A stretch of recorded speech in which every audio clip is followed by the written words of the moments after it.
wild, tranquility is merely an illusion.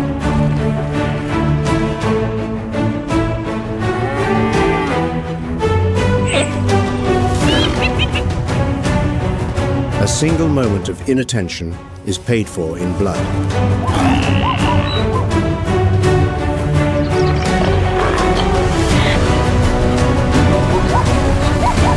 The struggle for survival is absolutely unforgiving.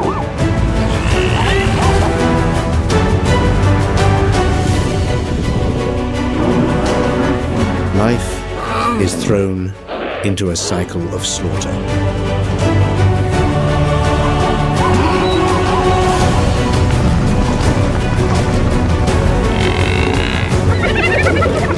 Yet death often arrives cloaked in peace.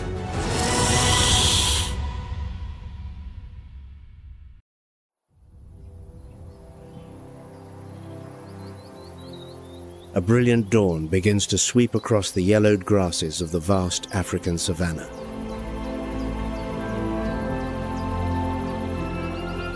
Early breezes carry the warmth of the earth and the sweet scent of a rare rain.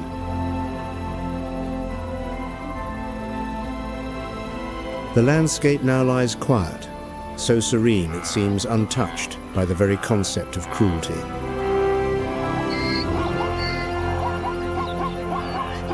Now, the natural world's most bloody and unforgiving secrets will be uncovered.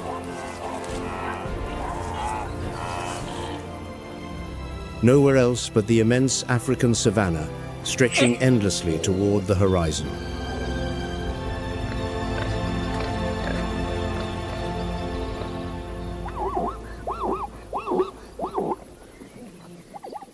As the dry season descends, the grass withers and the earth cracks.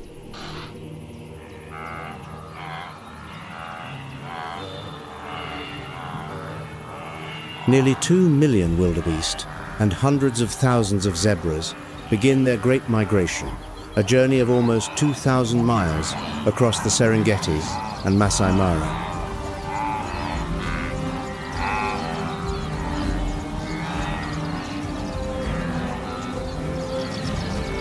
It stands as the largest overland migration remaining on the planet.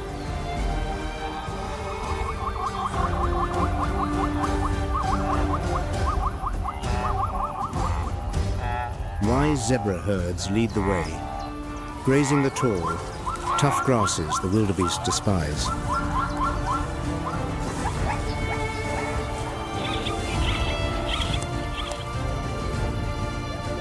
They possess incredible memories of pathways and water sources, guiding the procession through the most arid lands.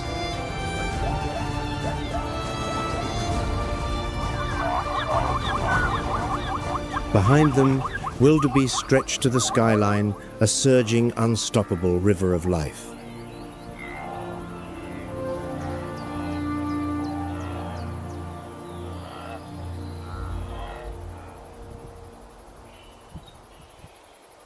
Shadowing the migration's flanks, cold golden eyes wait patiently.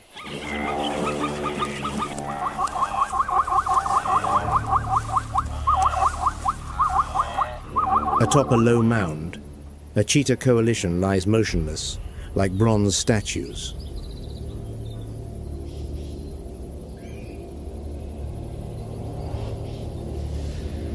Amber eyes sweep slowly across the sea of prey, identifying the weakest link.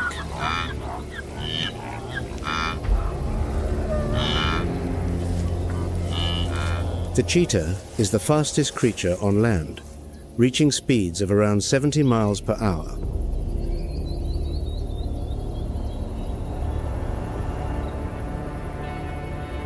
Yet speed comes at a steep price. A minor leg injury is a death sentence.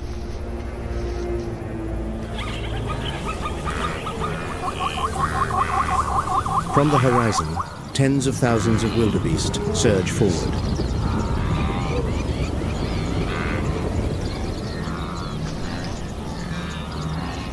The cheetahs wait, cloaked in an air of completely harmless nonchalance.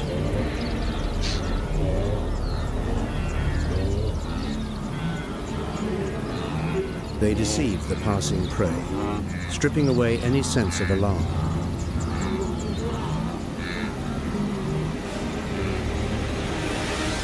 Suddenly, the decisive moment erupts in a terrifying burst of acceleration.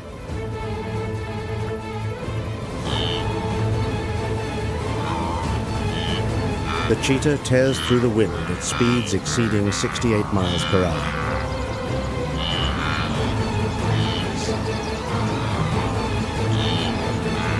The massive size of the wildebeest makes this lightning strike fraught with difficulty.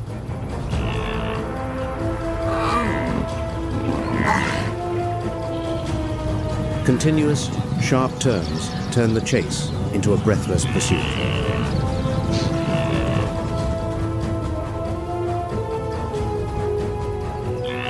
At the prey's first misstep, the cheetah brothers immediately flank in support.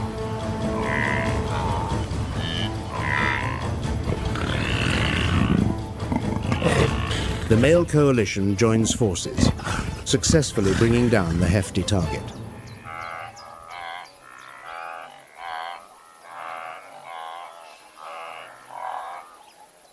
The life-or-death battle concludes. The well-earned prize now rests under their claws.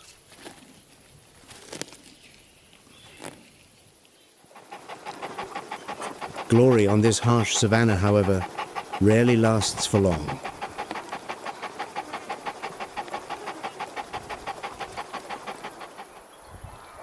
The metallic scent of blood quickly awakens the greed of a hungry hyena clan.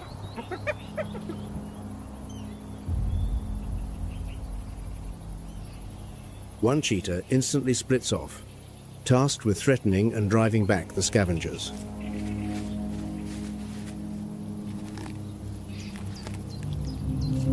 The four remaining brothers feast rapidly before it is too late.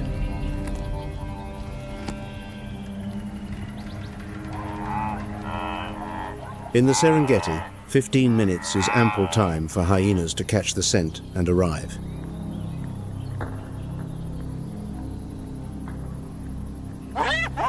"10 to 14% of a cheetah's kills are brutally stolen, a bitter truth for the planet's fastest runner.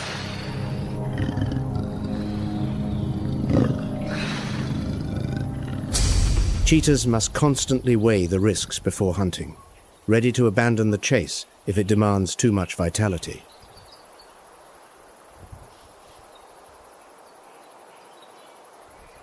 Every meal is a gamble. On the plains, the loser starves.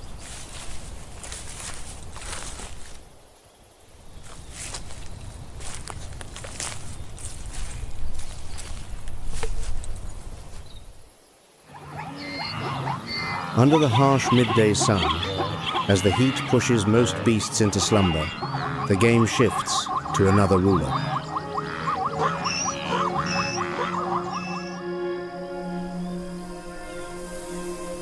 Lionesses of the marsh pride conceal themselves in belly-high elephant grass.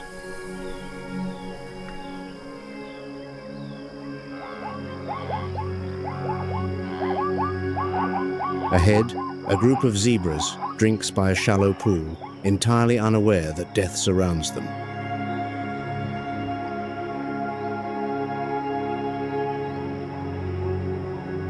Lions lack the cheetah's speed, yet they possess something more formidable: teamwork forged through hundreds of hunts.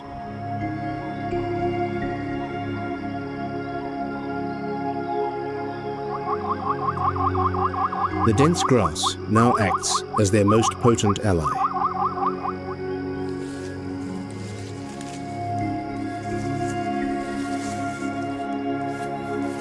Superb vision allows lions to see 6 times better than humans in the dark.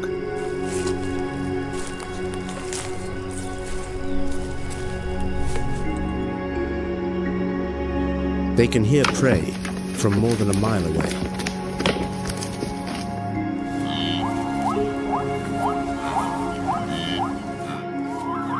A keen sense of smell reveals that targets have recently passed by.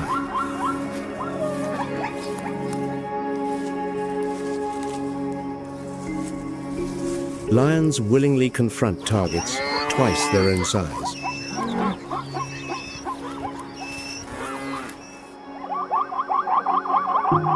A mature zebra can weigh nearly 1,000 pounds of imposing muscle.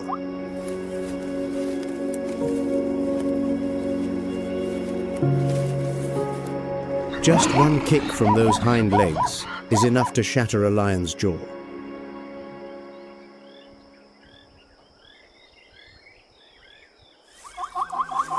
Zebras are typically highly vigilant, maintaining a safe distance from predators.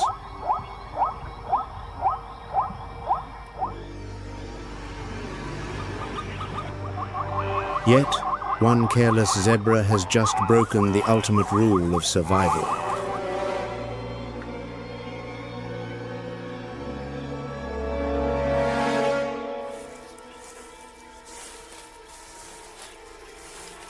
It is separated from the herd, facing a pre-laid death trap alone.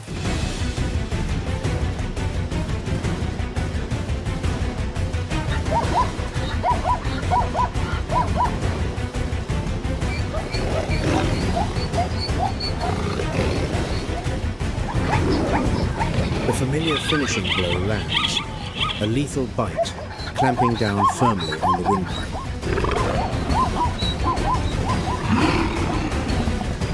Pride mates rush in, pinning the prey down to prevent any escape.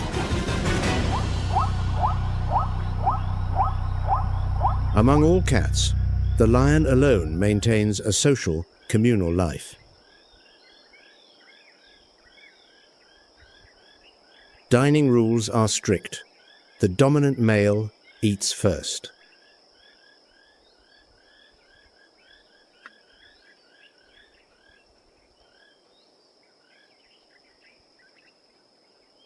The savanna, though, belongs not only to those hunting with speed or numbers.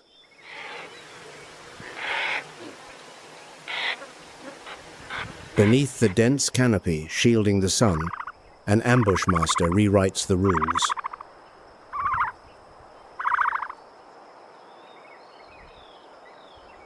The leopard, the most solitary of Africa's big cats, needs no pride, no ultimate speed. It requires only patience and shade.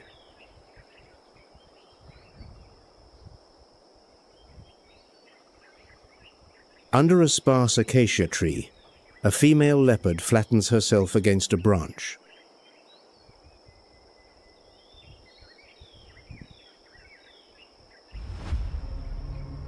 Yellow-green eyes narrow in the dappled sunlight, observing a flock of helmeted guineafowl scratching the dirt below.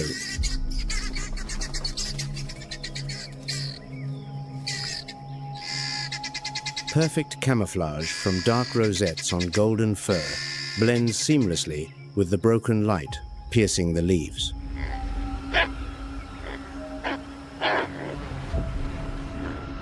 Guineafowl always keep their heads down, never glancing above.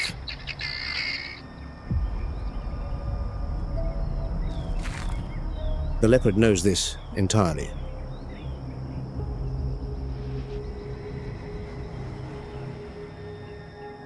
She drops from the high tree, approaching the prey slowly.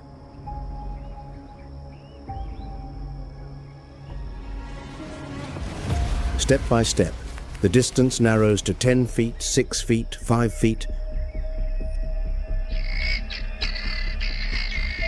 A male guineafowl suddenly startles, letting out a soft call.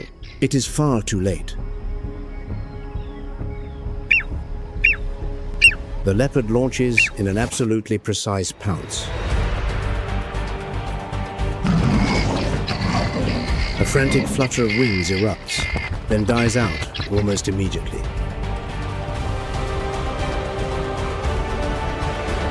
It immediately devours the kill before hyenas or lions catch the scent and close in. Amidst the savanna's noisy feast, the leopard dines alone in utter silence.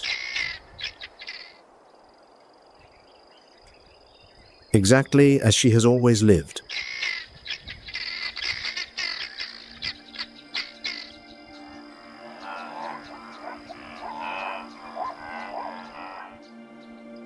In stark contrast to the leopard's solitude, a pack of African wild dogs gathers in a clearing.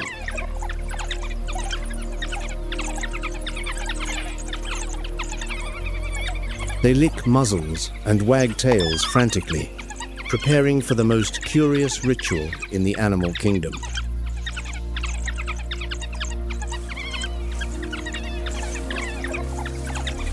They sneeze.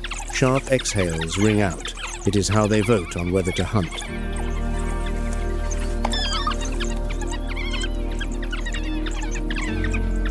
If the alpha sneezes first, only 3 votes of consensus are needed.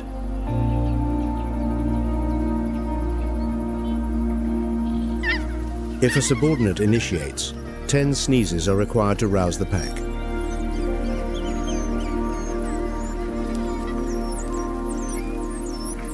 A wild democracy established on the unforgiving plains.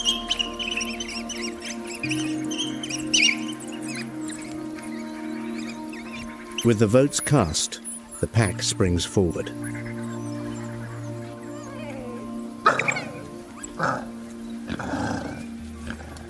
Wild dogs boast no overwhelming power or peak speed.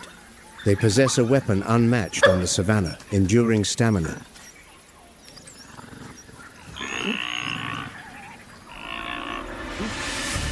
They pursue prey relentlessly for 60 minutes, taking turns leading and applying pressure, until the exhausted victim collapses.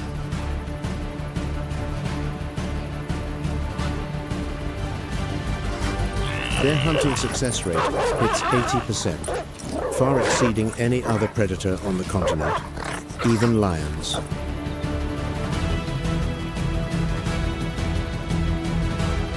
Upon bringing down their prey, they share instantly.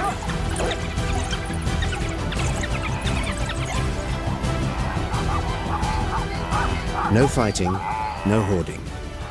Every member receives a portion.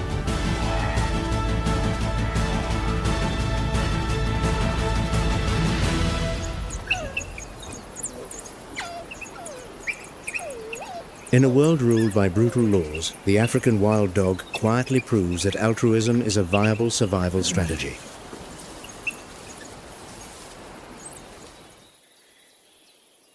The scepter of the lion and cheetah, however, never touches the Southeast Asian rainforest.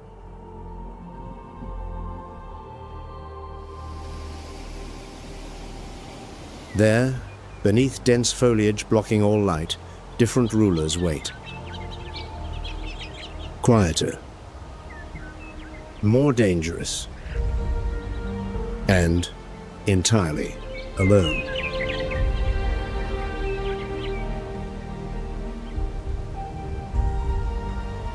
Southeast Asia occupies less than 3% of the Earth's landmass, yet holds over 20% of all living species.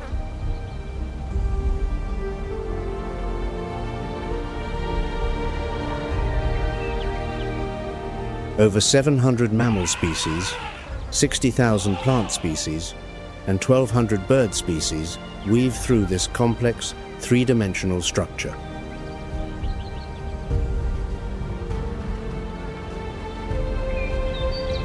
Layer upon layer of overlapping leaves drain away the sunlight.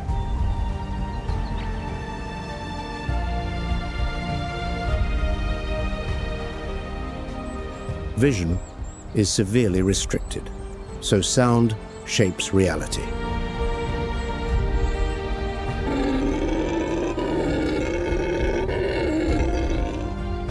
Compared to the open African plains, the rainforest demands a wholly different set of survival skills.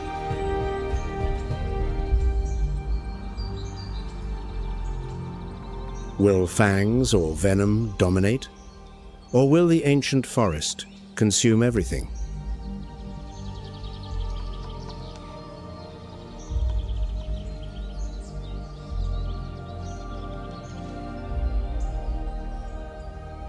In Asia, the clouded leopard has long been seen as the embodiment of perfect evolution.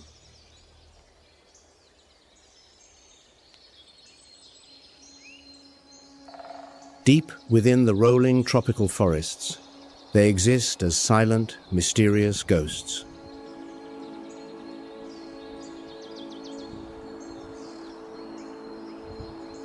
A clouded leopard hangs delicately beneath a damp, moss-covered branch.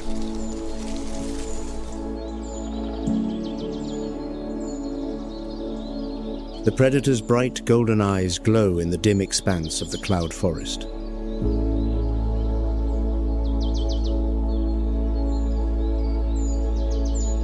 Its most terrifying weapon is a pair of razor-sharp fangs, reaching up to 1.7 inches long.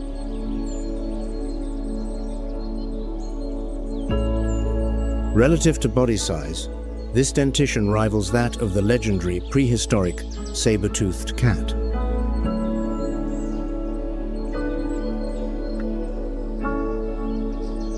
This cat's jaw joint is uniquely constructed, opening up to 100 degrees to clamp onto victims.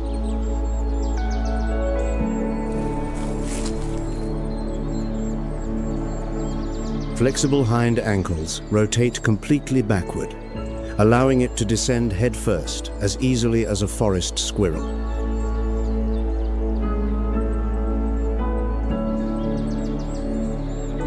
Superb climbing skills have turned the clouded leopard into one of the most deadly ambush assassins.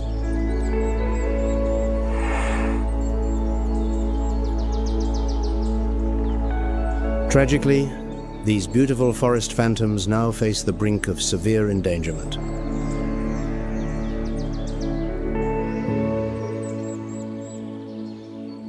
If the clouded leopard rules the trees, the sky above the canopy belongs to an entirely different empire.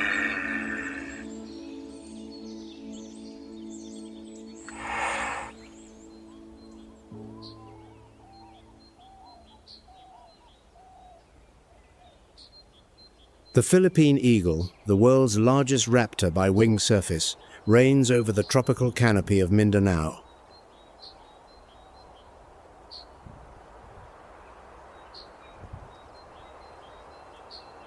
A wingspan exceeding 6.5 feet slices across the sky, yet its eyes are the most fearsome weapon.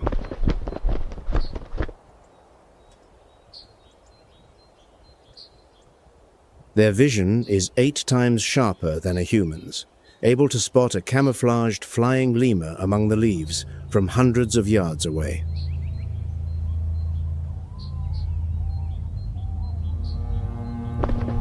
Indigenous peoples call it the monkey eater.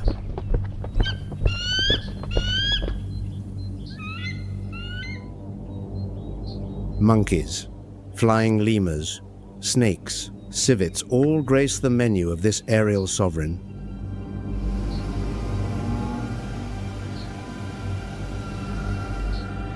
Sickle-curved talons, stretching nearly 5 inches long, generate crushing force, shattering prey bones in an instant.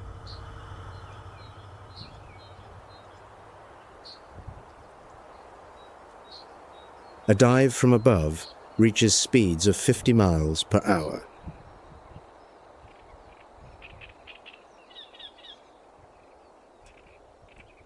When those talons snap shut, no quarry gets a second chance.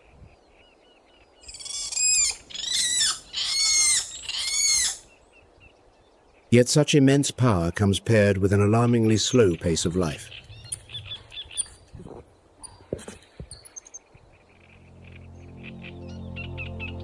Each breeding pair raises just 1 chick over a full 2-year cycle.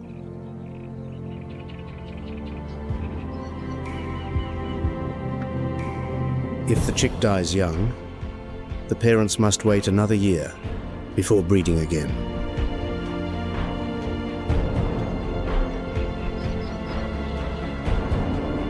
This unhurried rhythm makes the Philippine eagle one of the hardest birds on Earth to recover.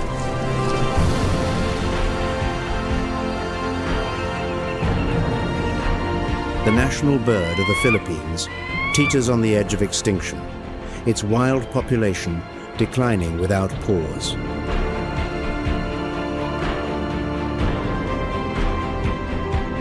Every forest felled is a dining hall destroyed, driving the sky's ruler deeper into the last fragmented patches.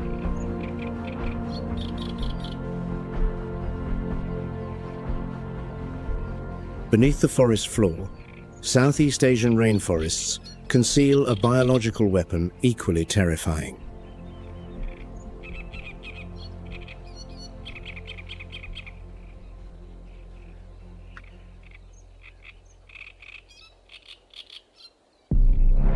The king cobra, stretching up to nearly 19 feet long.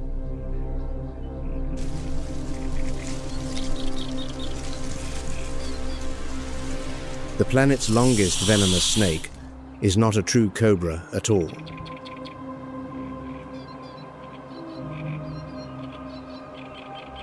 It belongs to its own distinct genus, bearing a chilling meaning: the snake eater.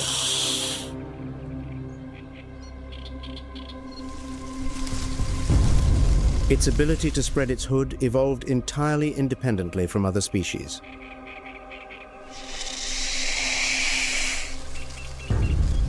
Their venom contains ohanin, a peptide that directly devastates the central nervous system.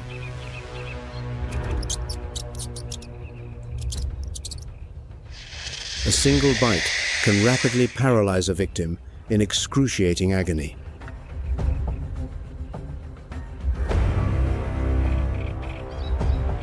No resistance holds meaning once the venom floods the bloodstream.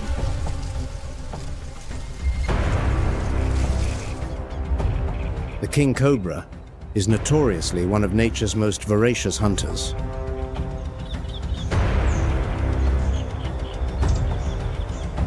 Its regular diet consists of other large snakes.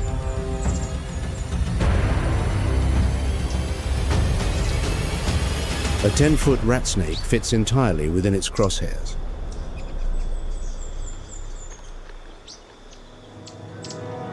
The king cobra strikes with blinding speed, injecting neurotoxic venom into its prey.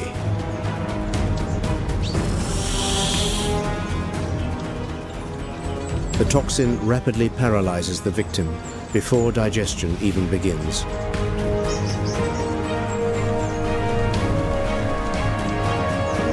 Backward curving fangs function like a conveyor belt.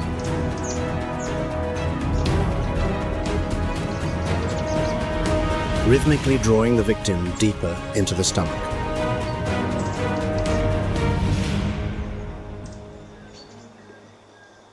Despite its grandeur and critical ecological role, the king cobra faces relentless persecution.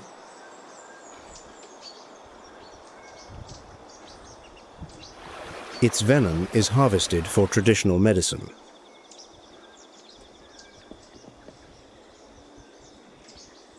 And snake meat appears on banquet tables as a prized delicacy.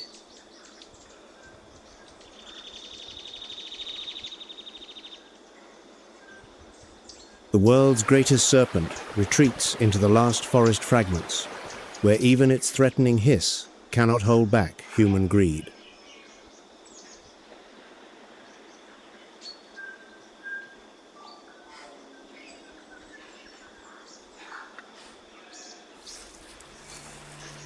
Meanwhile, Asia's dhole bears striking resemblance to the African wild dog.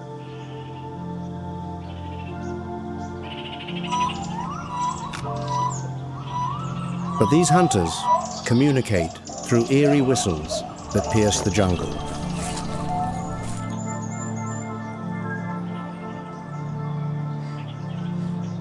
This otherworldly sound helps the pack maintain contact through layers of dense undergrowth.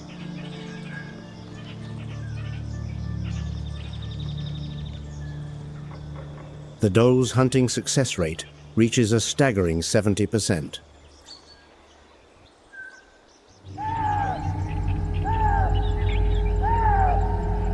They are ferocious fighters, possessing only 2 carnassial teeth on each side of the lower jaw, instead of the usual 3 found in other canids.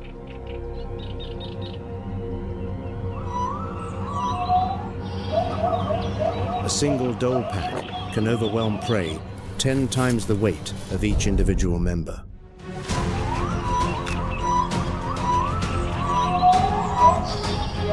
The dense jungle terrain becomes the perfect advantage for the dhole pack.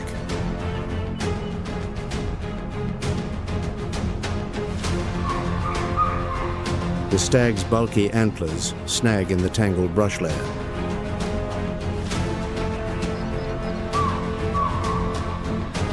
Through the curtain of leaves, a low, muffled whistle suddenly rings out.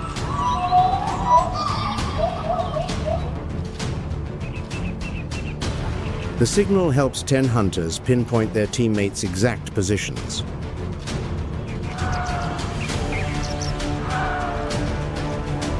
The lethal circle closes, sealing the victim's fate in a heartbeat.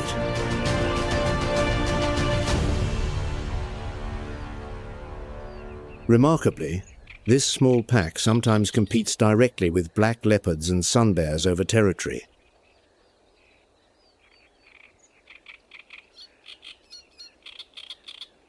When the entire pack attacks in unison, even the most powerful solitary predators think twice before engaging.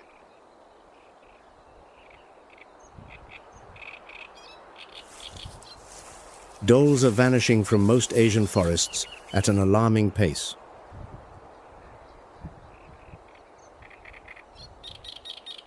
They are fading faster than the very enemies they dare to challenge.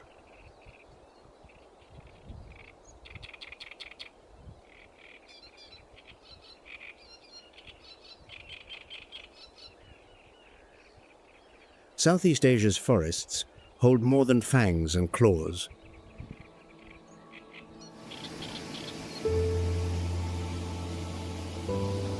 Beneath the thick canopy hide extraordinary survival machines, armed with weapons science is still decoding.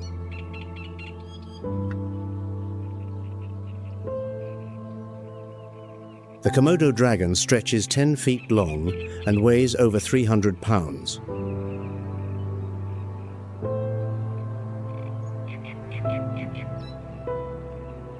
This creature resembles a reptilian hyena, brutal, stubborn, and never willing to quit.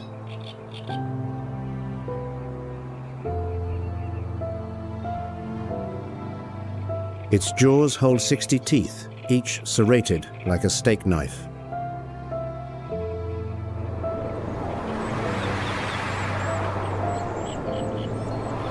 The true weapon, however, lies in complex venom glands, not bacteria, as once believed.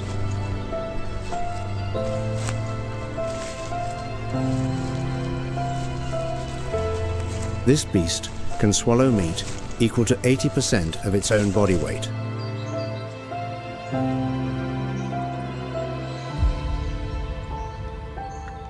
Females can even reproduce through parthenogenesis, producing males without ever mating.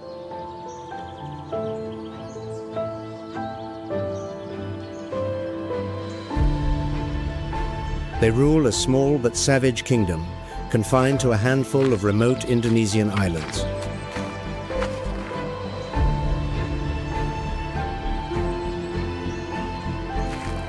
Komodo National Park stands as the final fortress, where ancient dragons still patrol their domain with a razor-sharp forked tongue.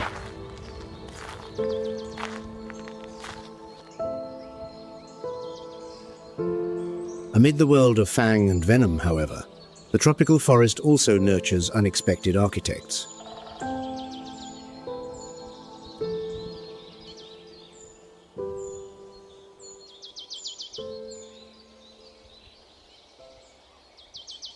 The hornbill, with its massive curved bill topped by a distinctive casque, ranks among Southeast Asian evolution's most peculiar masterpieces.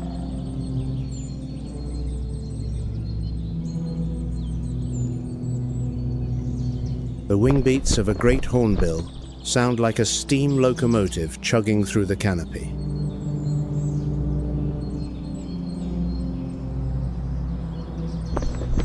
A sound unmistakable for any other creature.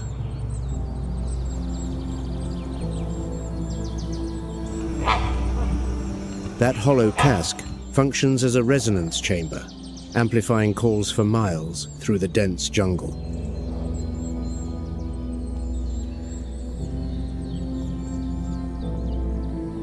The most extraordinary detail, however, lies in how they nest and raise their young.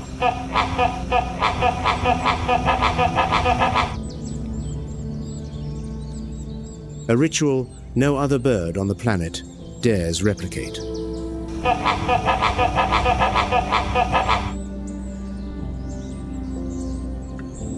The female seals herself inside a tree cavity, plastering the entrance shut with droppings and mud, leaving only a slit the width of a fingertip.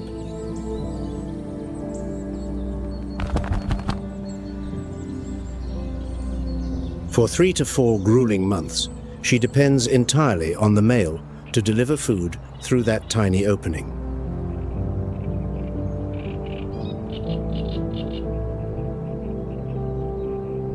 If the male dies or disappears, the female and her chicks perish inside a wooden coffin.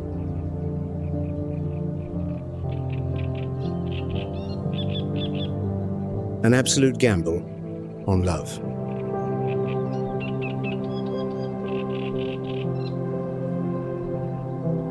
Life and death separated by nothing more than a thin layer of mud.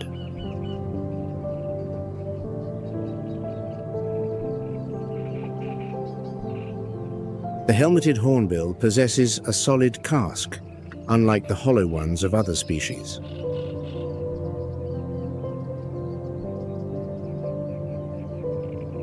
That precious ivory is turning them into targets for ruthless poachers.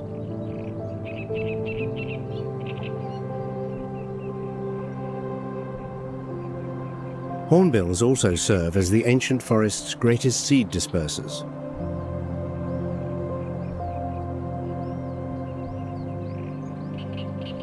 They scatter seeds more than 6 miles away, sustaining genetic diversity across entire woodlands.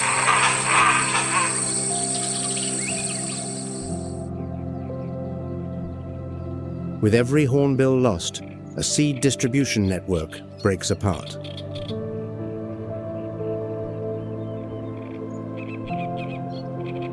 The old forest loses its most faithful courier.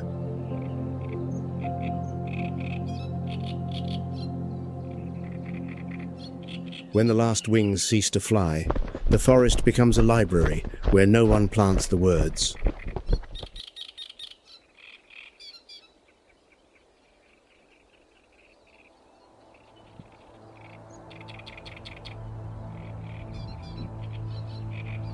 The Southeast Asian rainforest, however, is not merely a battlefield of teeth, sharp claws, and lethal venom lurking beneath rotting leaves.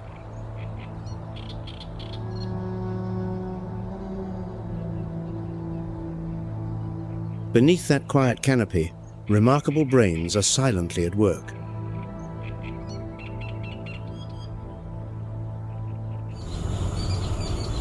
They solve survival puzzles of breathtaking sophistication and complexity.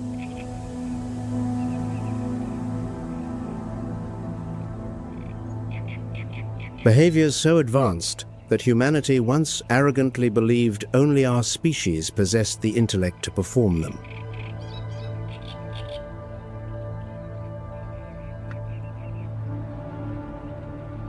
The orangutan stands as a perfect testament to the natural world's evolutionary leaps.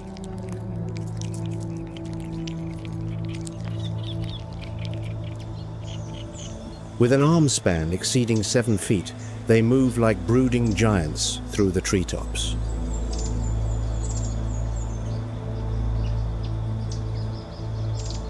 In the stillness of the ancient forest, the orangutan commands every movement with quiet dignity.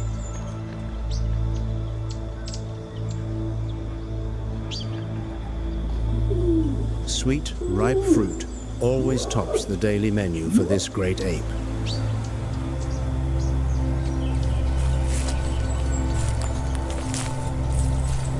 When those vibrant fruits run scarce, however, the orangutan's true intelligence shines through.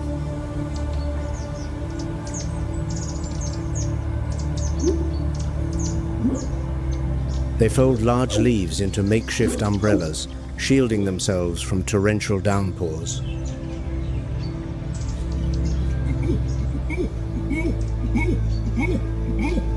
More remarkably still, they carefully strip small branches to fashion tools for probing beehives and extracting honey.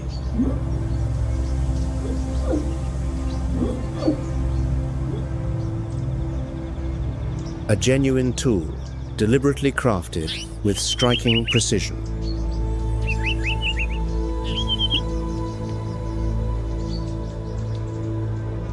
This wisdom is not innate.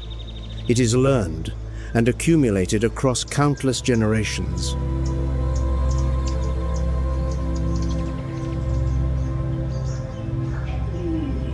Tragically, that brilliant and mighty mind is now trapped in a devastating crisis.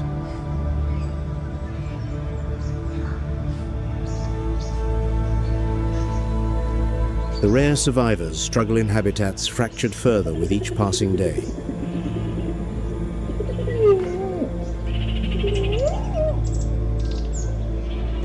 Classified as critically endangered, the future of these gentle giants hangs by a thread.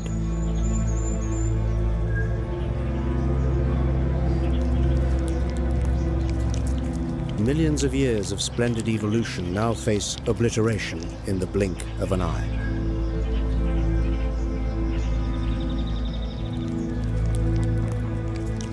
And they are not the only peculiar creatures hiding within the old-growth forest.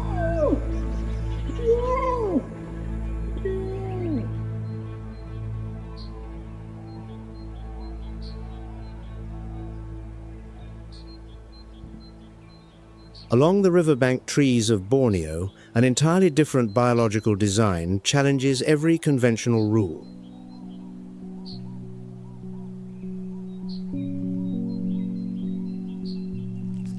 The proboscis monkey. Adult males stand out with a bulbous nose drooping nearly 4 inches long.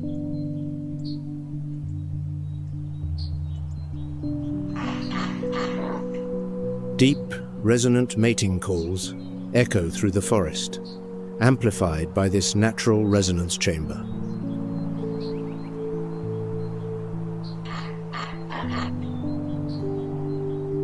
Beneath the lush green canopy, they leisurely pluck tender young shoots, filling their pot-bellied stomachs.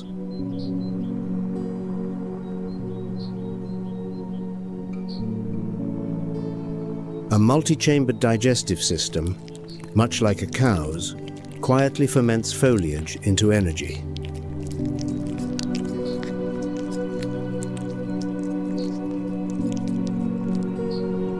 These frugal meals unfold at an unhurried pace, perfectly attuned to nature's rhythm.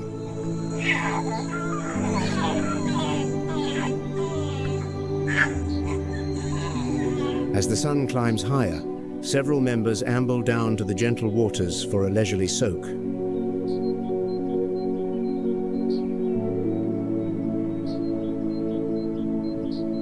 Webbed feet allow them to glide smoothly beneath the river's surface, like champion swimmers.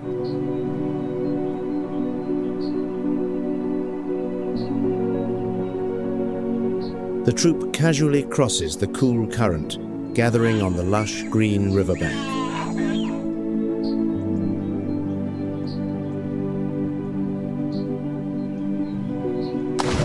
The tranquil river drapes like a silk ribbon around the familiar home of these peculiar beings.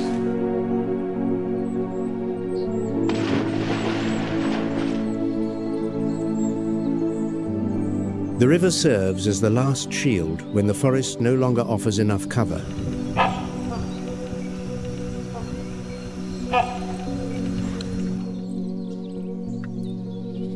The fragility of these strange primates mirrors a far greater crisis.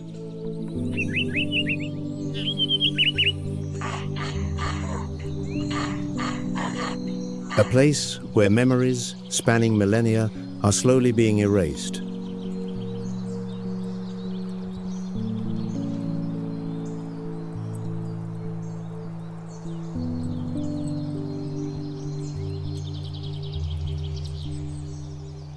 The Asian elephant, one of the most massive and intelligent creations ever to walk this earth.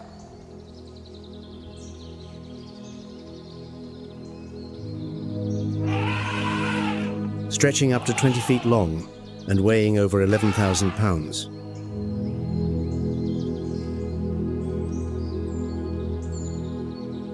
Yet their true power does not reside in that immense frame. It lies in the trunk.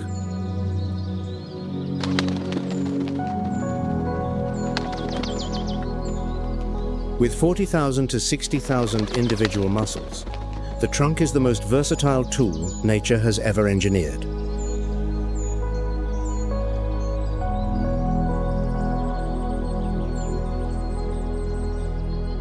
Powerful enough to topple a large tree, yet delicate enough to pluck a tiny seedling buried in damp soil.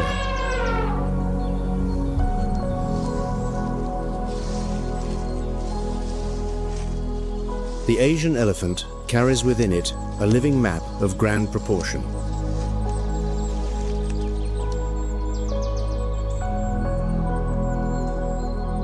Its memory preserves detailed records of every pathway, every water source across generations.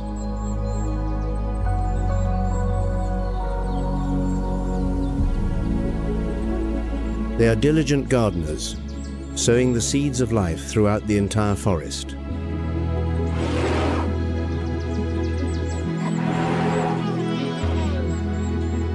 Each footstep disperses seeds, opening clearings that welcome sunlight for undergrowth to flourish.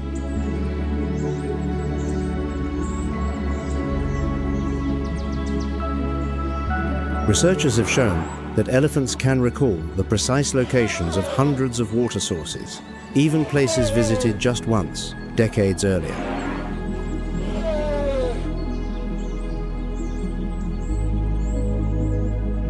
The Asian elephant also possesses a cerebral cortex, more complex than any other land animal, second only to humans.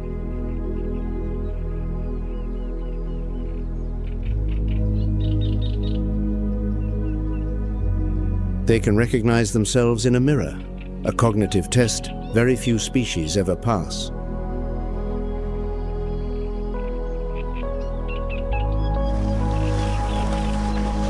Yet these forest guardians carry a profound sorrow.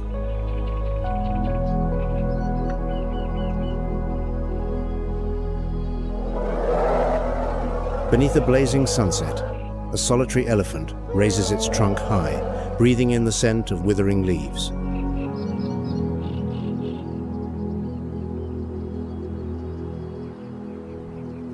The Asian elephant stands at the precipice.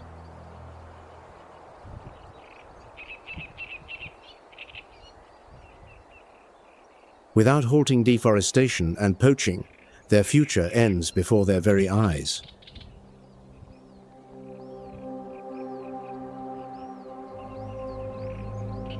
And when those great footsteps fall silent forever, an entire intricate ecosystem collapses with them.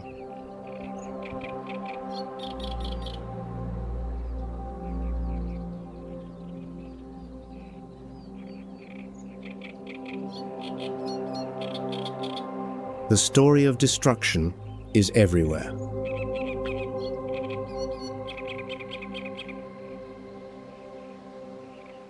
Indonesia loses over 645,000 acres of forest every year.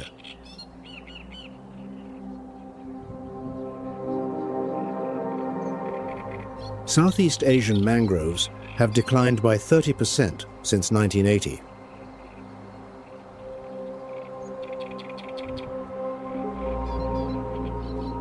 These forests once locked away over 1,000 tons of carbon per 2.5 acres, 4 times that of inland forests.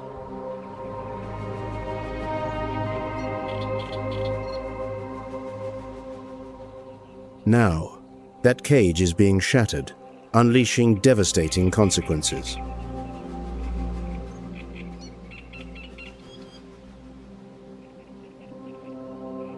The numbers cut like blades into reality.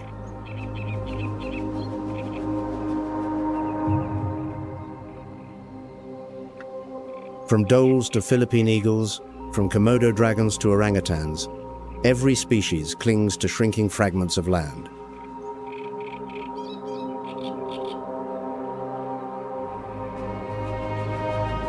Borneo's proboscis monkeys lose their riverside mangrove homes piece by piece.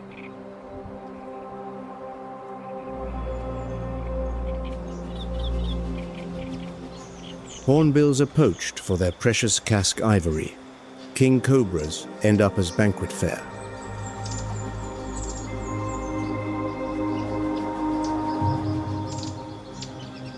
And illegal cross-border trafficking networks drain the last remaining wild lives day and night.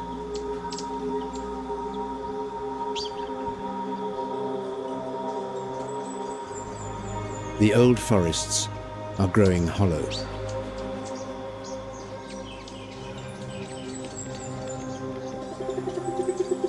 Each vanishing species is a broken link, pulling down a perfect order.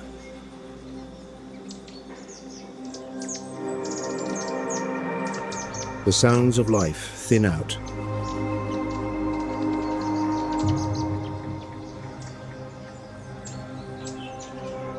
A terrifying silence settles over groves that once rang with song.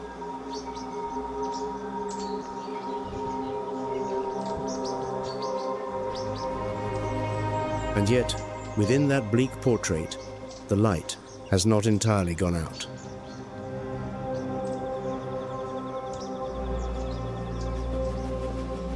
Komodo National Park is becoming a steadfast fortress, sheltering the reptile world's last dragons.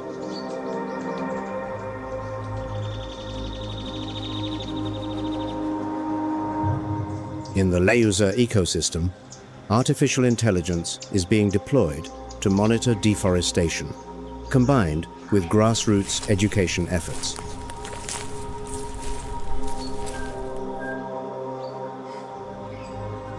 In the Philippines, the Philippine Eagle Foundation has successfully bred eagles in captivity and released rare individuals back into the wild.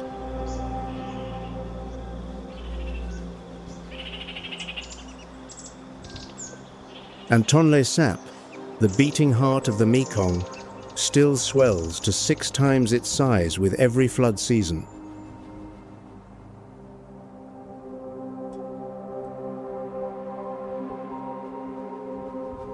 This lake nurtures over 200 diverse fish species and sustains 3 million people.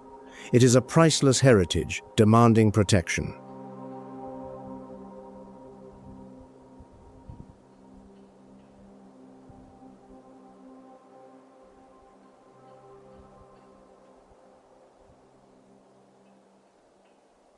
From the proud roar of the lion across the sun-drenched African savanna,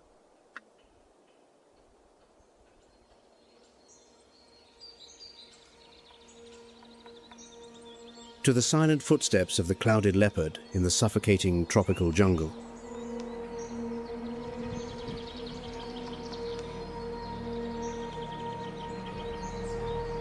It is the same battle, differing only in 2 sets of laws nature inscribed at the dawn of time.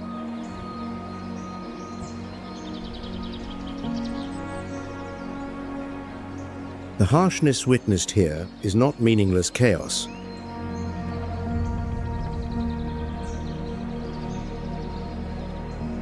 It is a sacred order.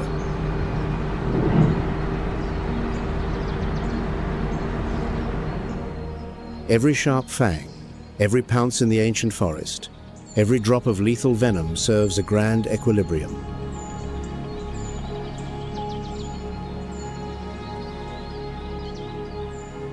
A delicate balance honed over millions of unsparing years.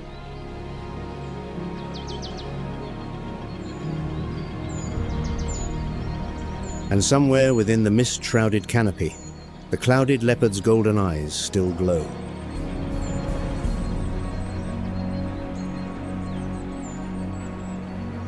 But now the truth is known.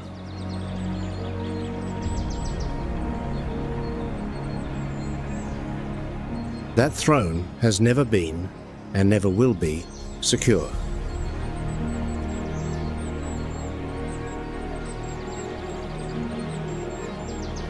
Return to the first question.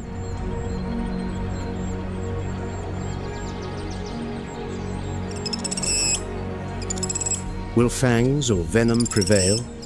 Or will the ancient forest devour everything?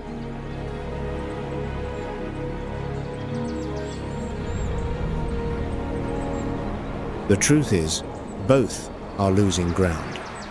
The real enemy is not the rival standing ahead.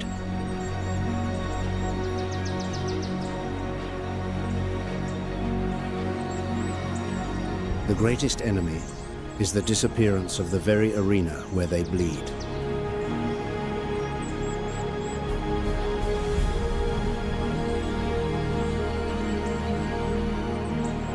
They race against time itself, against the brutal changes humanity inflicts upon the biosphere.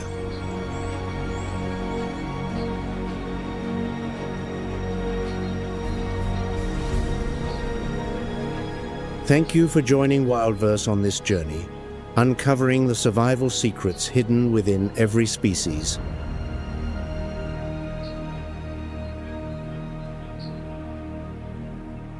Hit like, share, and subscribe to support us in bringing the next documentary episodes to life.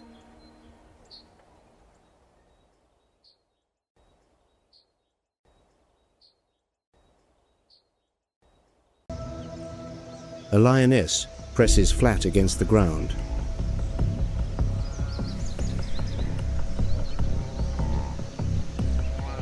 Ahead, a herd of impala grazes on the last blades of grass still remaining.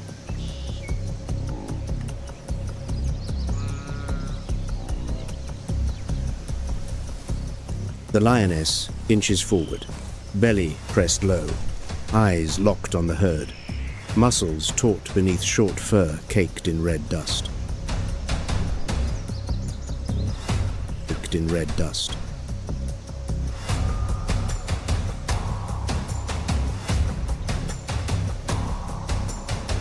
The distance narrows.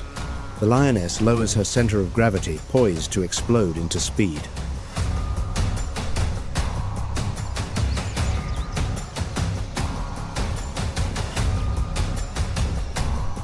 The impala raise their heads in unison. A beat of stillness, then the herd scatters. The lioness launches forward 35 miles per hour. Dust billows into a thick cloud behind her.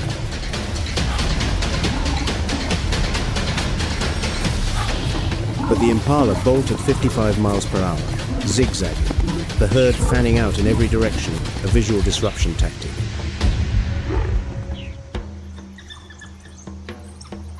The lioness stops, chest heaving, tongue hanging long. The heat has defeated hunger.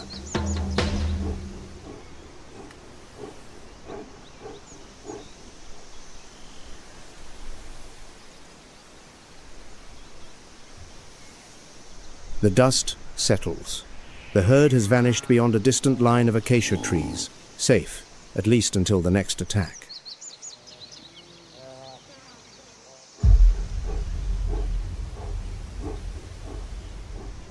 The lioness lies down in the thin shade beneath a dead tree, her breathing still rapid, flanks sunken flat, the mark of days without food.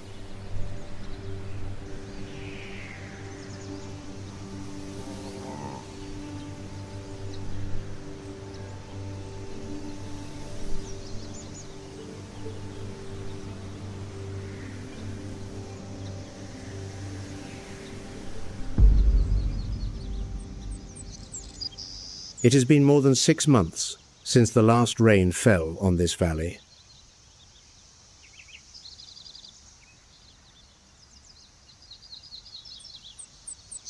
When the ruler of the savanna goes hungry, every creature on the grassland is in the greatest crisis of the year.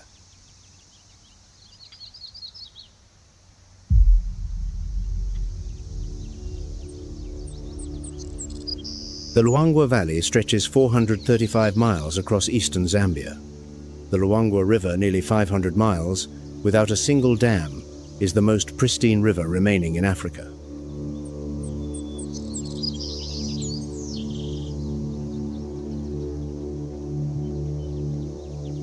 The dry season drags on. The river level has dropped more than 20 feet, many stretches reduced to isolated pools amid white sand.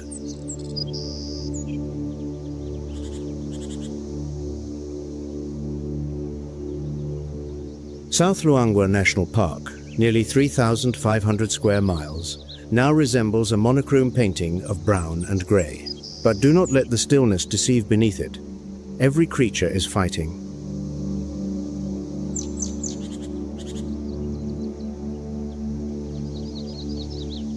Water becomes the only currency on the grassland. Every decision, where to go, what to eat, fight or flee, revolves around one question: where is the water?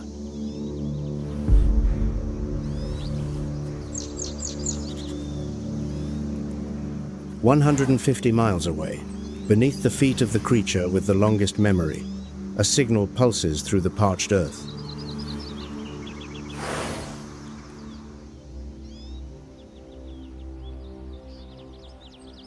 The river continues to retreat, and on the cracked plains to the north, a herd of African elephants is on the move, not aimlessly, but following something no one else can hear.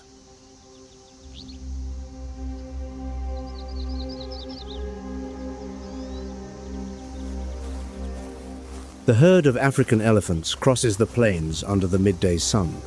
Red sand kicks up behind each heavy footstep, dusting over the stunted acacia canopies on either side.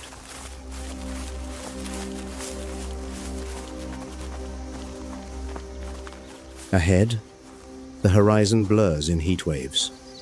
Not a trace of water, not a single cloud, only sun and earth, stretching endlessly.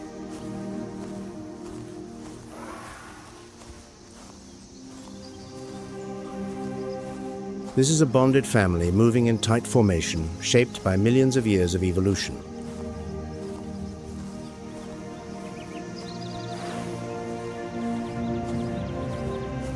A calf struggles to keep pace. Each small step becomes exponentially harder on the hardened ground, a place that just months ago was soft, spongy marshland.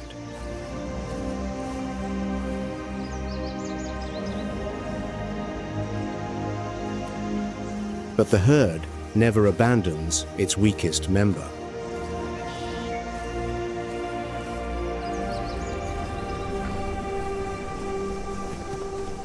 The mother slows down, using her trunk to gently nudge the calf's back, a gesture researchers have documented, repeating hundreds of times each day within a herd.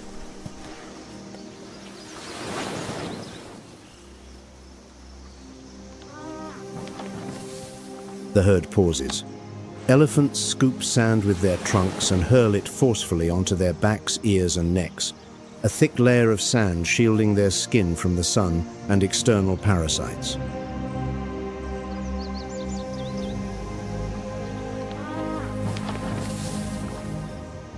The calf imitates, using its small trunk to toss sand onto its head, but most of it falls right back down. The skill will come after a few thousand practice attempts.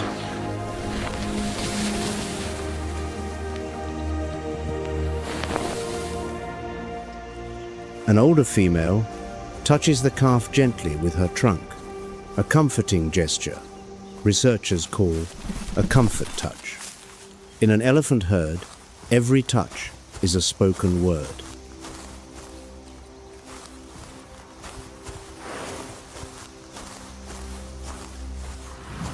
The calf trails behind, steps still heavy, but now each step has purpose. The herd is no longer wandering.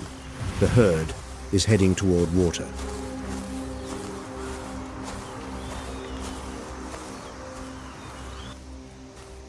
The elephant herd gradually disappears into the red haze of sand, following the promise of rain, a promise the earth whispers through every tremor below.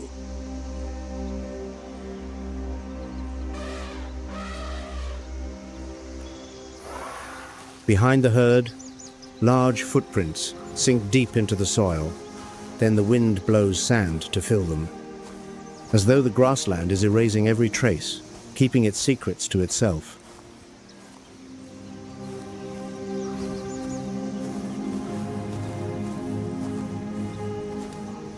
But the elephants have left behind something more important than footprints knowledge.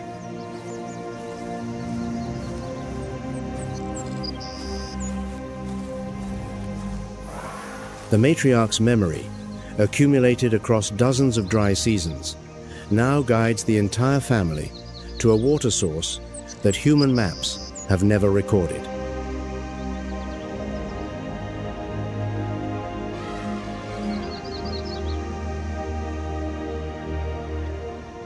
While the elephants depart, smaller creatures must face a far more brutal reality because they lack the ability to leave.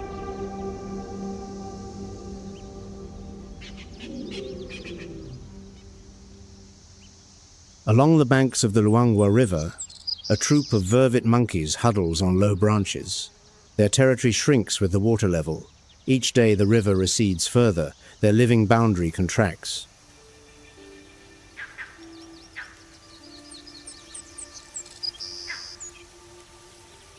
An infant vervet clings tightly to his mother's chest, gripping tiny fistfuls of fur with miniature hands.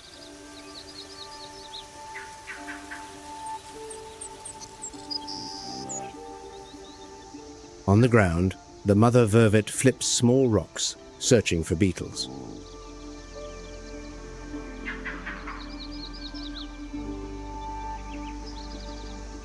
It is not cruelty. It is the cold calculus of evolution. If the mother dies, the infant surely will not survive. If the mother lives, next season will bring a new infant.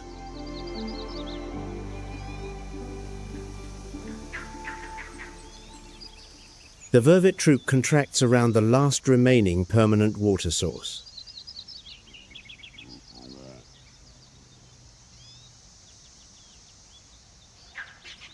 Conflict between individuals escalates. Space shrinks. The number of mouths stays the same.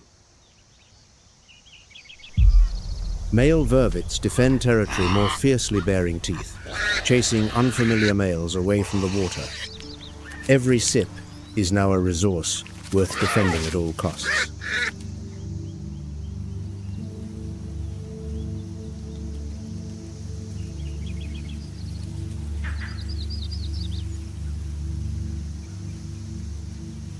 The mother vervet clutches her infant and climbs higher away from the conflict below. From the branches, round eyes observe every movement.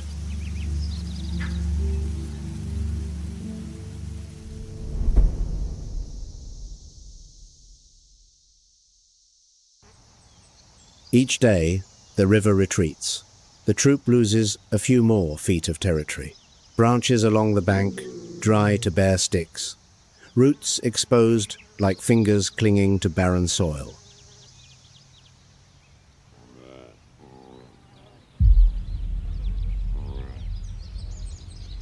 In the shade of the dry riverbed, a leopard blends into the palette of cracked earth, a silhouette waiting, and patience is the only weapon it needs.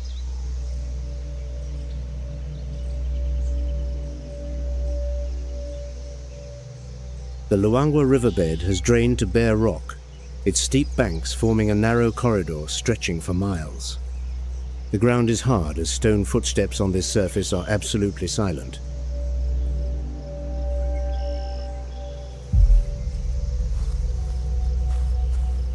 Africa's finest ambush predator now has a pathway with no sound, no trace, with earthen walls concealing every angle from above.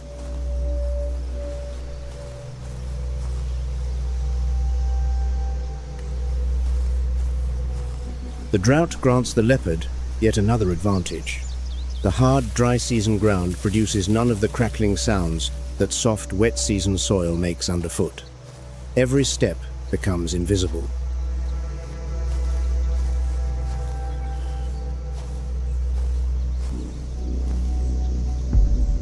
Near the riverbed, a herd of impala grazes along the bank. Heads dip, then rise, a steady rhythm of vigilance, precise as clockwork.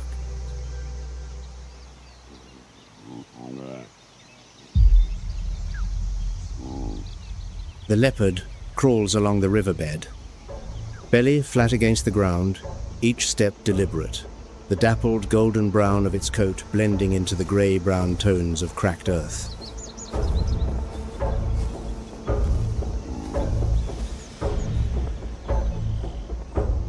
The distance closes to 16 feet, then 10 feet the strike threshold, the distance with the highest probability of success in an ambush.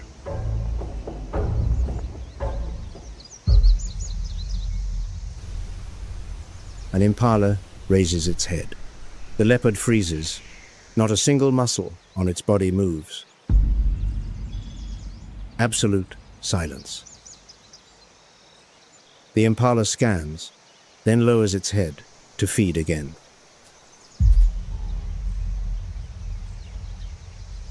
Patience over speed. That is the survival rule of this species.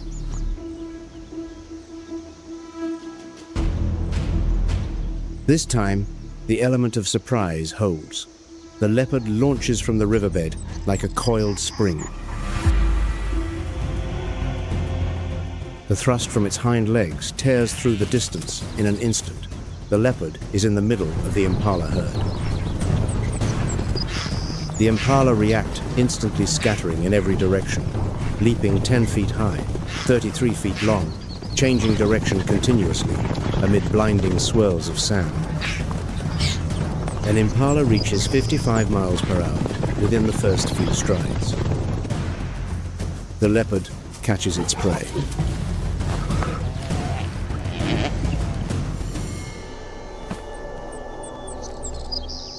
The leopard clamps the carcass in its jaws and drags it up the nearest tree, storing food up high, eating undisturbed for days, safe from hyenas and lions.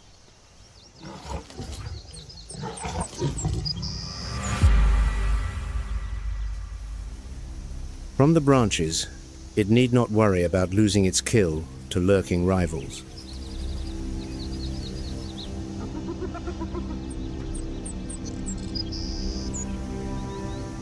In the great drought, strength is not enough. Patience decides who survives.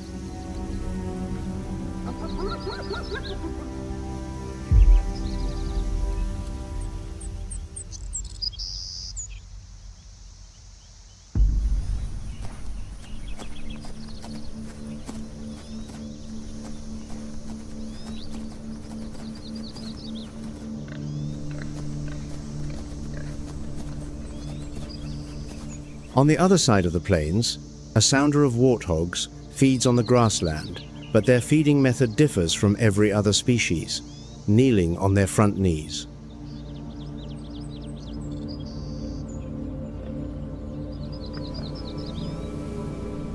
Long legs, short neck kneeling is the only way to reach short grass, young roots, and tubers underground.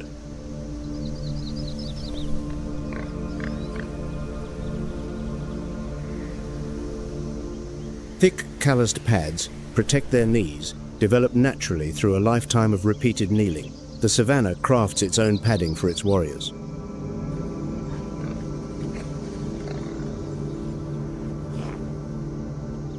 A warthog's snout plows through dry soil, flipping small stones to find roots.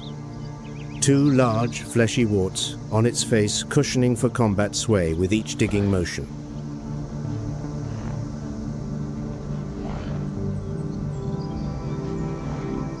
Male warthogs carry two pairs of tusks.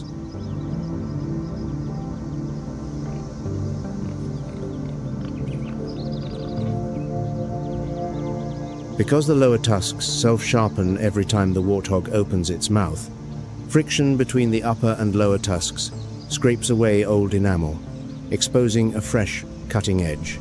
Every meal, every yawn, the tusks grow sharper.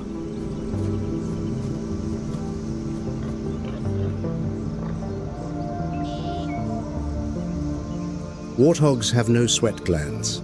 In the heat, warthogs wallow in mud. Mud regulates body temperature, blocks the sun, and repels parasites.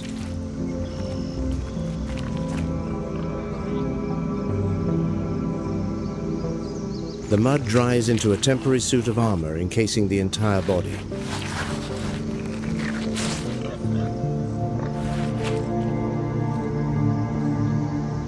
A male warthog weighs 130 to 330 pounds, runs up to 30 miles per hour, small on the savanna but carrying the sharpest weapons.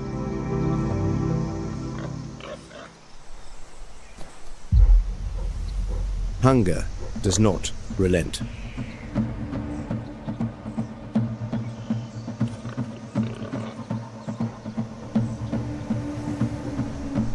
The lioness, who failed this morning with the impala herd, now returns in broad daylight, targeting a different sounder of warthogs kneeling on the open grassland.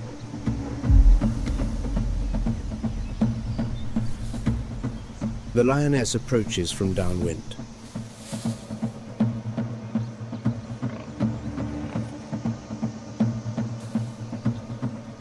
Body pressed against the yellow grass, each step deliberate.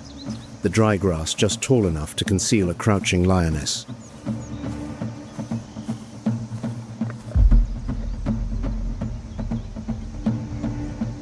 The distance narrows. The lioness pauses, eyes gauging the distance to the nearest warthog. Hind leg muscles coil, ready.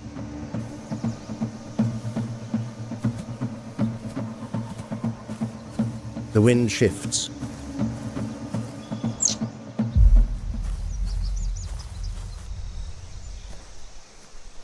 The warthog raises its head. A beat, then bolts, tail standing straight up, changing direction continuously.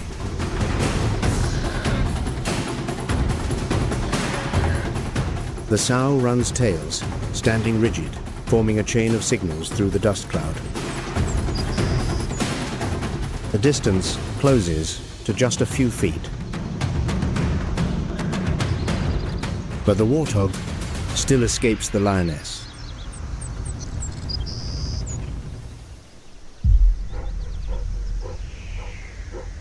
The sounder dives into the nearest aardvark burrow.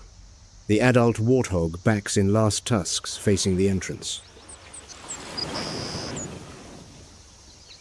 The lioness lowers her center of gravity, stalking close to the burrow entrance.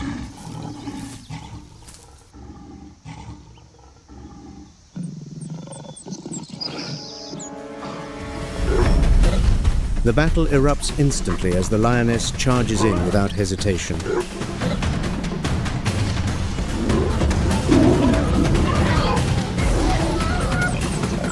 At that very moment, other members of the sounder bravely rush out to mount a rescue.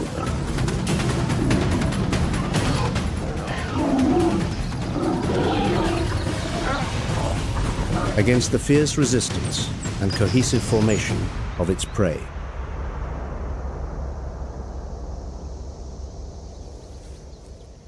The exhausted lioness accepts defeat and retreats once again. The lioness has failed.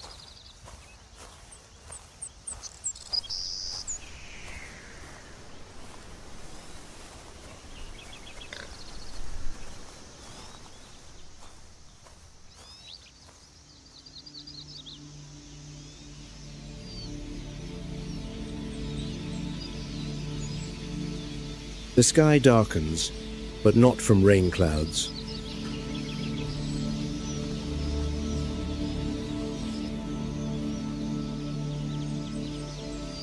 Millions of red-billed quelea take flight simultaneously, blanketing the entire sky.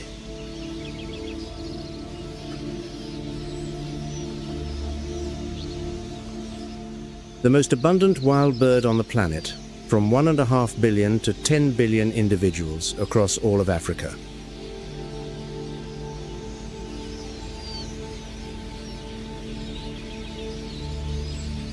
Each one weighs less than 1 ounce, yet a quelea flock weighs more than 50 tons.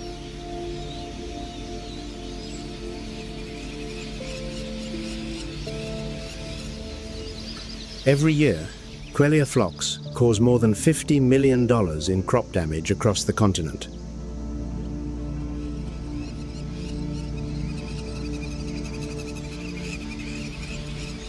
From above, the quelea flock moves like a single organism, undulating, expanding, contracting, shifting shape continuously.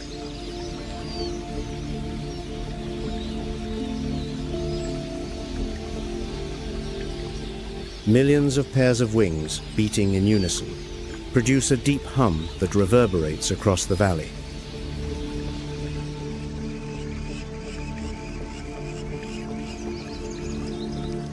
The shadow of the flock sweeps across the ground like a colossal cloud, shading every creature below for a few seconds before vanishing.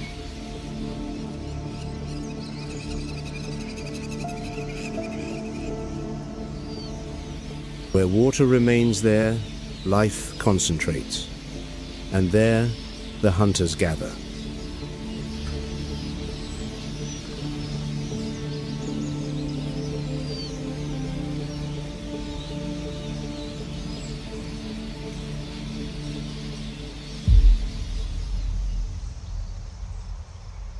The Luangwa River, home to the highest density of Nile crocodiles in Africa, has now shrunk into scattered short stretches of water. Large crocodiles claim the best positions, lying motionless like dark brown logs amid the remaining pools.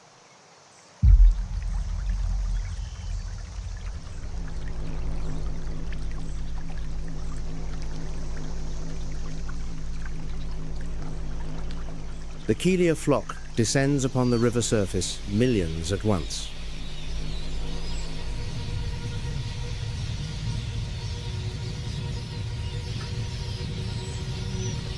The crocodiles need not ambush.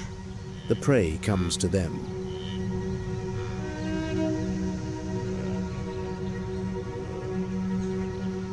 Everything converges on water, life, and death, crowding together in ever-shrinking space.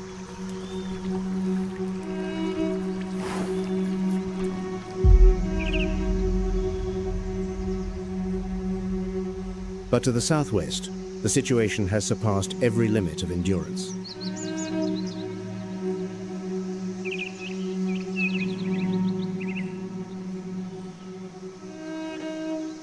Lake Katavi lies in western Tanzania, hundreds of miles from the Luangwa, yet sentenced to the same great drought.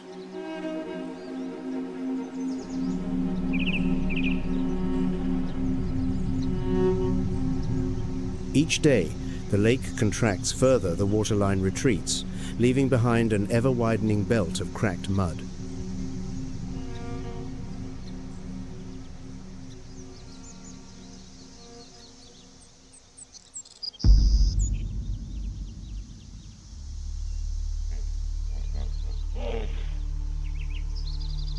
In the shrinking pool, hippos cram together in a space far too small for far too many.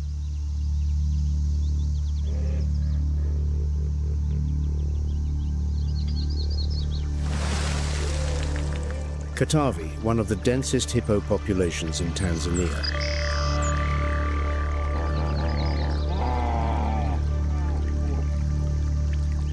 The dry season drives the herd into an extreme predicament, hundreds of individuals pressed against one another in a single remaining pool.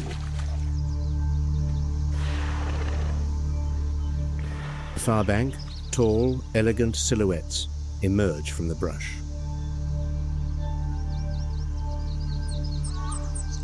Giraffes, the tallest animals on the planet, are quietly confronting the great drought in their own way.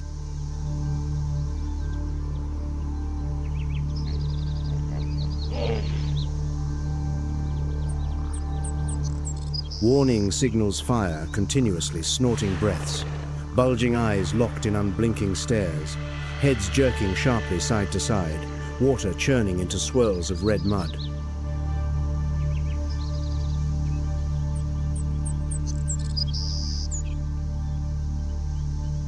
Every gesture is a warning. Do not come closer. But in this cramped space, no one can back away.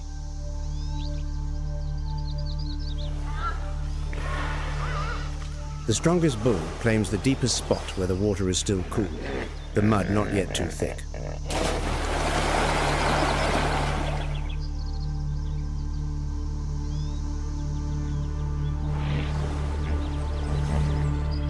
Weaker males are pushed to the sun-scorched banks, where even thick skin cannot withstand the direct heat.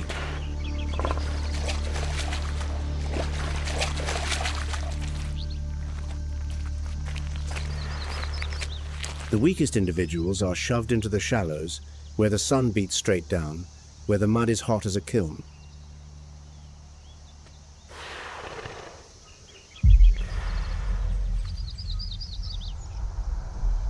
The stagnant water holds feces, urine, decomposing, remains a breeding ground for anthrax outbreaks. Each day, the water grows more toxic, more crowded, more scalding. Hippos drink this water every day. There is no other choice. The water that sustains life is the same water that poisons. A mother hippo keeps her calf pressed close, finding shade beneath her massive frame amid the warming mud.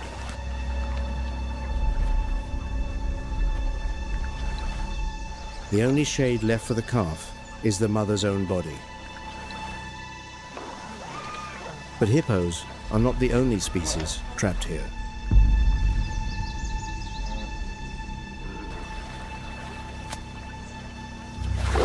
Nile crocodiles are caught amid the hippo herd, forced to weave between multi-ton bodies, constantly colliding in the confined space.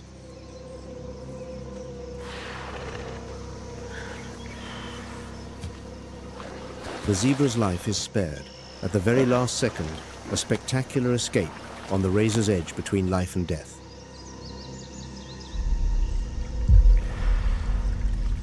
Just as the zebra barely escapes that razor's edge between life and death,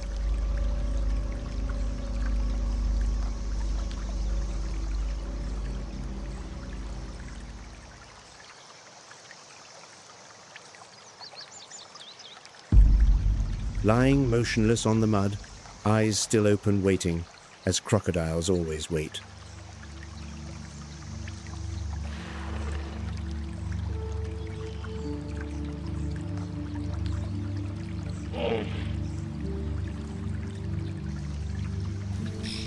Oxpeckers perch on hippo skin, hopping between thick folds, pecking at ticks, cleaning wounds, calling their distinctive alarm when a threat approaches.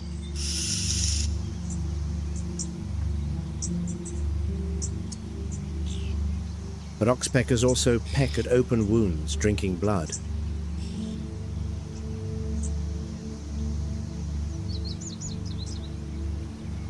A symbiotic relationship with a dark side that neither party abandons in the Great Drought. Even an imperfect alliance is better than solitude.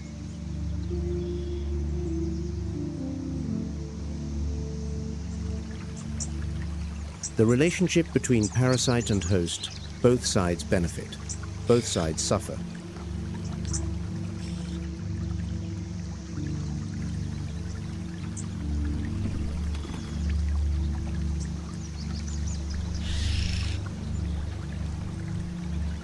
Like everything on the savanna, no relationship is perfect.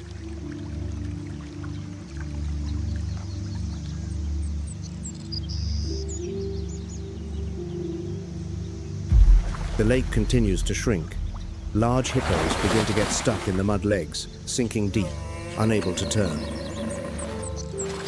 Deep groans rumble across the murky surface, but no one comes to rescue.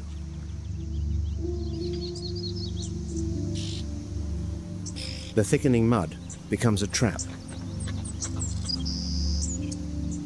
The weakest individuals, the old and the wounded hippos, are the first victims.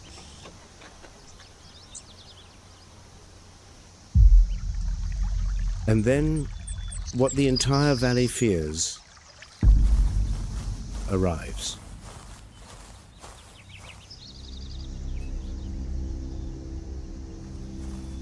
A pride of lions appears at the lake's edge in broad daylight.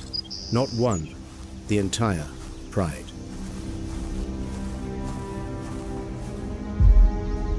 Hunger has driven the lion pride to the most dangerous territory on the savanna, the last remaining pool where hippos reign.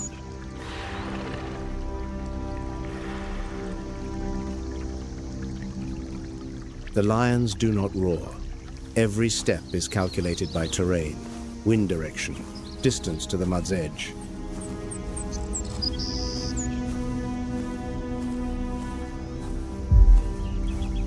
This is not a chase, this is a slow siege.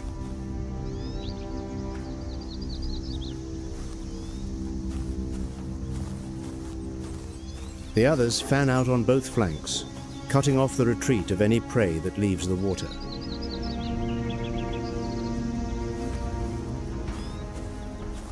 The hippo herd senses it. The herd retreats to deeper water, but the deep water barely exists anymore.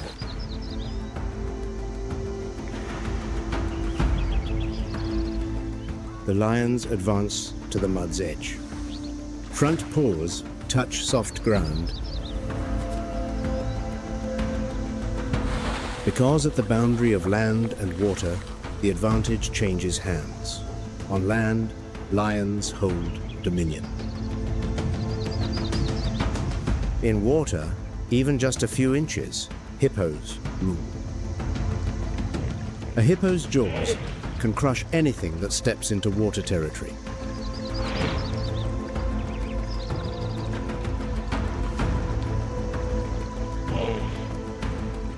Hippos need no speed. Their power lies in controlling space.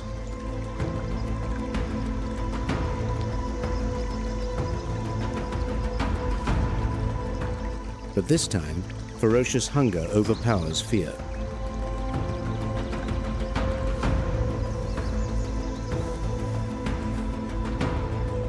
The lions do not retreat. The supreme law of survival compels them to breach the razor-thin boundary. The lead lioness launches the attack.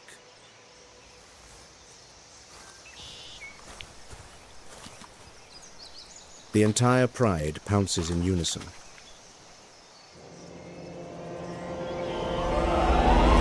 The lions exploit their numbers, taking turns climbing onto its back, gripping tight with claws and relentlessly tearing into the sensitive skin behind the hippo's neck. The hippo thrashes, bellowing deep, hollow roars of desperation.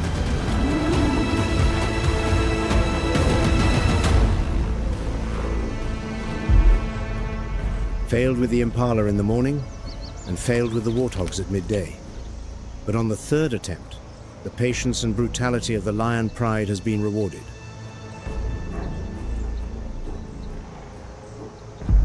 At the peak of the great drought, the supreme predator has reasserted its reign at the most dangerous place of all.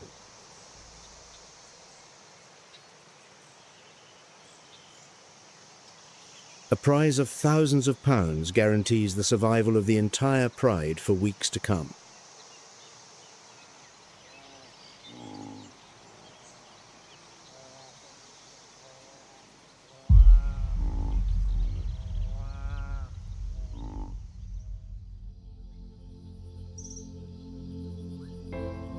But on the savanna, not every creature needs water to survive.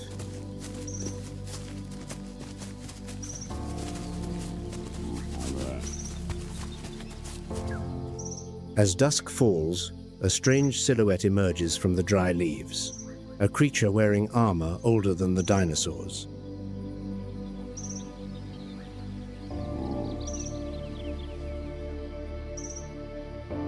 Dusk settles over in the Luangwa Valley.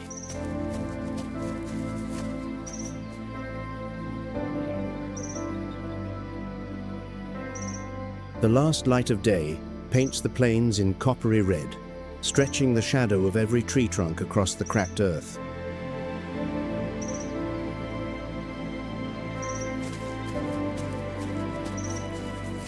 A silhouette steps slowly through the dry leaves.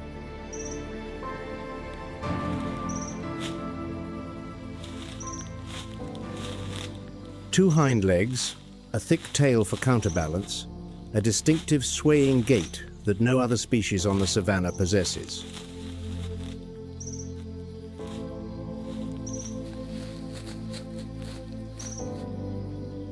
The pangolin, the only mammal on Earth clad in scale armor,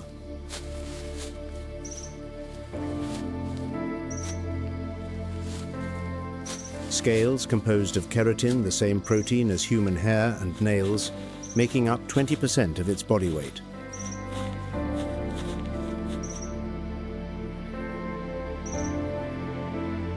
While every species fights for water, the pangolin survives on an entirely different strategy.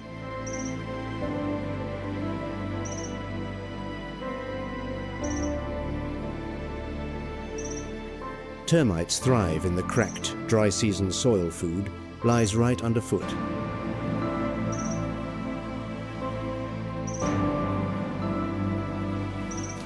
The pangolin pauses before a termite mound.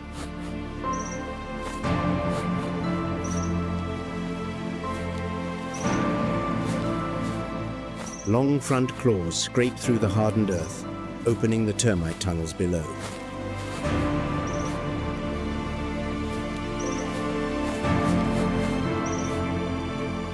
A pangolin's tongue extends 16 inches longer than its head and body combined.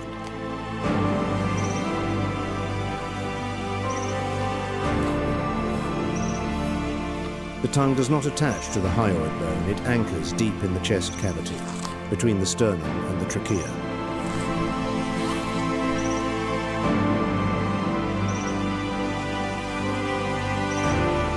When extended, the tongue sweeps through termite tunnels like a sticky whip, scooping up hundreds of termites per stroke.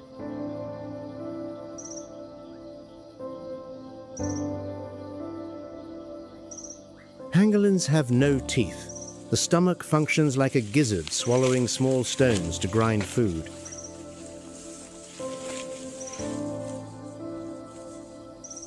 A mechanism, like a bird's, inside a mammal's body. 200,000 termites per day, 70 million per year.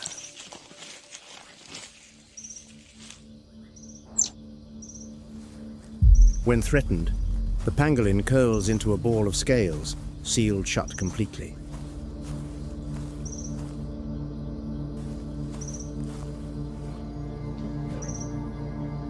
Lions cannot pry it open. Leopards cannot bite through. Millions of years of evolved armor protects against every natural predator.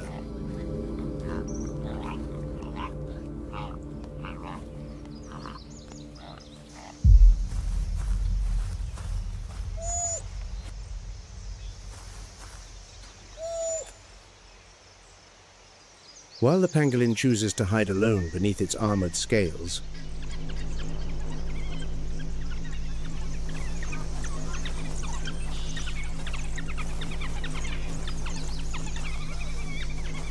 the phantoms of the savanna defy the laws of survival through the power of the pack.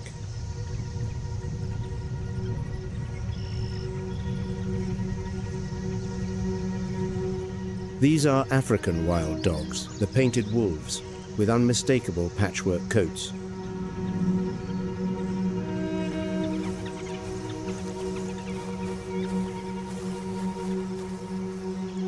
The pack of African wild dogs sets off, tirelessly crossing the vast plains.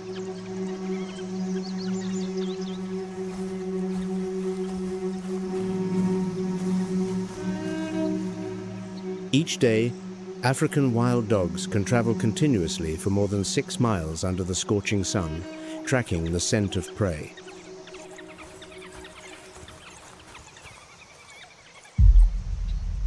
A target has entered their sights. A herd of impala.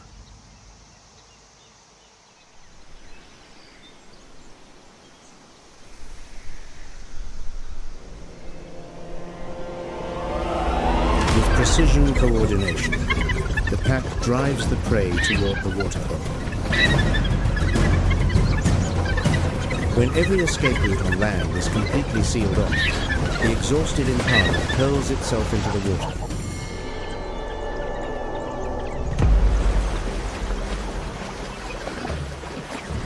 When the prey is dragged back onto the shore, a strange and civilized scene unfolds.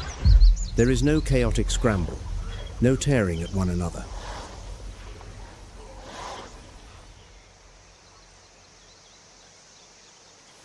They are phantom warriors, standing as living proof of the power of kinship.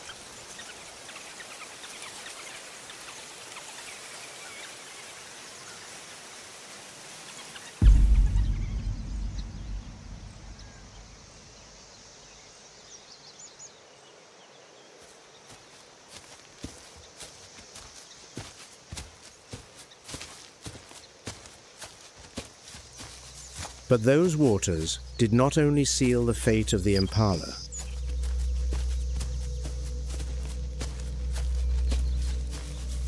On the far bank, tall, elegant silhouettes emerge from the brush.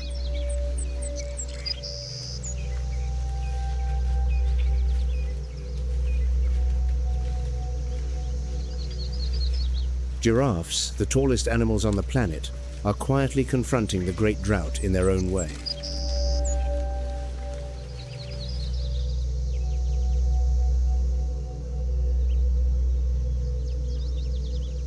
With their towering height, they hold an exclusive monopoly on the highest canopy leaves.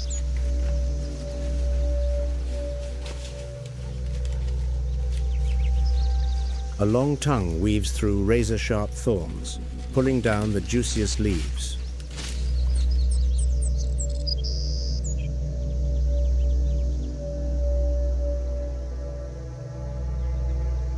But when forced to drink, the gentle giant must confront a perilous biological limitation.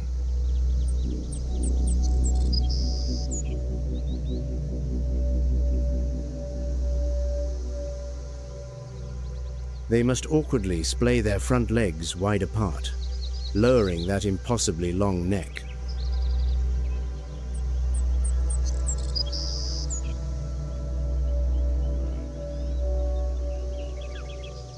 A moment of stillness from creatures perfectly adapted to the upper reaches of the savanna.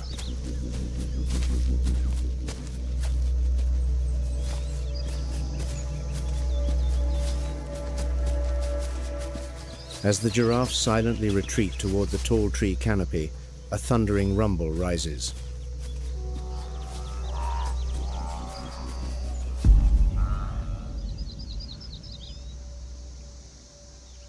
Emerging from the brush, a herd of zebras.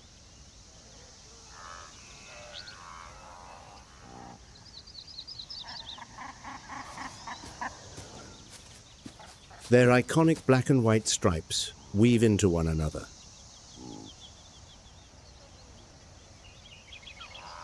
The lead zebra guides the entire herd across the water.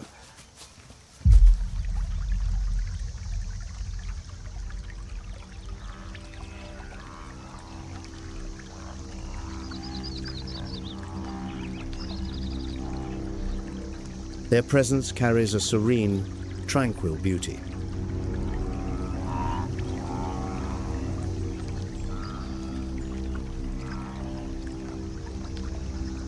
But the peace of the zebra herd never lasts long when opportunists appear.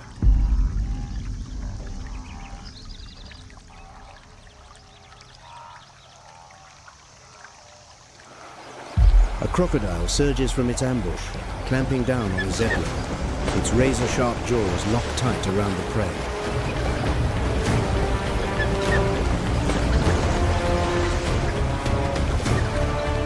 The zebra, by some miracle of final strength, breaks free from the crocodile.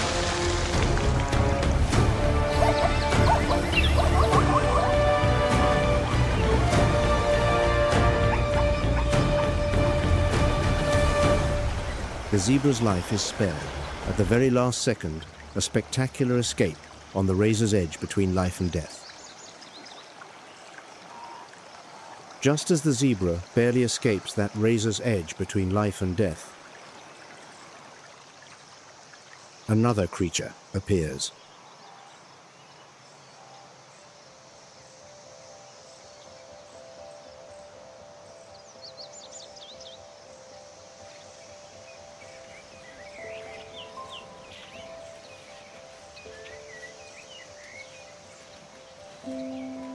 It is the kudu, one of the most graceful herbivores of the plains.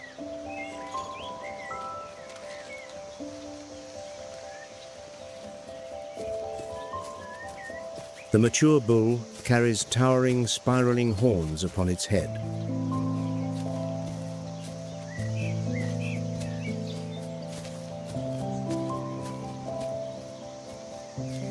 To endure the stifling heat and the scarcity of the great drought,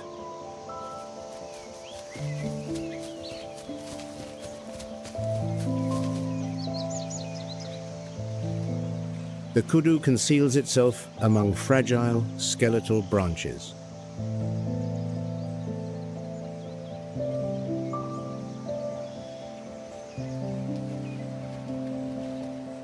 Its grayish-brown coat, accented by slender white stripes draped across its back, gives the kudu flawless camouflage.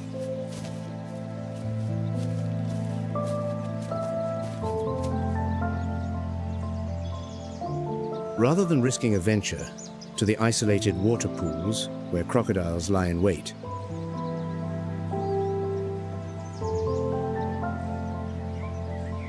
the kudu stands motionless.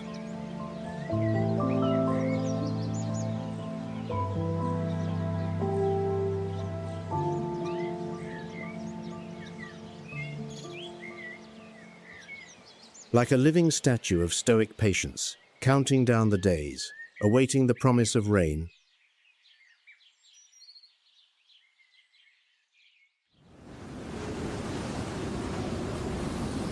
But the dry season does not last forever.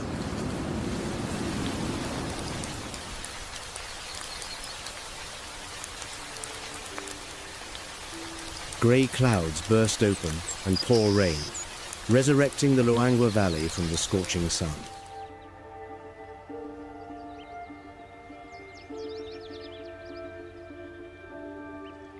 Cracked earth seals shut, the river rises high, the savanna transforms from the hue of death brown to tender green.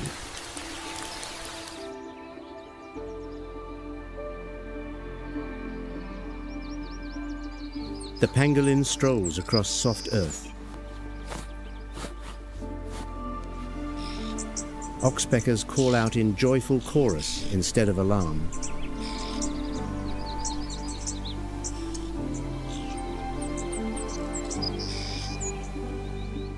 Lake Katavi fills with water.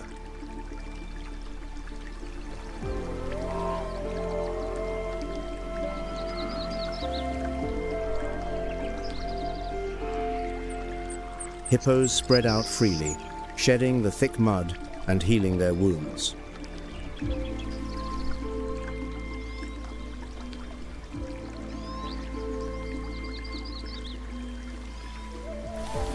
Memory and feet that know how to listen have guided the elephant herd across hundreds of miles to the exact place where the rain falls.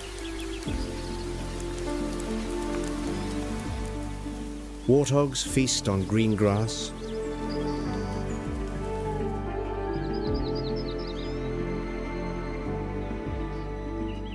Mothers produce milk, opening a chance at life for the newly born.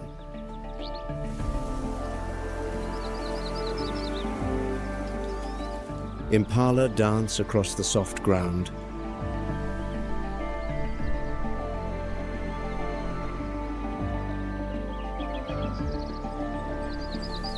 Predators stand ready for a new cycle of survival.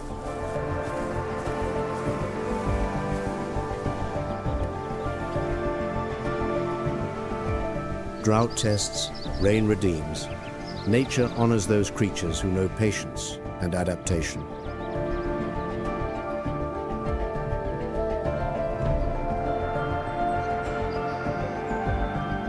The savanna does not fall, proving that water is the one true origin of all life.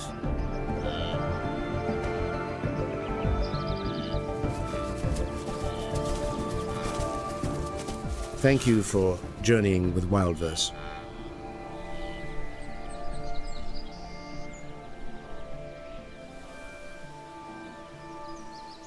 The natural world holds countless stories still waiting to be told.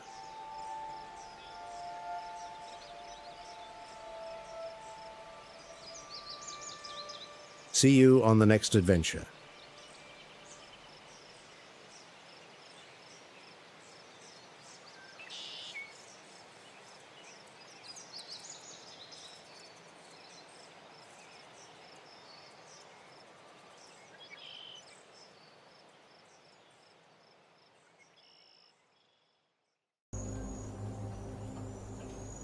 Here, amidst the vast grasslands, the rising sun brings more than just light.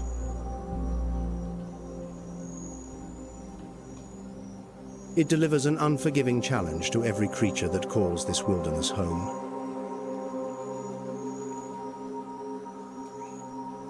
In the Okavango Delta, life is governed by a single, immutable rhythm, the coming and going of the water.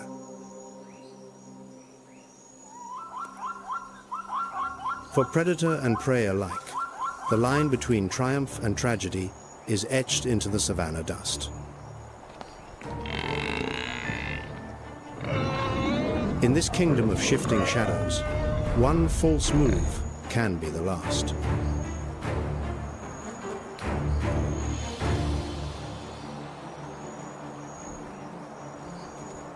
But as the morning heat begins to build, the savanna's deceptive peace is broken by a rare and desperate opportunity. An old buffalo bull, separated from the herd by infirmity, becomes an ambitious but necessary target.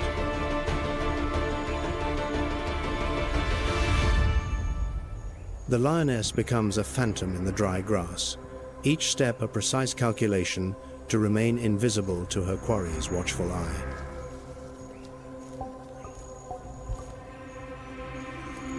She uses every acacia tree, every termite mound, closing the distance with the chilling patience of a consummate assassin.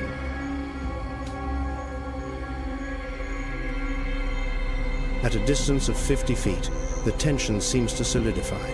The faintest sound could spoil everything.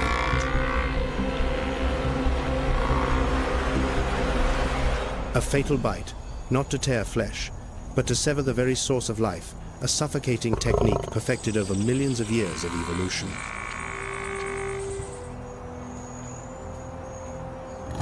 The violence is almost silent, marked only by the buffalo's strained gasps and the lioness's low growl as she maintains her terrible pressure.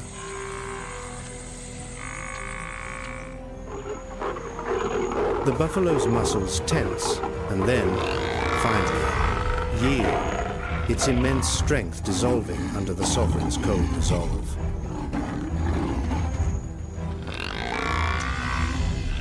As her prey falls, the suspense of the hunt gives way to a harsher reality, the victor's feast.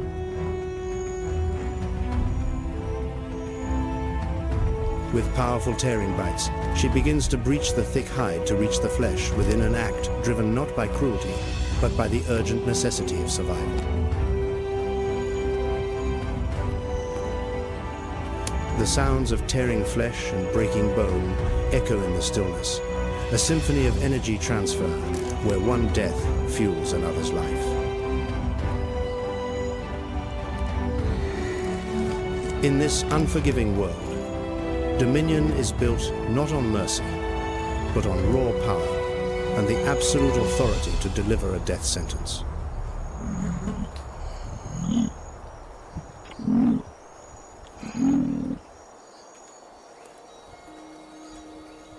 As the lioness's form fades into the heat haze, the air loses none of its tension.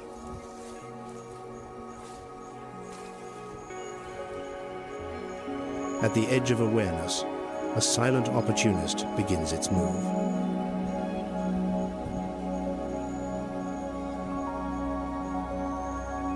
The black-backed jackal, its namesake saddle of dark fur running down his spine, is one of the savanna's master observers.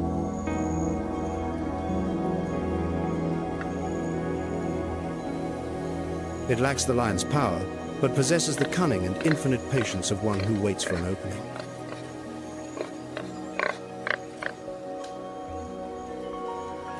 Nearby, a herd of impala stand like russet statues against the scorched grass.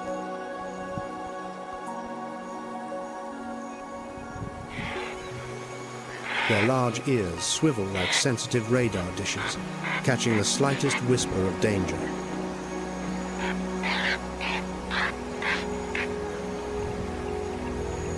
These antelope possess a remarkable alarm system. Scent glands in their rear heels release chemical signals to the herd the moment they leap into flight.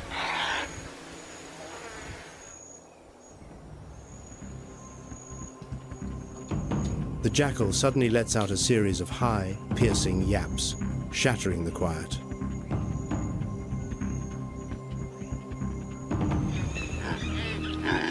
This call is no act of benevolence.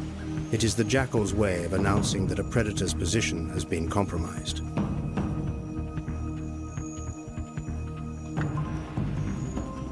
For the impala, a moment's inattention or a misinterpreted signal can be paid for with their lives.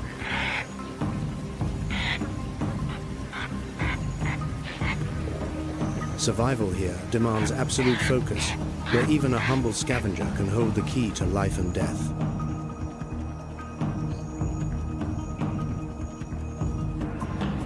This link between informant and potential victim weaves a dense network of vigilance across the entire plain.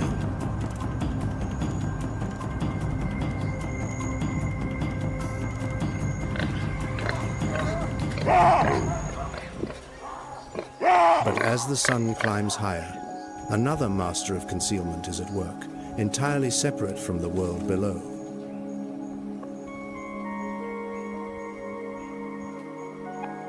The leopard, draped over a substantial branch, is almost impossible to discern with the naked eye.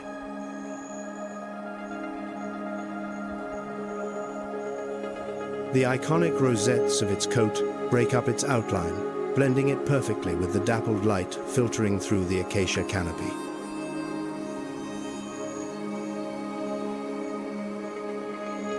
Below, a troop of baboons forages, oblivious to the predator lurking directly above them.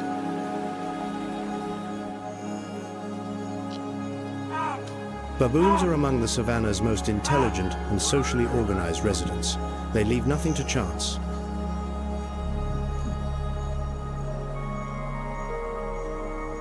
Sentries are posted in rotation, their sharp eyes constantly scanning for the smallest anomaly.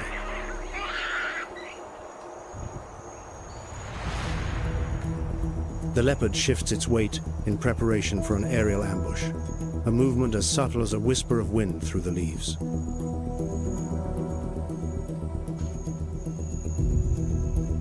Yet in this world, survival can depend on seeing the seemingly invisible.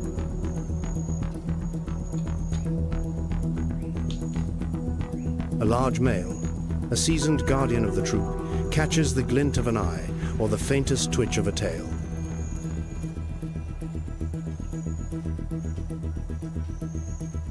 He instantly erupts into a series of harsh, staccato barks, a distinct alarm call that signals mortal danger.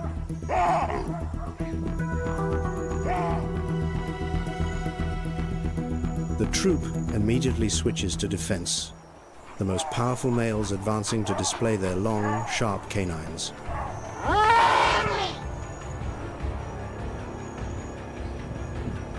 Confronted by an enraged and unified front, the leopard knows its greatest weapon, the element of surprise, has vanished.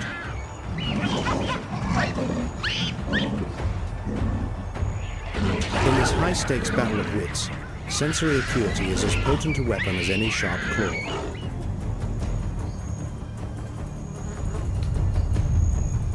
The leopard silently retreats deeper into the dense foliage, patiently awaiting another opportunity when the odds are in its favor.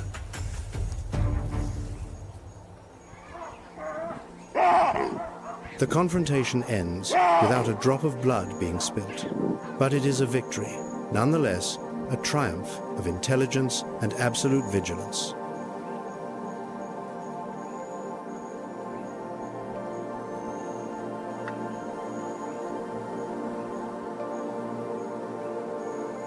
On the sun-scorched earth, a different hunting force altogether is mustering for its own campaign.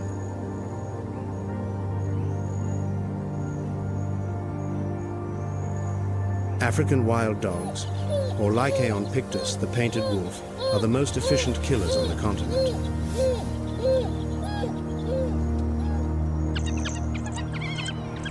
Unlike the lion with its brute strength, or the leopard with its solitary stealth, these dogs possess a far more formidable weapon, absolute cooperative warfare.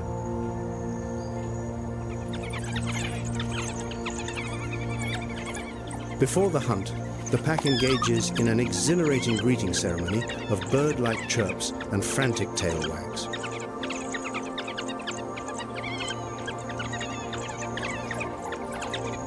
This is how they reinforce social bonds and prepare themselves for the relentless test of stamina to come.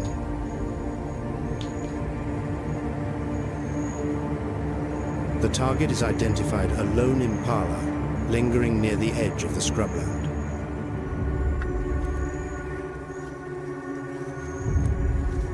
The chase begins not with a dramatic burst, but with a grueling long-distance run that can stretch for miles over treacherous terrain.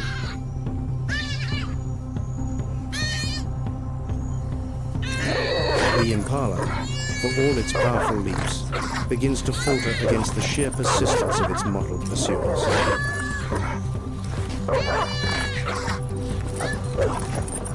The wild dog's hunting success rate is an astonishing 80%, far surpassing that of any other large predator on the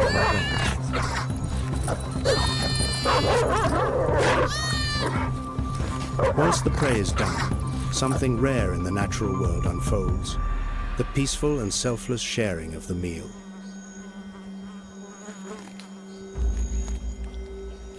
Whereas lions will often fight violently over a kill, the dogs prioritize allowing the pack's pups to eat first.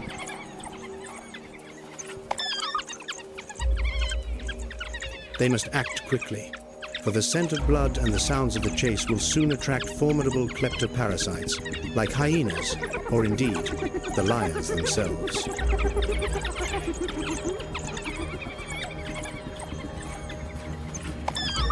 It is the ultimate testament to the power of unity, where each individual is not just a killer, but an indispensable cog in a perfect survival machine.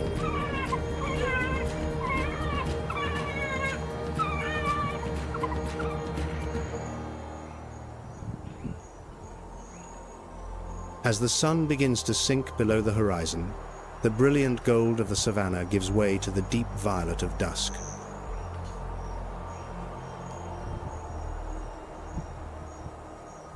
The clamorous sounds of the day's hunts are now but distant echoes on the wind.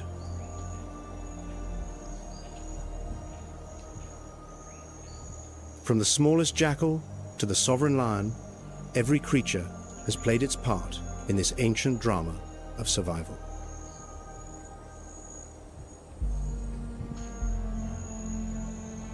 The waters of the Okavango continue to flow, carrying the promise of renewal for another demanding dawn.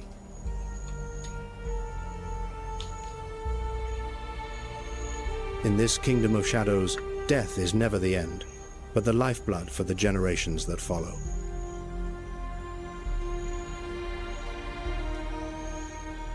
And this eternal cycle will begin again, when the first light of morning touches the dust of the plains.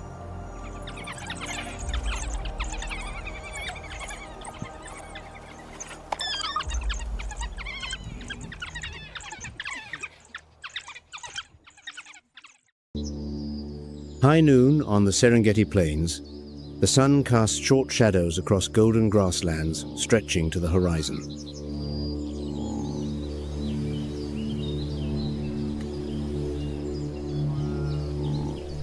The temperature grazes 105 degrees Fahrenheit. Heat shimmers above cracked earth, and most creatures have sought shade.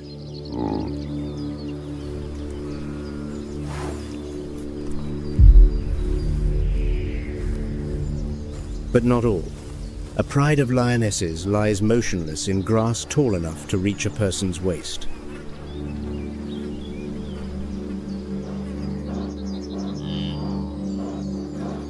They are not sleeping. The amber eyes of the led female track a migrating herd of wildebeest.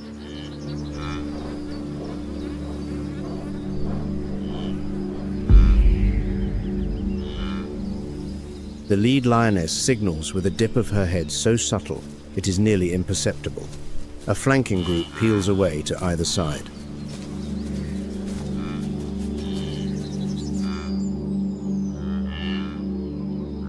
The rest hold still. They are the blockade.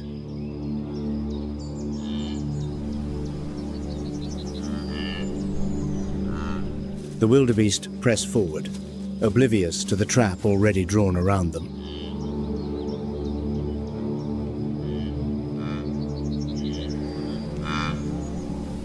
the ideal prey for lions, the old, the young, the injured, the weakest links in the herd.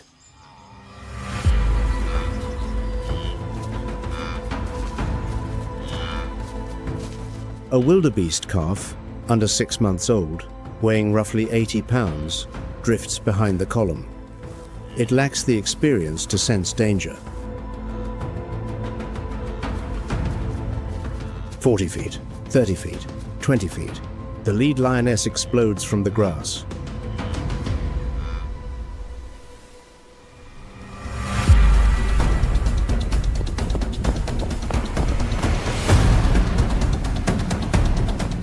A lion's top speed reaches 35 miles per hour, slower than a wildebeest over distance.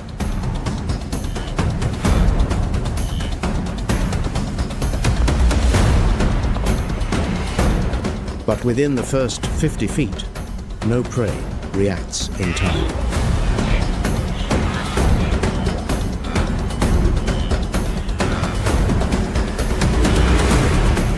The chase lasts fewer than 8 seconds. The lead lioness misses, but the flanking female strikes from the blind spot, claws nearly 2 inches long, pinning the calf's shoulder. The calf collapses. Red dust erupts into the midday glare.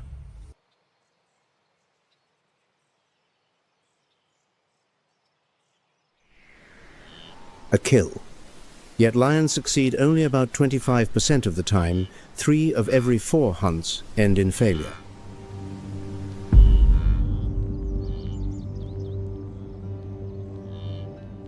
Every meal demands a toll. Spent energy, risk of injury, and sometimes death itself.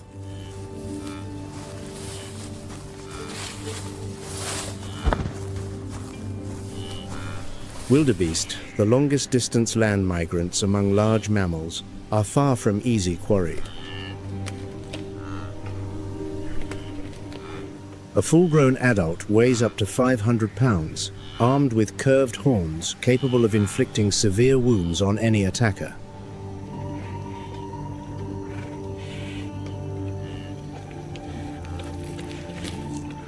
Yet that very strength makes them the prime target.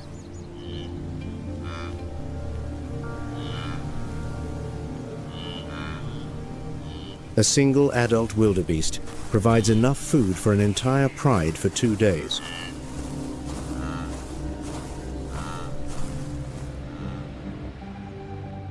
No side claims permanent victory.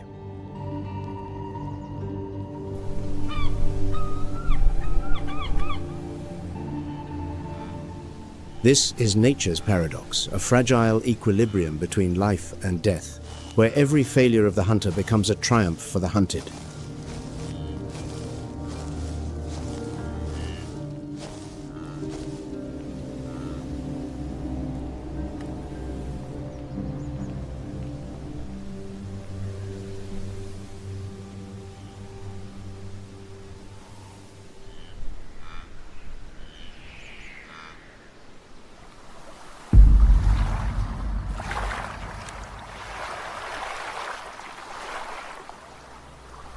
But the arms race on the African savanna is merely one chapter in a far longer story. On land, weapons are muscle, speed, fang, and claw.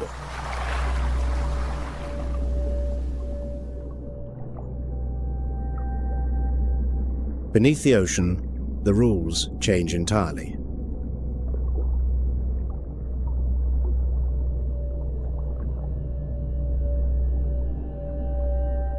More than 5,000 miles east of the Serengeti, beneath the warm waters of the Indo-Pacific, another world exists where size becomes irrelevant and the most lethal weapons belong to the smallest creatures.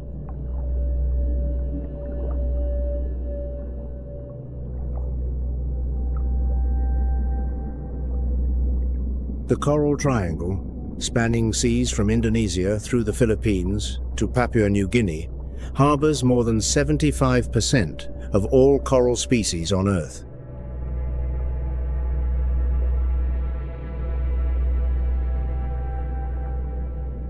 This is the ocean's greatest evolutionary laboratory.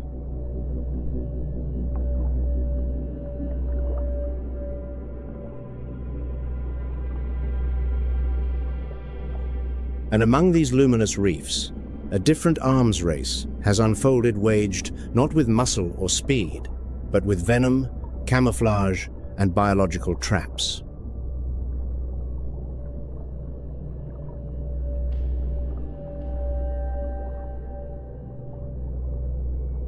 Sunlight pierces the crystalline surface and falls upon a shallow reef near the Lembeh Strait, Indonesia.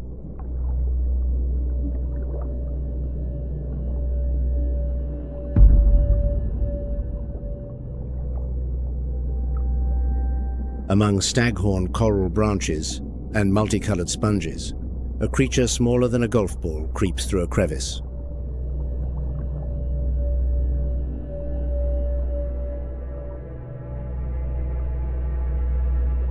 The blue-ringed octopus Hapalochlaena measures just 4 to 8 inches long and weighs less than 1 ounce. Placed on a human palm, it looks as harmless as a toy.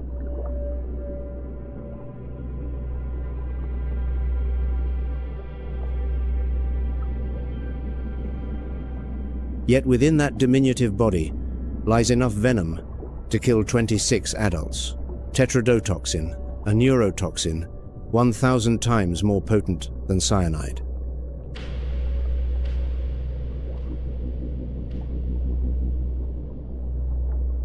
And there is no antidote. Stranger still, the blue-ringed octopus does not manufacture its own venom. Symbiotic bacteria, Vibrio and Pseudomonas, dwelling in its salivary glands, are the true chemists.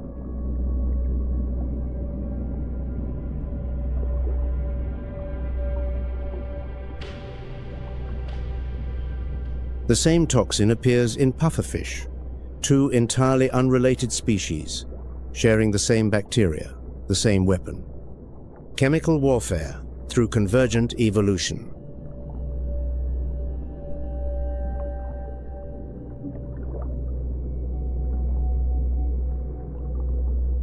When threatened, neon rings across its skin ignite in under half a second, the ocean's most unmistakable warning signal.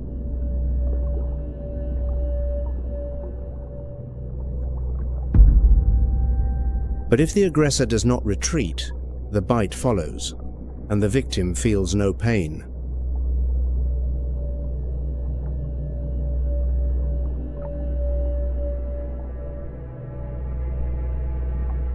No pain. That is what makes it terrifying. The victim does not know the bite has landed until paralysis begins.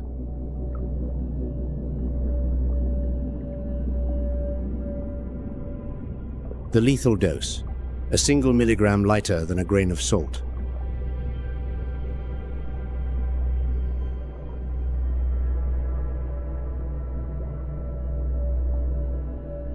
At least 11 human deaths have been documented.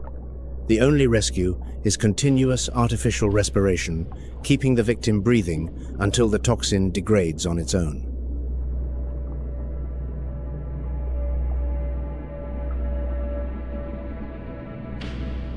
This lethal creature possesses a remarkably brief lifespan, lasting a mere 1 to 2 years.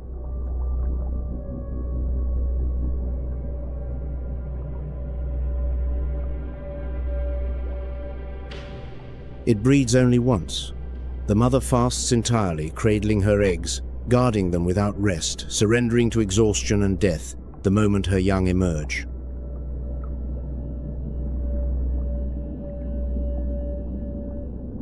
A short life, an eternal weapon.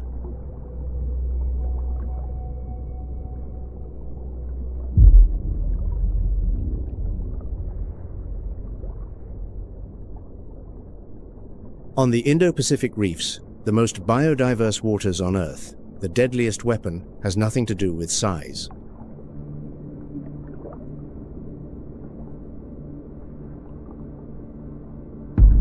Here, venom kills within 5 minutes. Camouflage turns a hunter to stone, and a mouth engulfs prey in 6/1000ths of a second.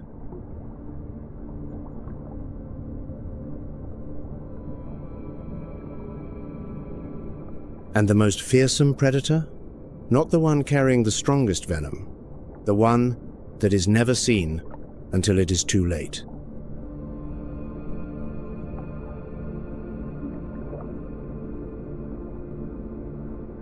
From the blue-ringed octopus, a miniature assassin armed with neurotoxin, the story draws deeper into the coral reef, where two opposing schools of combat have persisted for millions of years.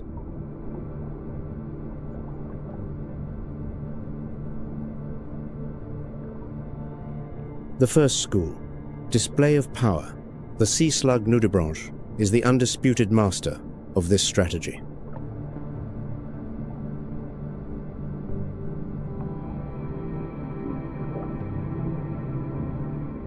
More than 3,000 nudibranch species have been identified across the world's oceans, and scientists believe the true number far exceeds that count.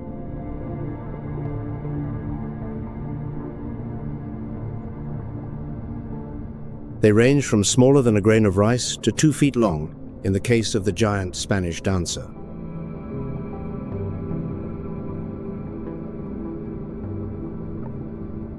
Their colors defy belief: neon pink, blazing orange, deep violet, electric blue like living candy scattered across the reef.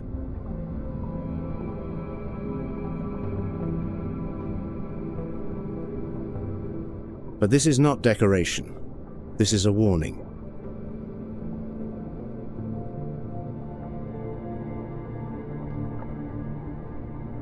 In biology, the phenomenon is called aposematic coloring, vivid hues that declare, "Eat me and die." And the nudibranch has every reason for such confidence.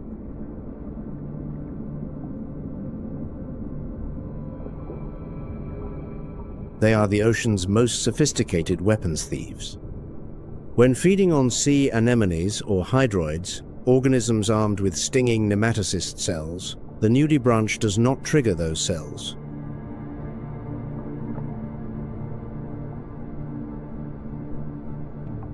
Rather than digest them, this biological machine steals thousands of venomous stinging cells from its prey, completely intact.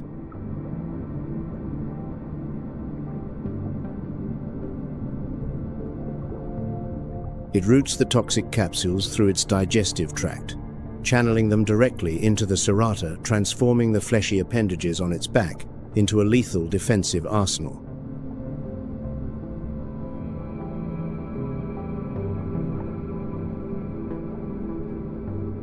There, another creature's weapon becomes its own.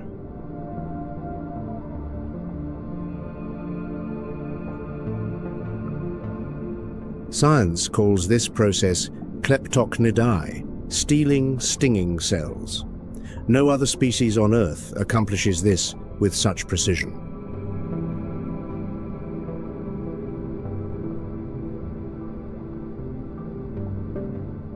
Nature's most exquisite marvel, the sea slug is a simultaneous hermaphrodite.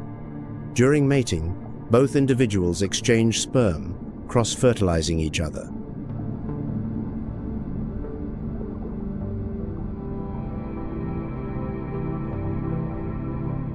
This mechanism ensures that not a single reproductive opportunity goes to waste across the vastness of the open ocean.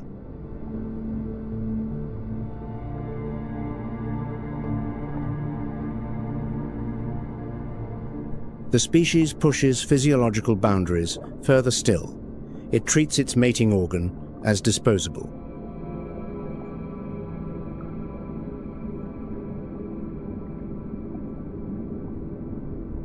Through autotomy, the nudibranch detaches its penis immediately after copulation, then regenerates a fully functional replacement in just 24 hours.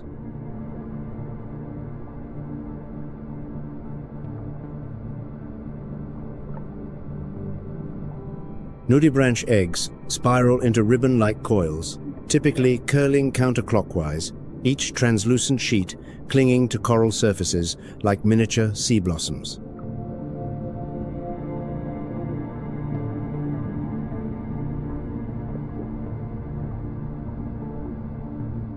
Among thousands of species, the Spanish dancer Hexabranchus sanguineus stands apart.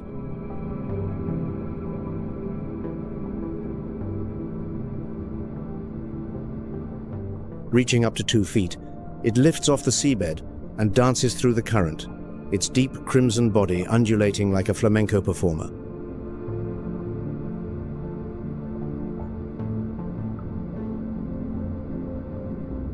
But behind that beauty lies a vital ecological role.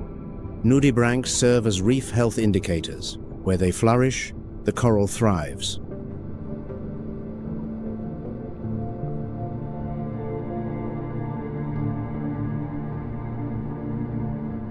The lesson of the nudibranch is plain.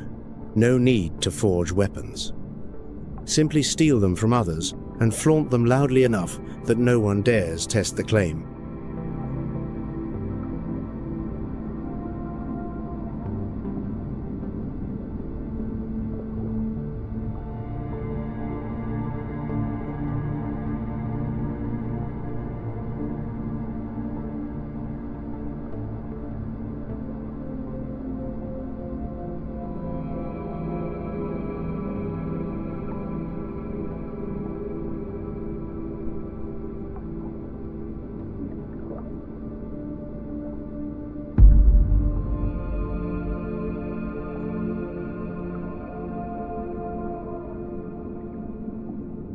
The stonefish, Sinancea verrucosa, the most venomous fish on Earth according to Guinness World Records.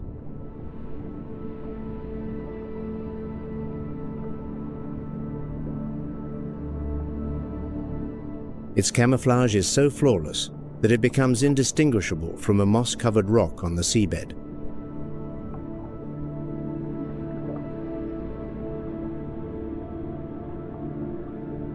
Measuring roughly 1 foot to 1.5 feet long, weighing up to 5.5 pounds.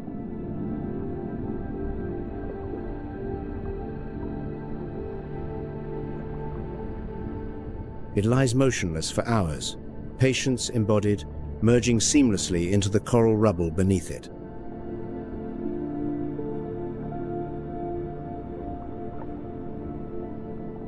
"13 razor-sharp dorsal spines rise along its back, each fitted with a pair of venom glands loaded with verrucotoxin, a neurotoxic protein.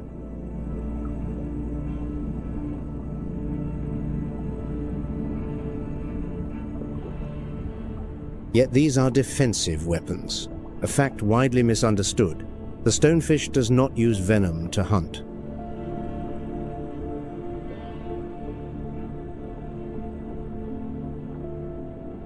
It hunts with speed, a strike lasting just 15 thousandths of a second, generating a vacuum that sucks prey straight into its mouth.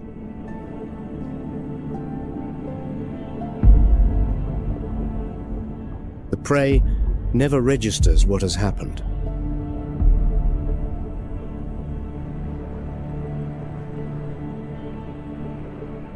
The venom is reserved for anything foolish enough to step on it.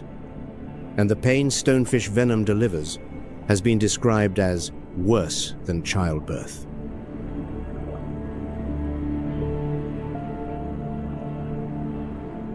Ranging from the Red Sea to French Polynesia, from Australia through Southeast Asia to Japan, the stonefish inhabits nearly every shallow Indo-Pacific water.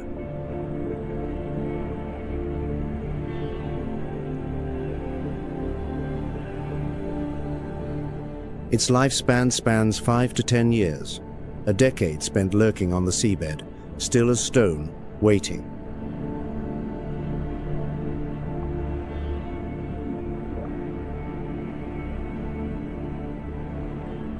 Patience, in every literal sense, is its primal instinct.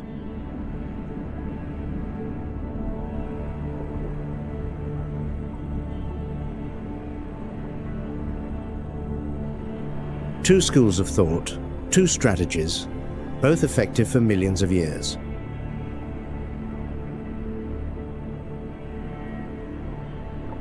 But both of these strategies, display and concealment, pale before a tiny phantom lurking beneath the water's surface.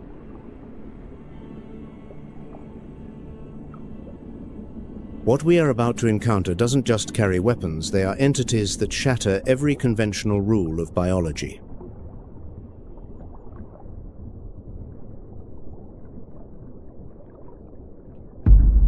box, jellyfish, cubozoa genus Charybdea, a creature with no brain, no bones, no blood, a living structure of near perfection, forged from nothing.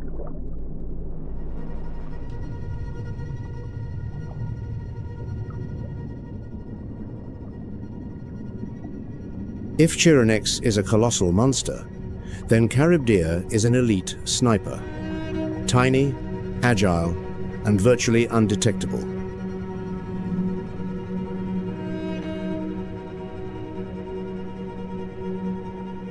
Their bodies are as transparent as crystal, shimmering under the sunlight.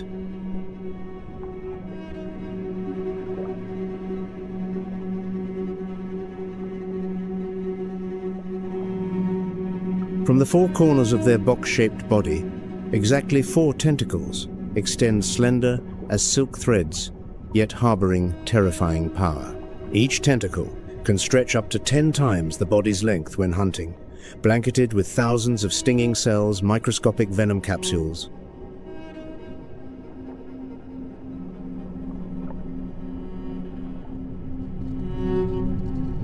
Each stinging capsule is a biological micro-bullet.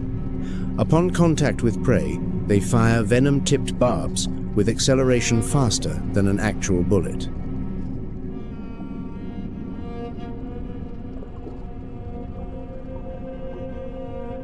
Charybdea's venom does not kill humans en masse within seconds like their giant relatives, but it inflicts excruciating agony that can trigger Irukandji-like syndrome, violent muscle spasms, vomiting, and an overwhelming sense of dread, as if the end of the world is closing in.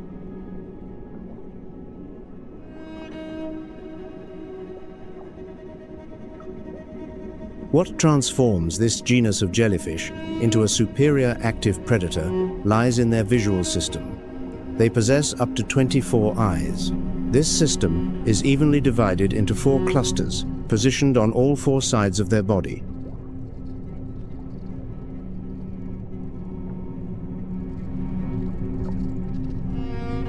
More terrifyingly, each cluster contains 2 complex lens eyes, equipped with a fully developed cornea, crystalline lens, and retina, every bit as sophisticated as a human eye.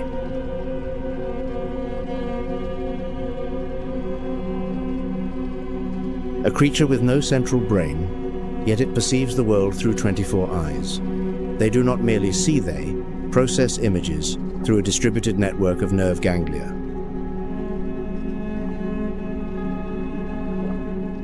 And unlike most jellyfish that simply drift aimlessly, Charybdea are masterful swimmers.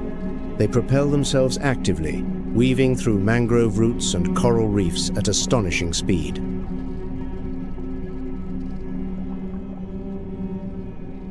They are drawn to light a peculiar behavior known as phototaxis. They surge toward light sources like transparent arrows, hunting small shrimp and juvenile fish with absolute precision.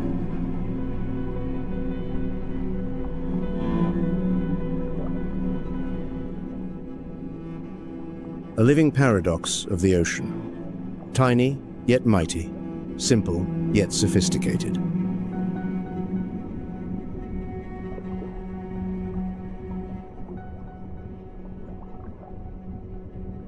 That is Charybdea, the phantom that commands the light.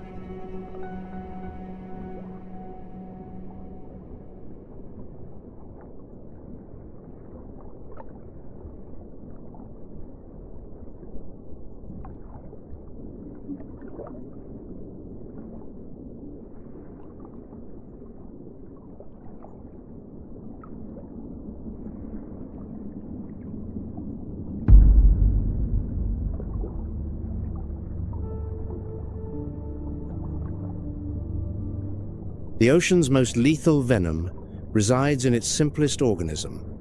No brain, no skeleton, no consciousness.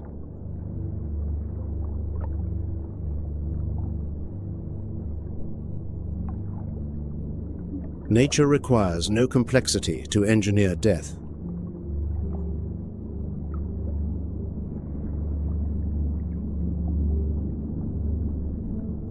The next invader represents a far more insidious threat: systematic destruction from within.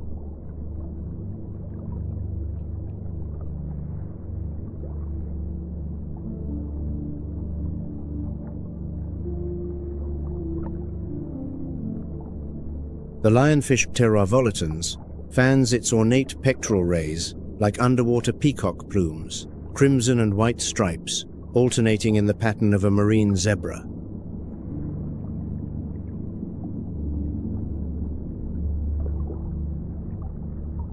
Perhaps the most beautiful fish on the reef, but that beauty is a trap.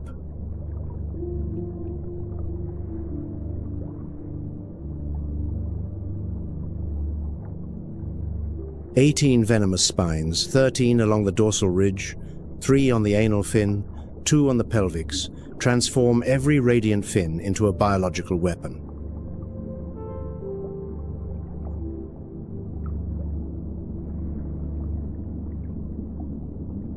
The lionfish is venomous, not poisonous, a distinction that matters profoundly.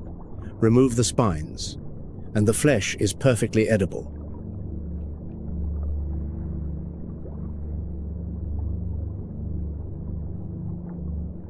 Delicious, even. The lionfish's homeland is the Indo-Pacific, where it has coexisted in equilibrium with reef ecosystems for millions of years.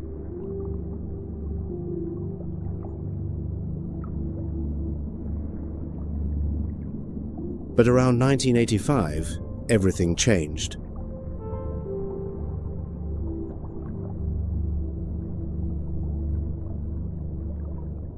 Lionfish appeared in the Western Atlantic, the Caribbean, and the Gulf of Mexico, an ecological invasion likely triggered by careless aquarium releases.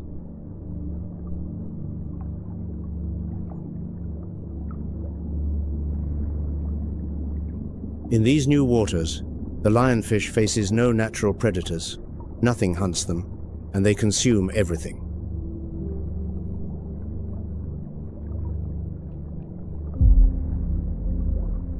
The lionfish stomach expands to 30 times its resting volume. This insatiable voracity drives them to devour over 70 species of native fish and invertebrates.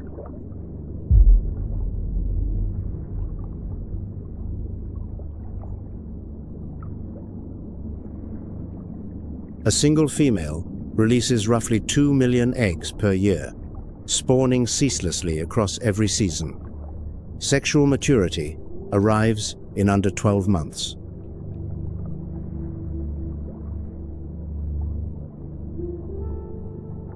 The result? A 79% decline in native juvenile fish within the first 5 weeks of colonizing new territory.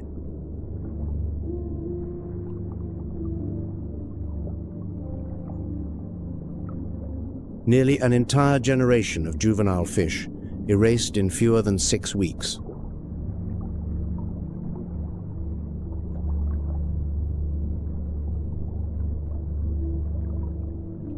The domino effect cascades.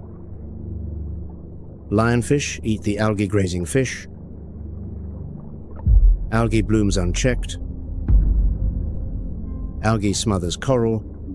Coral dies. The invader does not merely kill fish, it kills the reef itself.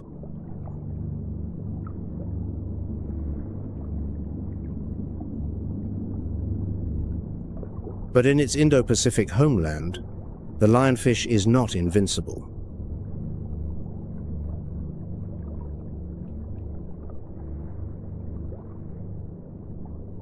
Something eats them there, swallows them whole, undeterred by 18 venomous spines.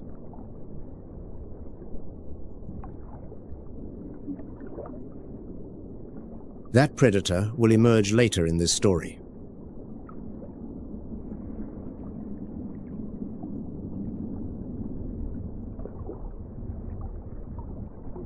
The invasion of the lionfish, the arms race on the coral reef, that seemed to have already escalated to its peak.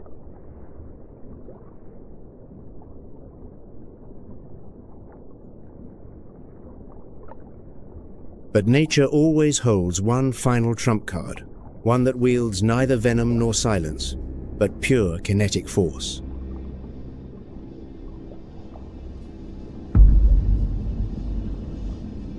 The peacock mantis shrimp, scientifically known as Odontodactylus silurus.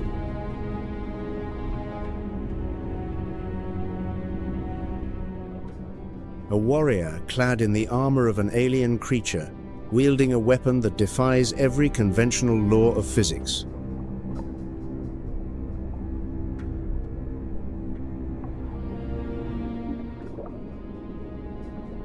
Spanning 2 to 7 inches in length, they wear a dazzling exoskeleton ablaze, with iridescent greens, oranges, and reds, like a peacock's tail, a magnificent beauty, concealing an authentic engine of destruction.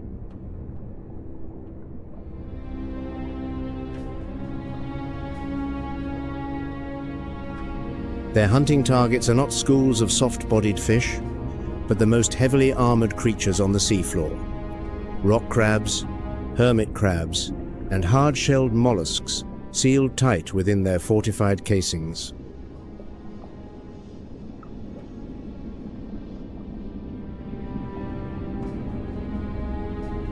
Unlike predators that hunt with fangs and claws, the peacock mantis shrimp belongs to the smasher group, possessing a pair of specialized club-like raptorial appendages constructed from ultra-dense hydroxyapatite.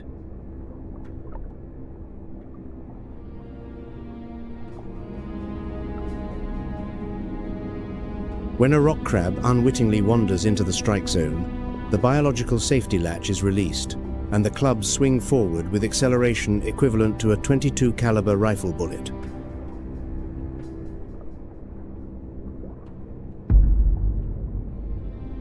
The strike reaches 50 miles per hour even against the tremendous drag of water, tearing apart the molecular structure of the liquid to generate microscopic cavitation bubbles.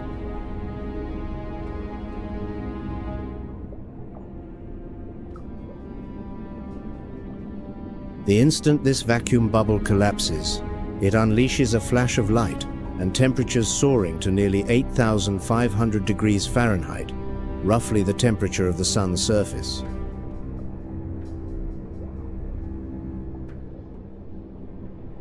This means the unfortunate prey endures a devastating double blow, a mechanical impact force of up to 350 pounds of force, followed by a shockwave explosion that shatters its protective armor to fragments.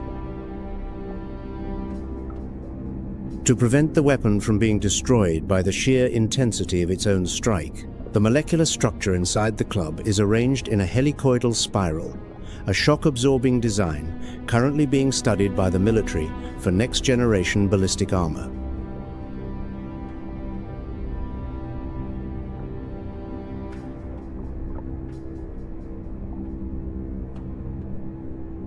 But this heavy-duty weapon only reaches its full potential thanks to the most complex visual system in the entire animal kingdom: 16 types of color photoreceptor cells, combined with independent trinocular depth perception in each eye.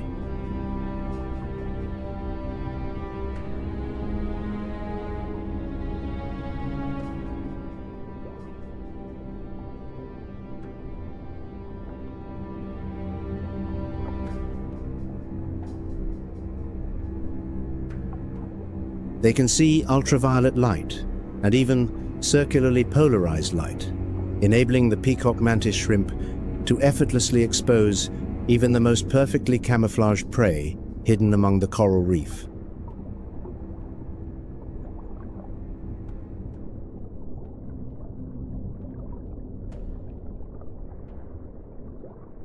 These eyes function as an integrated microprocessing camera system, automatically analyzing data on site and locking onto targets with zero latency before delivering the killing blow.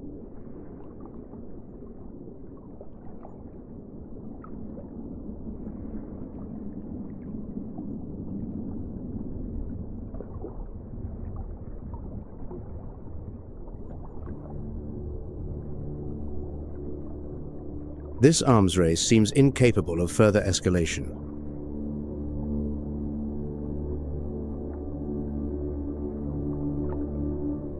But the final two contestants prove otherwise, one through the ocean's most flawless individual deception, the other through an unprecedented cross-species alliance.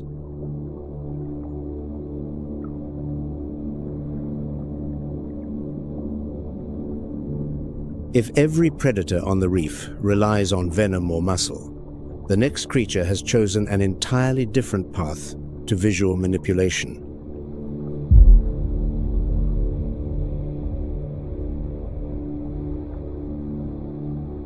The cuttlefish family Sepiidae, living optical computers that patrol the intricate reefs of the Indo-Pacific.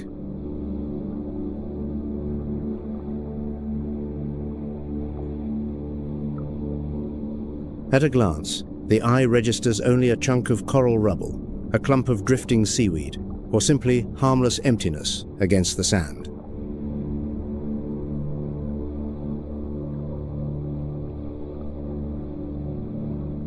Because the camouflage of this cephalopod represents the pinnacle of biological disguise.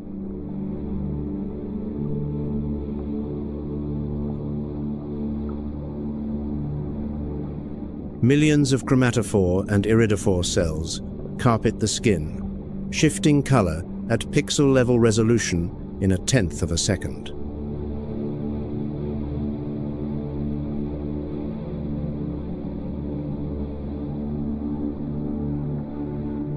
It mimics not merely color, but manipulates tiny muscle bundles beneath the skin to replicate the precise three-dimensional texture of jagged coral branches.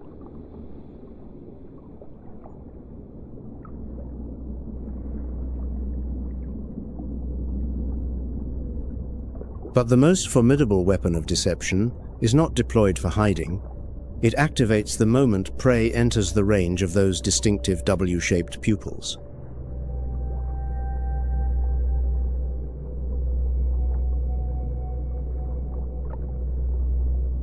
The soft mantle erupts in pulsing bands of black and white that ripple continuously like electric waves, an irresistible visual hypnosis.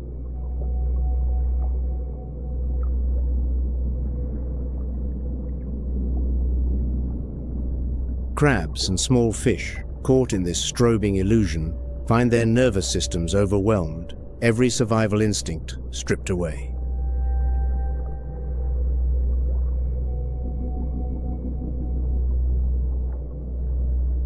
In that frozen instant of sensory overload, the invisible assassin strikes with devastating precision.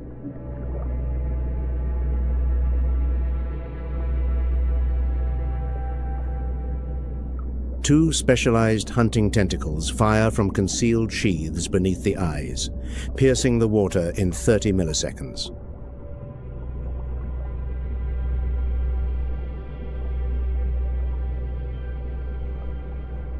The strike carries immense kinetic force, micro-hooked suckers locking onto the prey before any reflex can trigger.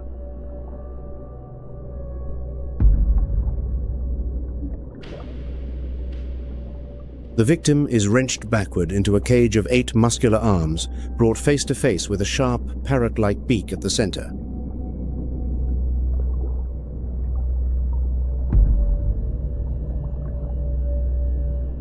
That beak crushes the hardest crustacean armor with ease, while simultaneously injecting cephalotoxin, a neurotoxin that extinguishes all resistance.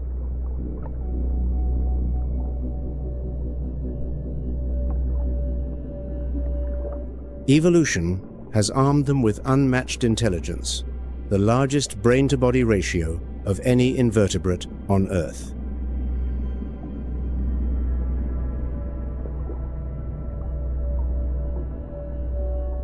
They calculate light angles, memorize reef topography, and optimize each deception scenario with the precision of seasoned strategists.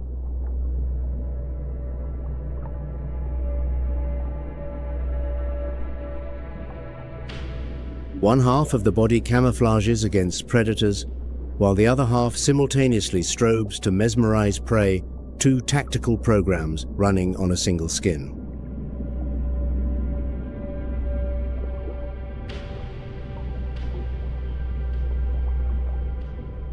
Through optical illusion, and cold intelligence, the cuttlefish ascends to the apex of solitary killing, a lethal mirage that needs no allies.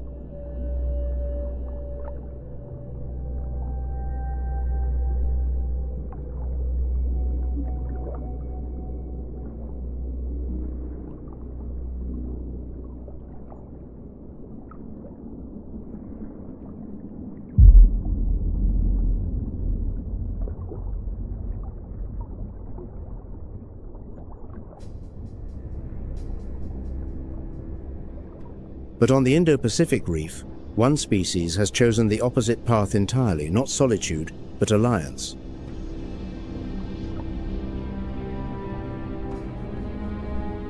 Not individual traps, but collective tactics that cross the boundaries of species.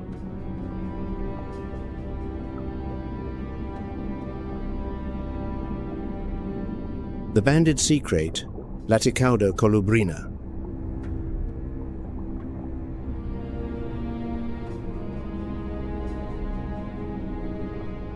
A sea snake whose venom strikes 10 times more potent than a rattlesnake's LD, 50 below 0.05 mils, kg, of body weight.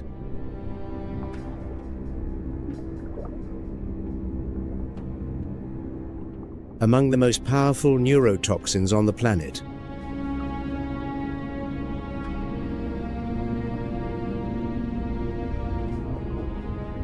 But here lies the most astonishing paradox. It is docile, extraordinarily docile.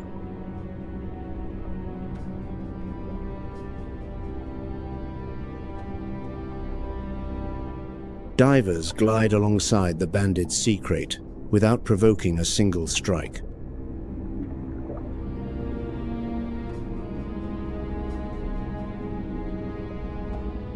Many defensive bites are dry, delivering no venom at all.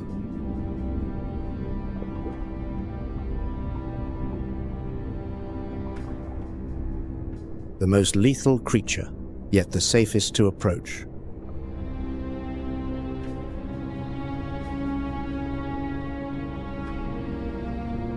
Venom sufficient to kill dozens of humans, yet almost never deployed against them.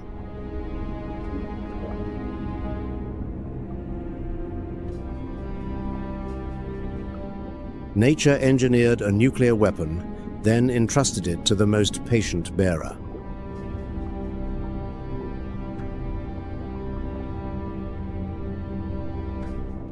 Females stretch to 5 feet, weighing roughly 4 pounds.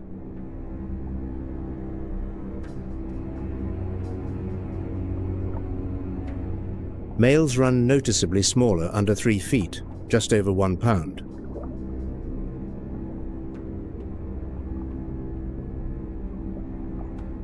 Alternating black and white bands aposematic coloring broadcast a warning signal identical to the nudibranchs.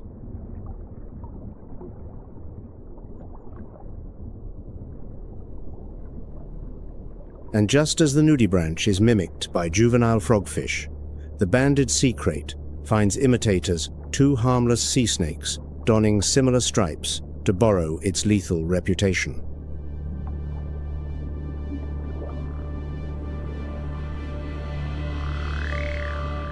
Batesian mimicry, once again.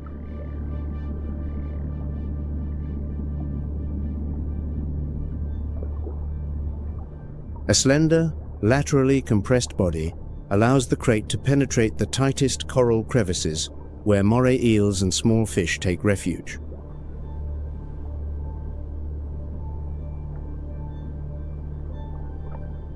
It specializes in hunting moray eels, a quarry few predators dare confront inside their own dens.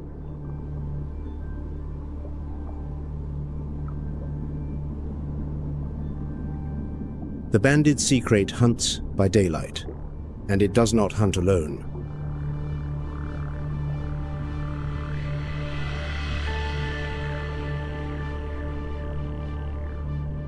This is among the most remarkable spectacles marine biology has documented.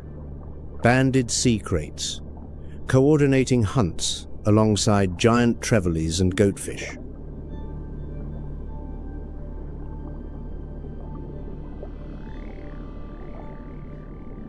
The tactic unfolds. Simply trevallies and goatfish drive schools of small fish into coral crevices.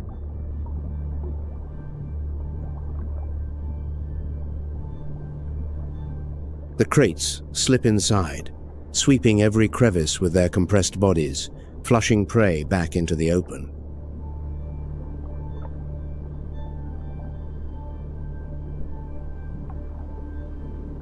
Prey fleeing the crevices meets the waiting jaws of trevallies and goatfish. Both parties profit.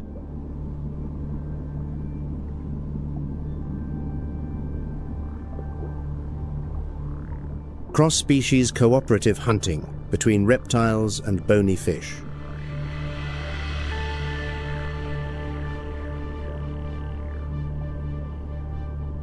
The sea krait hunts with entirely different species, a degree of collaboration few would have predicted.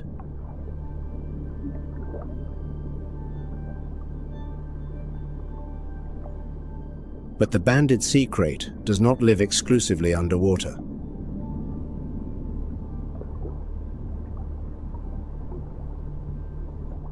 It is amphibious, spending roughly half its life on land.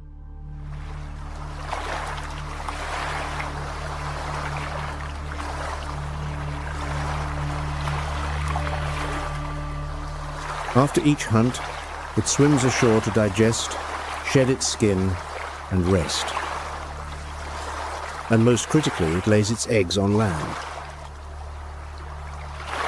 The banded sea krait is the only sea snake on Earth that lays eggs ashore, oviparous, while every other sea snake gives live birth in the water.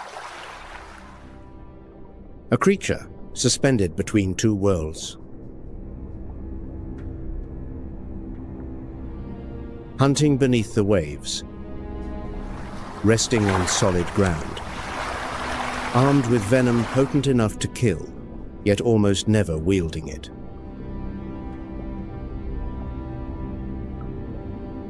Forging alliances with other species to hunt, laying eggs on dry land despite being a sea snake.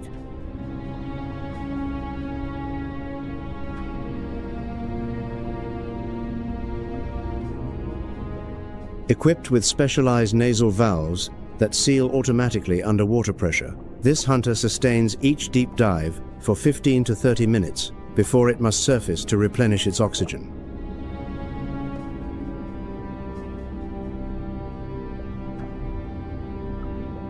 Amid the vast ocean, the banded sea krait remains tethered to the air, its bond with the terrestrial world never severed.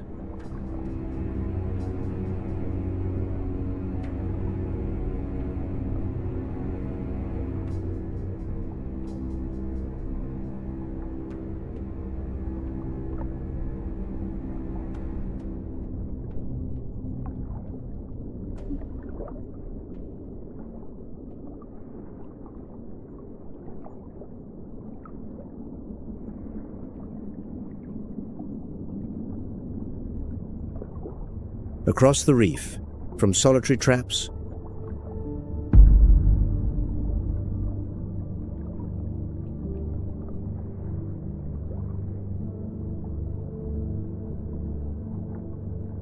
to hunting alliances,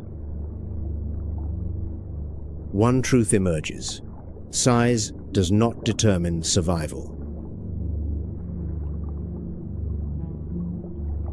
This fierce arms race compels the smallest creatures to forge the most singular tactics and weapons.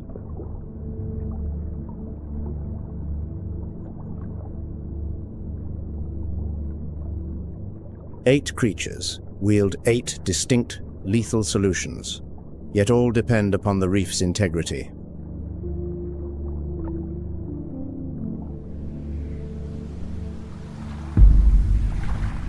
Yet this 400 million year evolutionary laboratory is collapsing under climate change, pollution, and greed.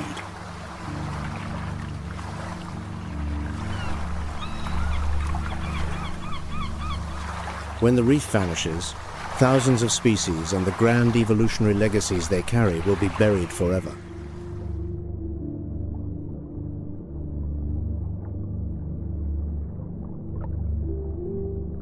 Unlike the clamor of the savanna, the battle for survival on the seafloor unfolds in a silence that chills the blood.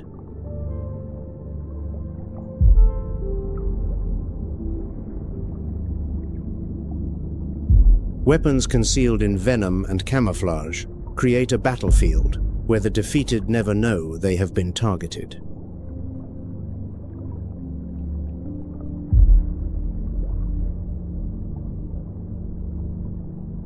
The ocean's most dangerous weapon is not brute force but invisibility, claiming lives in the span of a heartbeat.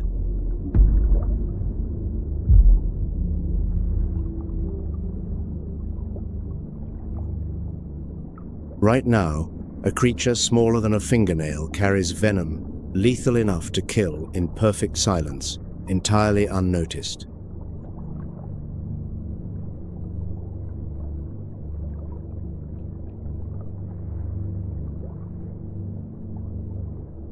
Thank you for joining us on WildVerse. Subscribe now to continue exploring the untold stories of survival.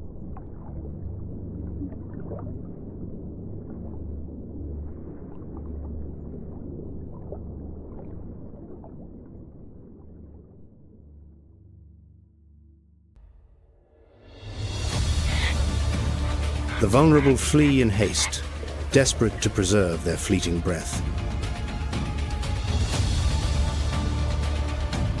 The formidable, however, choose silence, slipping unseen into the darkened mire.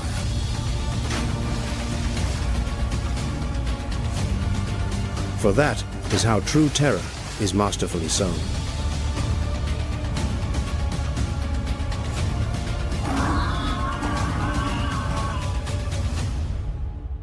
A herd of impala graze with heads lowered. Their ears swivel ceaselessly, scanning every direction, yet their eyes see nothing but grass.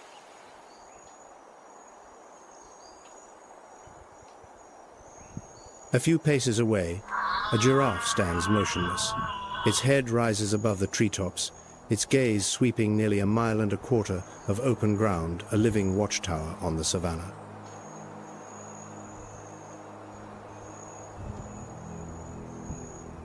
A 1,000 feet to the east, a shape lies flattened in the grass. Its body presses against the earth, eyes locked on the impala herd. Pale gold fur, dappled with black spots, blends into the dry grass with near-perfect precision.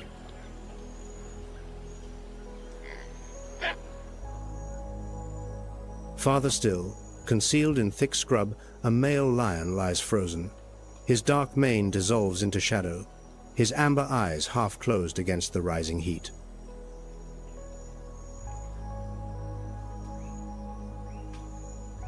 He arrived before dawn, not a single muscle twitching since the deliberate stillness of the dominant, every breath shallow, every heartbeat measured, the patience of an apex predator distilled into perfect inaction.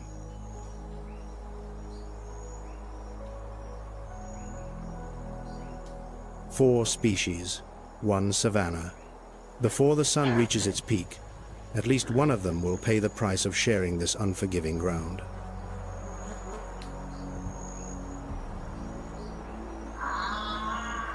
The impala feed close beside the giraffe, and this is no coincidence. Standing 16 to 20 feet tall, the giraffe's eyes detect what the low-slung impala cannot.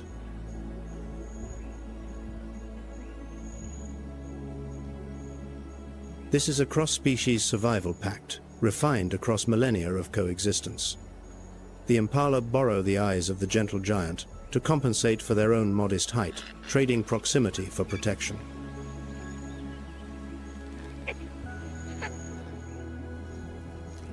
And those very eyes now detect what the entire impala herd has missed, a low shape pressed against the golden grass, edging closer with each passing second.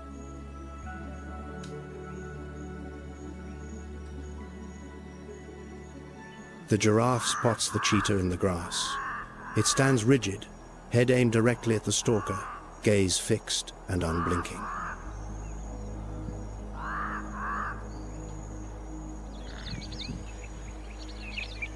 The impala read the signal. Heads snap upward in unison, ears erect. every muscle drawn taut as a bowstring.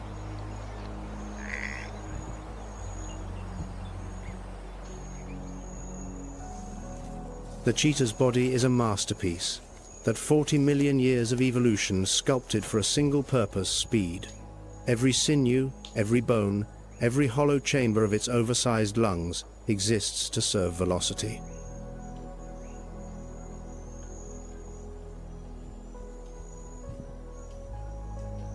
"70 miles per hour. From standstill to 100 kilometers in 3 seconds flat.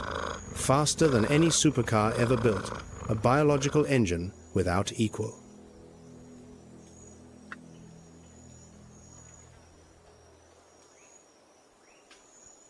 But that speed lasts no more than 20 seconds. After that, the cheetah's body overheats to its physiological limit, core temperature spiking past 40 degrees. Stop or die.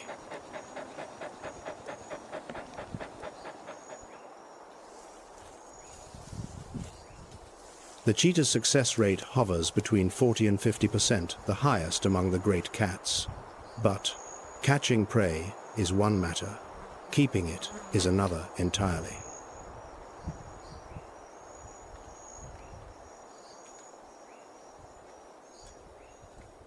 The cheetah knows it has been exposed. The element of surprise, its most critical weapon, is gone. Across the open grassland, no option remains but to strike immediately or abandon the hunt entirely.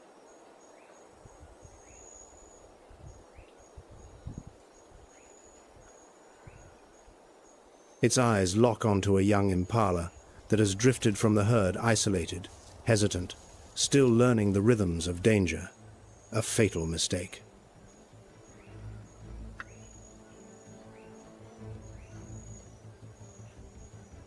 From 0 to maximum velocity in 3 seconds. Dust and grass erupt beneath the cheetah's paws as its body becomes a blur of gold. Its running line cuts a flawless straight path.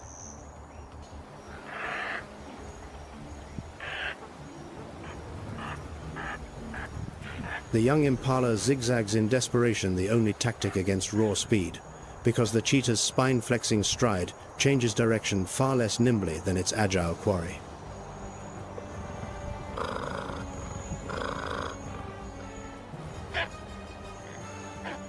12 seconds. Specialized claws, semi-retractable, functioning like the spikes on a sprinter's shoe, grip the earth and strike the prey down with surgical precision. The hunt is over.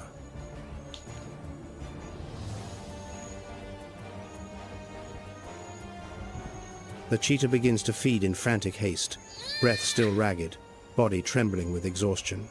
But it is not the only one hungry this morning.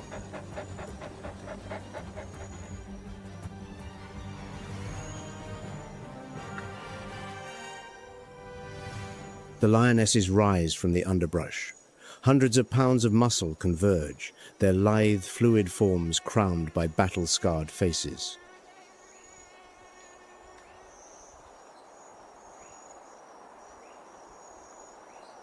They have rested motionless all morning, not from indolence, but because steadfast patience remains the greatest weapon of the savanna's elite hunters.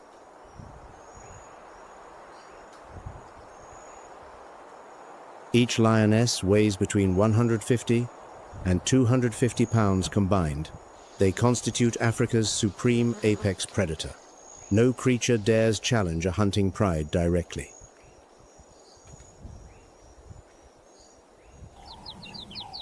Yet today, they ignore the cheetahs and impala herds. The pride's gaze locks onto a substantially more formidable quarry.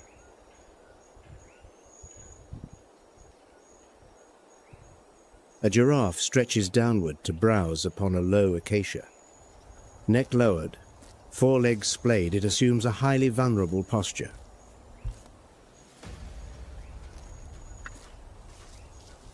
The pride advances, 164 feet, 98 feet, 49 feet. Each footfall lands in absolute silence. They fan out and charge. Yet, the giraffe holds its ground.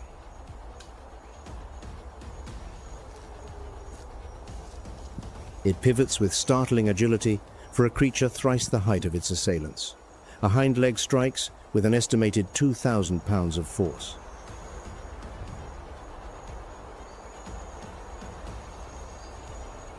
Enough to shatter bone, enough to kill.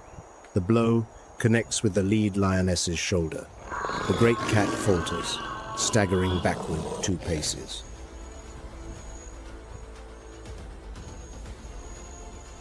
The giraffe stands resolute, confronting them. 4 pillar-like legs planted firmly, head held high, entirely devoid of panic.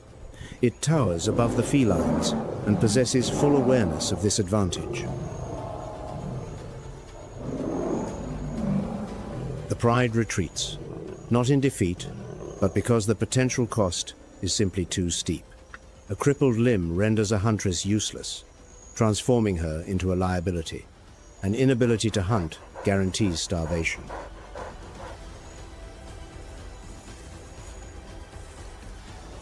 Collective might is not universally sufficient.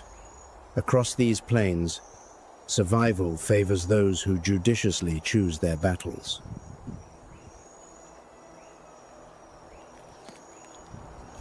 Nearby, a cheetah finishes its meal, resting beneath an acacia canopy as temporary peace falls. The impala herd resumes. Grazing 1 lost, 39 remain.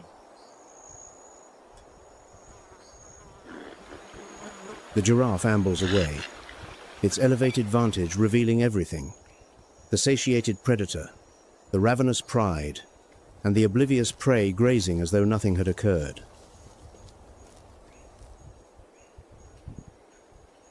Retreating to the shadows, the lionesses lie in wait for another fleeting opportunity.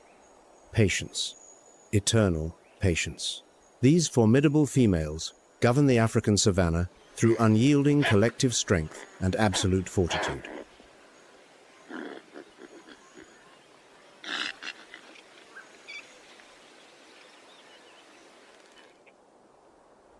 But across the Atlantic, in the sprawling swamplands of South America, a different great cat has evolved along an entirely separate path. It needs no pride, as the lion does, no speed, as the cheetah requires.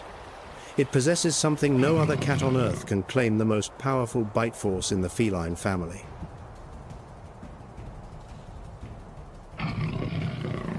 A single bite clean through a caiman's skull. The jaguar, South America's apex cat, built for the swamp and answerable to nothing.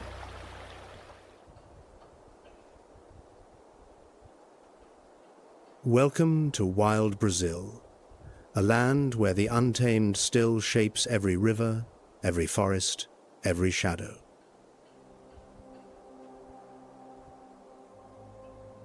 The 5th largest nation on Earth, 8.5 million square kilometers stretching from equatorial rainforest down to tropical savanna, from flooded marshland across to white desert.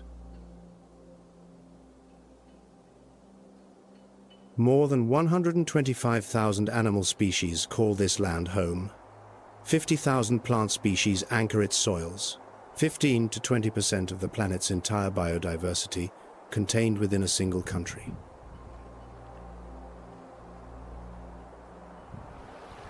Each year, scientists identify approximately 700 new species within Brazil's borders. The natural world here continues writing pages that humanity has yet to read. 65% of Brazil's territory remains cloaked in native vegetation, 5 towering biomes spread across the continent, each a separate world governed by its own climate, ecology, and set of rules. Pantanal, Amazon, Mata Atlantica, Cerrado, Caatinga, and thousands of kilometers of Atlantic coastline, each name a doorway into a different realm. 150,000 square kilometers of flooded wetland, spanning 3 nations, Brazil, Bolivia, Paraguay, the largest tropical wetland system on Earth. 80% of the surface sinks beneath water during the wet season. Solid ground vanishes, yielding to a half-submerged realm where the boundary between river and land dissolves entirely. Unlike most major rivers in South America, the Paraguay River, the lifeblood of the Pantanal, remains entirely unobstructed by any dam along its main channel. That free-flowing current is the reason the Pantanal still breathes an unbroken pulse of water that sustains millions of lives across the floodplain.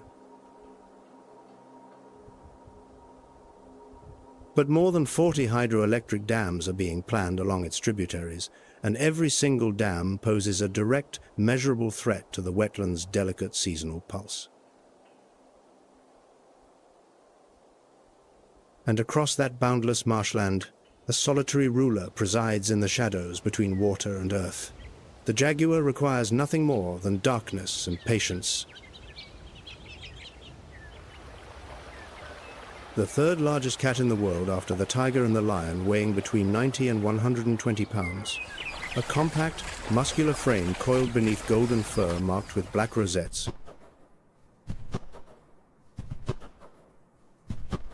A male jaguar can measure just over 6 feet in length, with a 28-inch tail, yet its build is engineered for tangled jungle and swampland rather than open plains.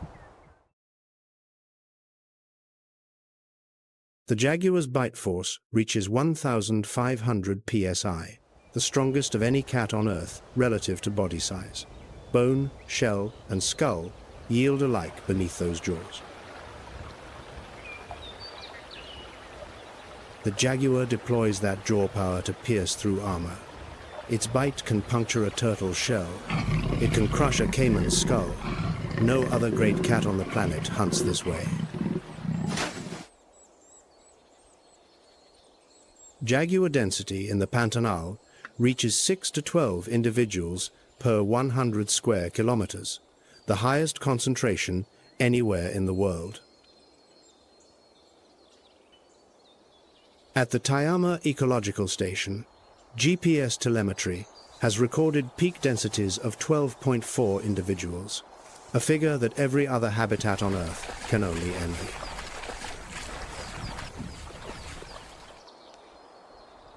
The Pantanal jaguar's technique for hunting caiman is globally unique. They hunt in daylight during the hottest hours, when caiman bask on the banks, sluggish and exposed. The jaguar approaches from behind in absolute silence. Not a leaf snaps, not a ripple stirs. The marshland holds its breath.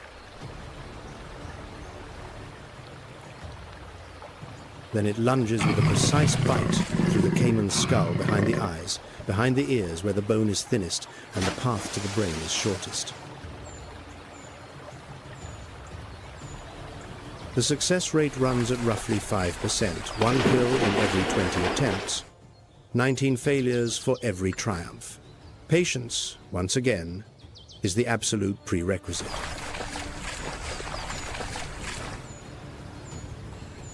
5% sounds low, but when each successful hunt ends with a meal weighing dozens of pounds, a single kill sustains the jaguar for days.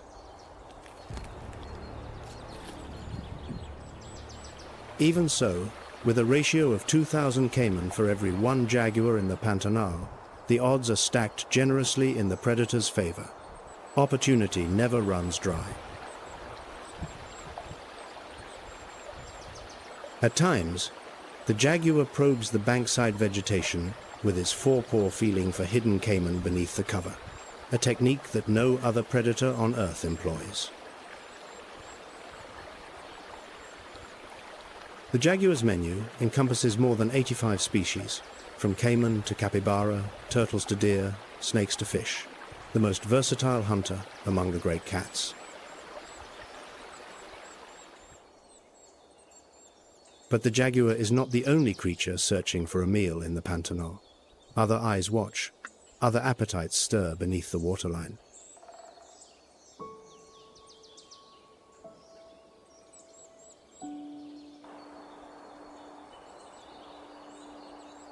The capybara, the largest rodent on the planet, stands roughly 4 feet in length, weighs between 35 and 66 pounds, and lives in herds of 20 or more.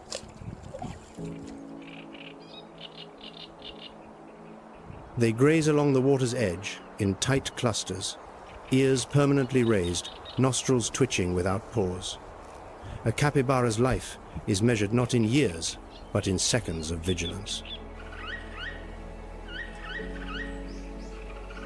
During the dry season, as water levels drop, capybara herds can swell to over 100 individuals, clustering around the last remaining pools, a feast laid out for every predator.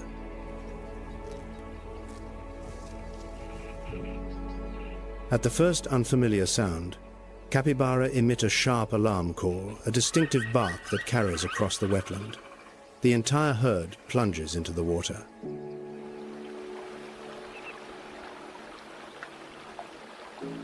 But this is a mistake. That instinct compels them to repeat a fatal loop encoded deep in their survival programming. Because beneath the surface lies the caiman's domain.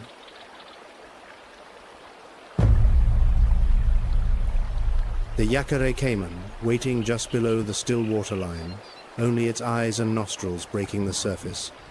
A reptilian patience older than any mammal on these banks.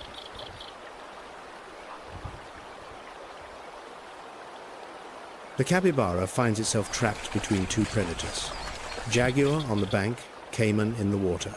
Fleeing one means running directly into the jaws of the other. This is the pantanal's food web, where every prey animal simultaneously serves as bait for another, and every step in the wrong direction could be the last. "650 bird species paint the pantanal sky into a living canvas. Jabiru storks with wingspans approaching 10 feet, scarlet macaws ablaze in the canopy, kingfishers diving like sapphire arrows.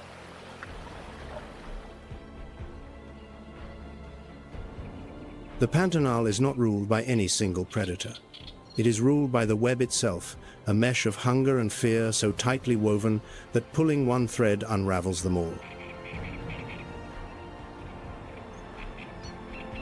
Each species functions as both regulator and regulated predator and prey woven into the same thread. A fragile network that has operated with precision across millions of years.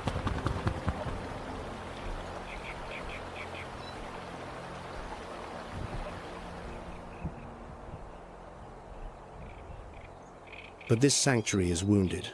Beneath its shimmering surface, scars run deep, and the damage grows with each passing season.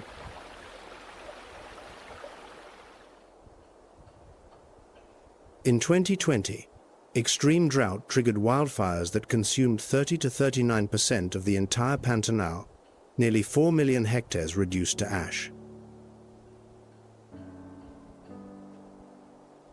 In 2024, another 2,600,000 hectares burned, the second catastrophic blaze in 4 years, devastating the Pantanal at a staggering scale.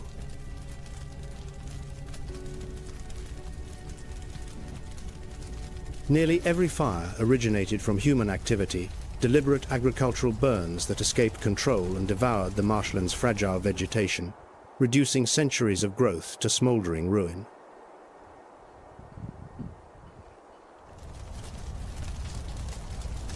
Yet research revealed something striking. After the 2020 catastrophe, resident jaguars held their territories and refused to flee.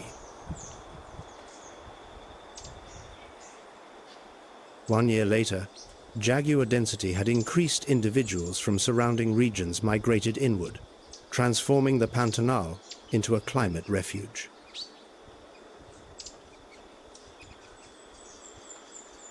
The patient do not run, they wait, and the Pantanal recovers slowly, stubbornly, as it has done for millennia before.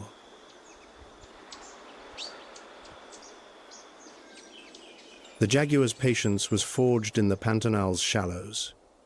But 3,000 kilometers north, patience takes a very different form, coiled beneath the surface, waiting to crush. The Amazon. 5 million square kilometers of tropical rainforest. Legal Amazon accounts for 60% of the entire basin.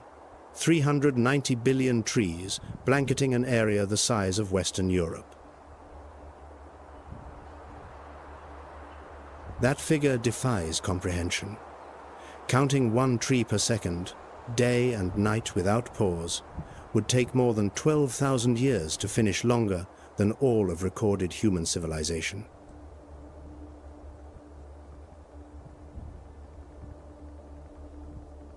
The Amazon River discharges 209,000 cubic meters of water per second into the Atlantic, more than the next 7 largest rivers combined. 20% of all fresh water flowing into the world's oceans originates from this single river, a hydrological force unmatched anywhere on the planet.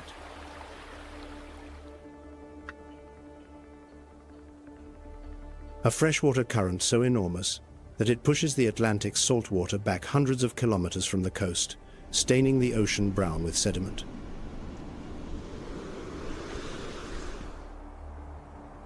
Beneath the canopy, the richest ecosystem on the planet operates by its own laws.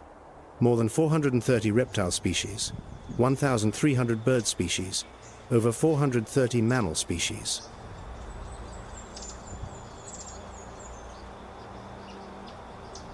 "1,000 amphibian species, more than on any other continent. Each species a thread in a web so intricate that science has yet to unravel it fully.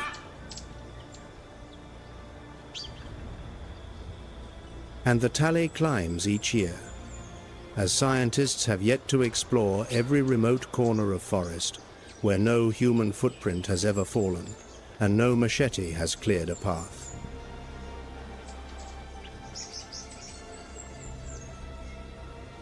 In 2025, scientists described a stunning turquoise poison dart frog in the Jurua River basin and a miniature vivid orange toad in the Serra do Quiriri.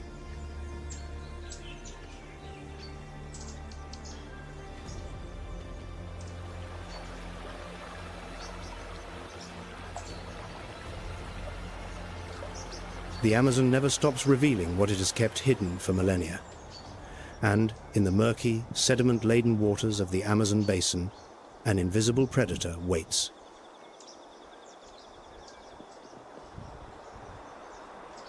The green anaconda, a consummate ambush specialist, nearly vanishing into the reddish-brown waters of flooded forest rivers. Its mottled olive-green scales mirror the murky current with uncanny precision.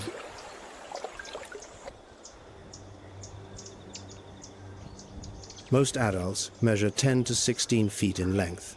Rare, large individuals may reach 20 to 23 feet, though accounts of 26-foot specimens remain largely anecdotal.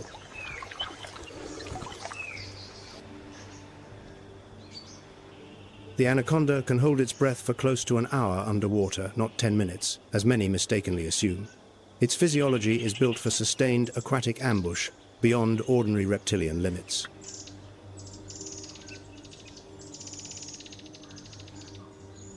Scientists have documented individuals remaining submerged for up to 50 minutes while consuming prey. The true physiological limit of these serpents exceeds anything previously imagined.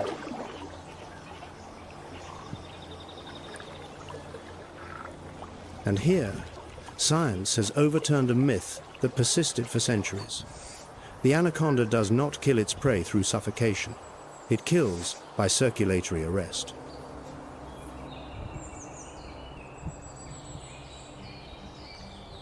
When an anaconda constricts, the pressure reaches 300 psi, strong enough to collapse major blood vessels. Blood ceases to circulate. The brain and heart are severed from oxygen.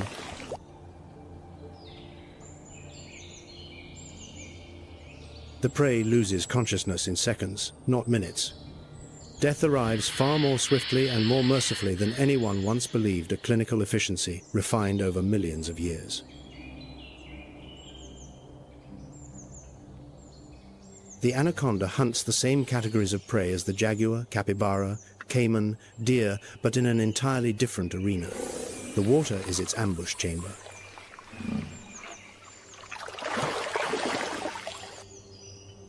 If the jaguar is the king of the riverbank, the anaconda is the uncontested sovereign of the current. Two rulers, two overlapping kingdoms, sharing territory yet rarely coming into direct conflict. Above the waterline, 4 tiers of Amazon canopy create a world wholly apart where sunlight must battle through layer upon layer of foliage to reach the forest floor. 90% of the light is blocked before it reaches the lowest level. The world below exists in near perpetual darkness, heavy with moisture and the scent of decay.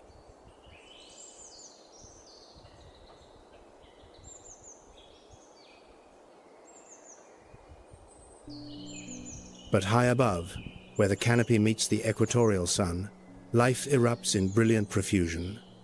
And within that elevated realm, one creature has pushed the strategy of concealment to its absolute extreme.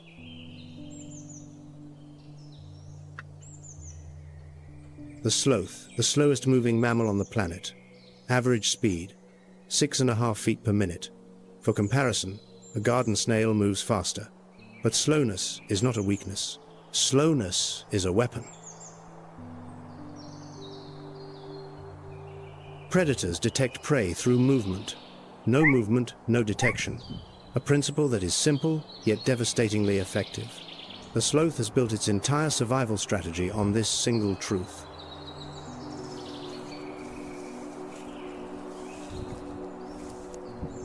The same concealment principle the jaguar employs when ambushing prey, yet the sloth applies it for the precisely opposite purpose, to survive rather than to kill.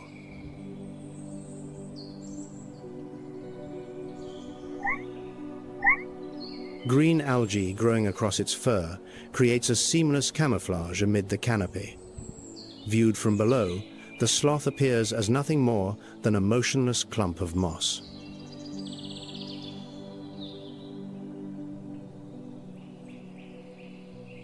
More than 70 species of moths and insects live symbiotically in its coat, a miniature ecosystem traveling on the back of the planet's slowest creature.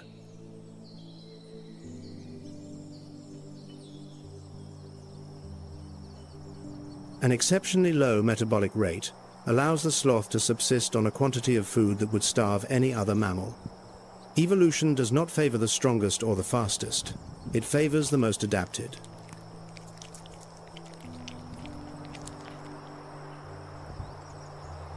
The Amazon harbors 10% of all bird species on Earth, 1,300 species, from the blazing scarlet macaw to the toucan with its 8-inch bill.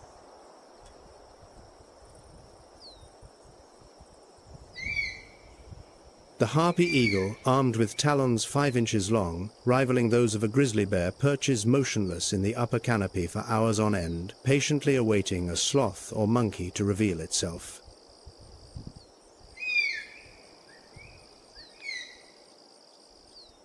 It can detect prey from over 650 feet away and carry quarry weighing half its own body weight through the treetops, the most silent hunter of the high canopy.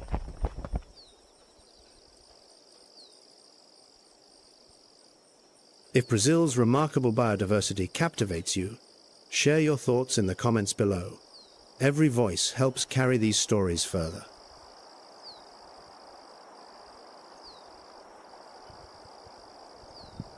Yet this expansive forest now approaches a threshold that science calls the tipping point, a line beyond which recovery may become impossible.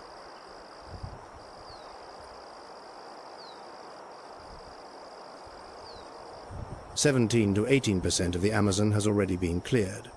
The tipping threshold sits at 22 to 28%, according to research published in Nature in 2026.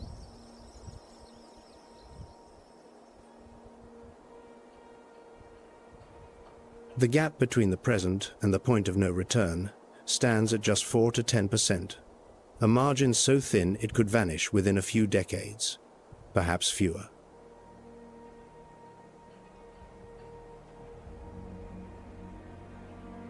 Beyond that threshold, the rainforest begins an irreversible transformation into degraded savanna-like ecosystems.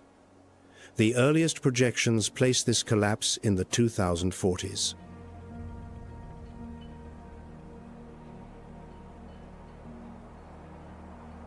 The southeastern Amazon has already become a net carbon emitter, releasing more than it absorbs. A paradox this forest has never faced in millions of years of existence.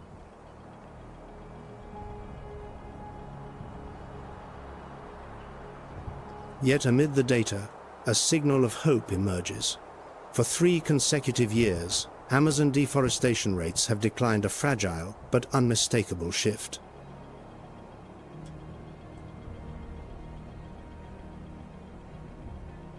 Between 2024 and 2025, only 5,796 square kilometers were lost, the lowest figure in 11 years.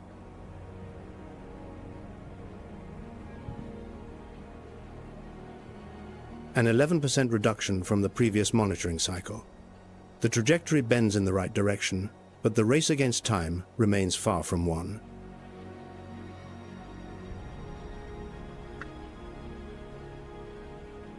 The Amazon, however, is not the only biome fighting for survival.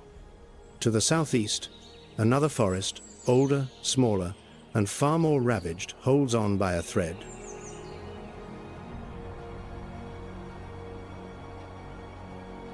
Along the southeastern coast of Brazil, where mountains meet the sea, and year-round mist cloaks the steep slopes, an ancient forest once stretched like a green ocean, now only fragments remain.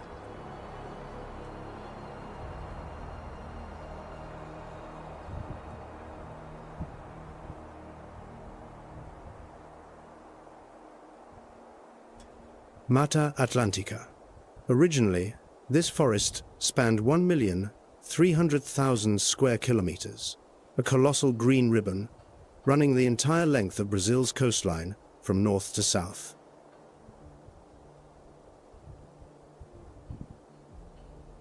Today, roughly 24% still stands a fraction of its former grandeur. Most of it is secondary or regenerating forest, and undisturbed primary growth accounts for just 7 to 12%.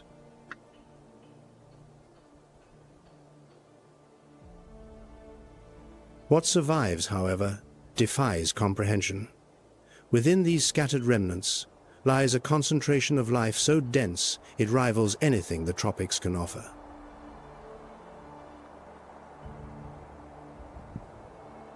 In southern Bahia, scientists have counted up to 450 tree species in a single hectare, a world record for woody plant density.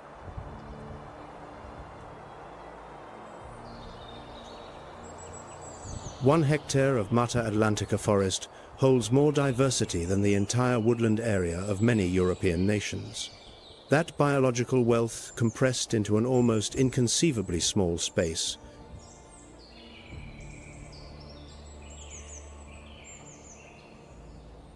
"20,000 plant species, 2,000 vertebrate species, 854 endemic amphibians, 71% found exclusively in Brazil and nowhere else on the face of the earth."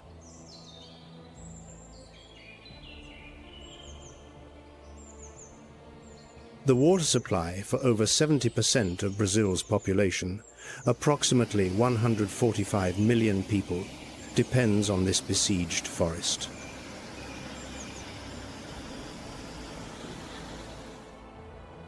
In the heart of Rio de Janeiro, the Tijuca forest, 4,000 hectares, replanted from 1861 by order of Emperor Pedro II, stands as living proof that Mata Atlantica can regenerate when given the chance.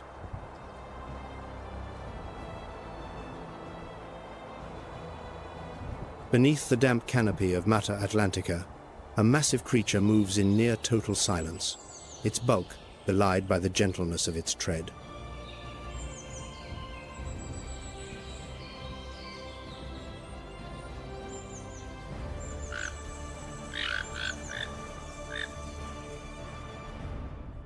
The tapir, up to 6.5 feet long, weighing 150 to 300 pounds.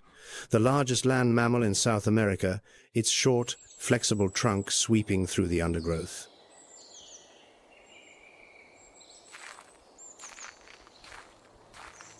The tapir walks soundlessly beneath the canopy, feeding on fallen fruit, young leaves, and seeds. That quiet passage transforms it into the forest's unwitting gardener.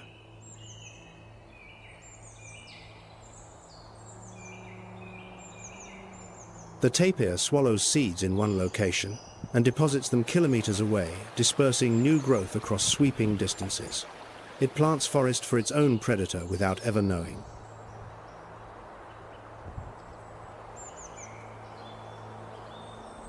That predator, the jaguar in Mata Atlantica, now teeters on the edge of extinction, its numbers dwindling with every hectare of forest lost.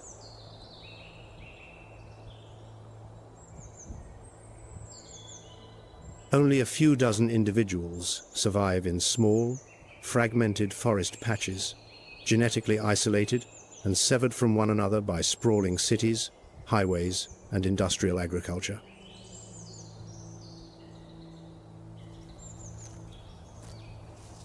The tapir plants forest. The jaguar needs forest to survive, but the forest vanishes faster than the tapir can scatter its seeds, an ecological equation tilting toward collapse.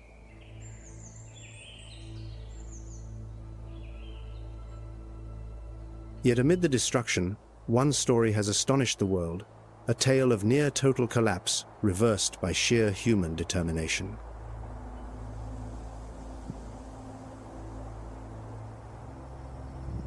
The golden lion tamarin, a diminutive primate, cloaked in fur the color of flame, weighing less than a single pound.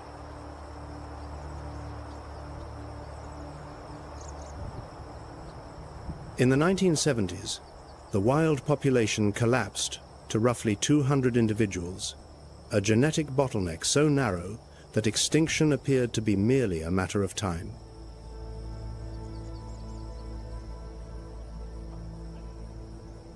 Humans intervened. Captive breeding programs combined with vegetation, bridges, forest corridors, stitching isolated fragments back together pulled this species from the brink.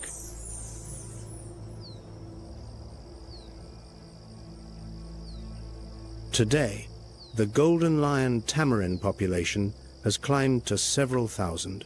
Every member of the group shares in rearing the young, the father, notably carries the infants more than the mother does.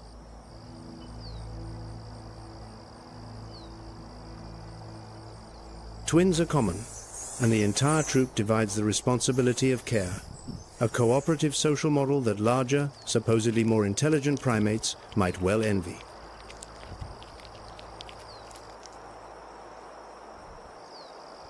Where Mata Atlantica's canopy ends, a different kind of wild begins. One that hides its greatest secrets, not above, but below the surface.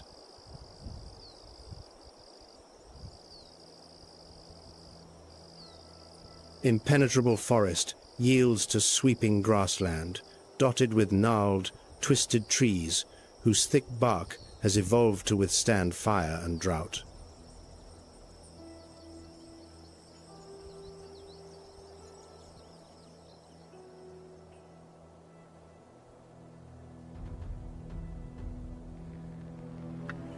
Cerrado, a name that few outside Brazil have heard, yet one that shelters a staggering share of the planet's living wealth.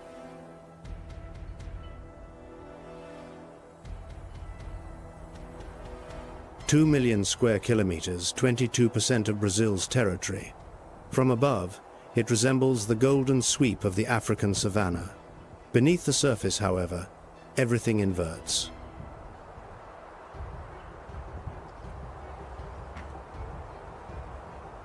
Two-thirds of the Cerrado's plant biomass lies underground, a far-reaching root network, plunging many feet deep, forming an upside-down forest invisible to the naked eye.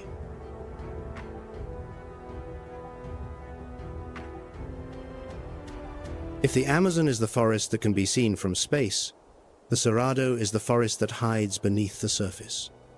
Most of its life waits below the soil, poised to erupt with the rains.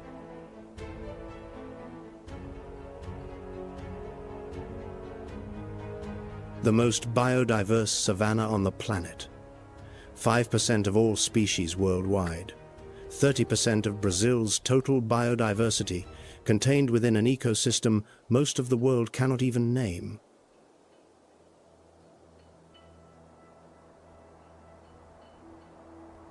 And through the Cerrado each night, a strange creature patrols its territory with long, deliberate strides through the silver-lit grass.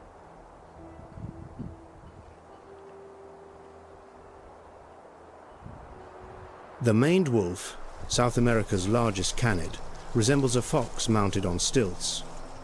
Those abnormally long legs lift its gaze above the tall grass, scanning for prey and for danger.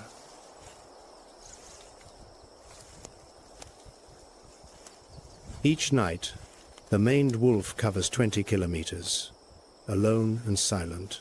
No pack, no allies, only darkness and a pair of acutely tuned ears.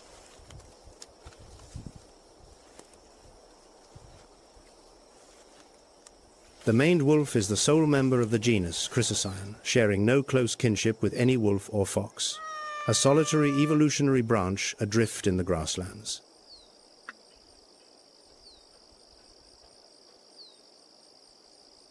The strangest trait of the maned wolf, though, is neither its stature nor its solitude.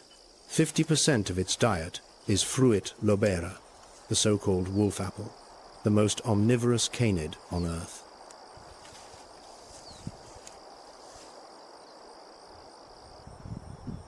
The bond between the maned wolf and the lobera plant is a seamless mutualism.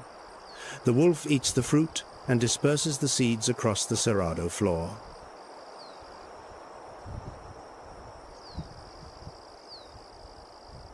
The fruit may shield the wolf from a devastating giant kidney parasite, a predator that cultivates its own medicine, a pharmacist of the grasslands.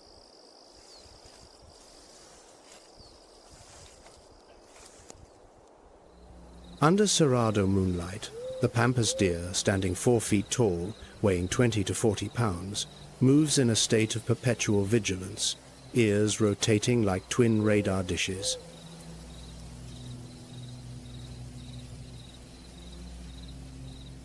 Speed is their sole defense against jaguar and maned wolf. Each step is a survival calculation. Stand still too long and die. Bolt too early and squander precious energy.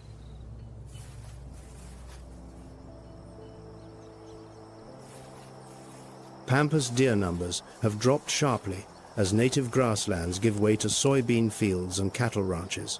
These animals require open ground to run, and that ground is shrinking with every planting season.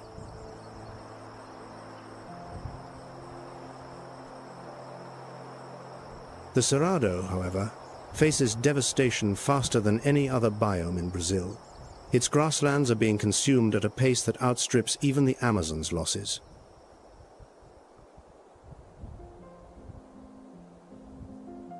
.9% of its native vegetation has been converted. Agricultural expansion has surged 533% since 1985.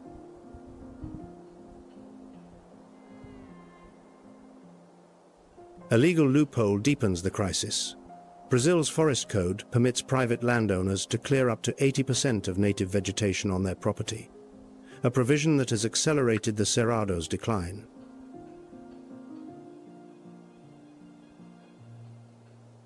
In the Amazon, that figure is only 20%.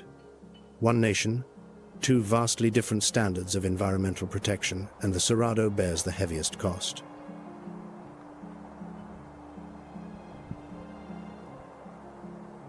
In 2024, the Cerrado accounted for 52.5% of ALL native vegetation loss across Brazil, more than the Amazon itself.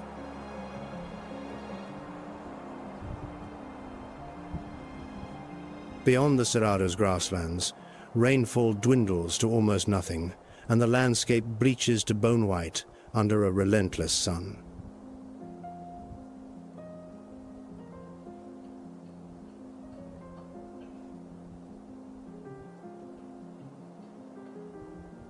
Caatinga.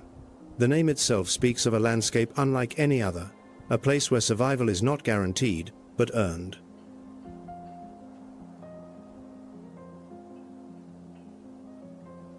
(844,000 square kilometers, 10% of Brazil's territory.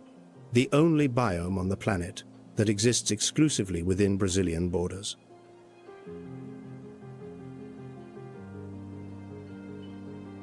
Caatinga in the Tupi-Guarani language means white forest, because in the dry season, plants shed every leaf and the trunks turn ghostly pale, conjuring an eerie landscape in broad daylight.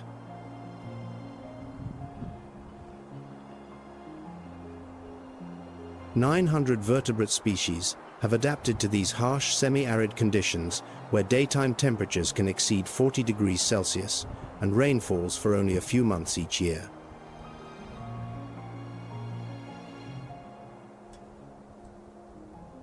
Life here is not granted by the landscape.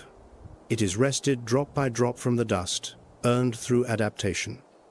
Yet one species among them nearly vanished altogether.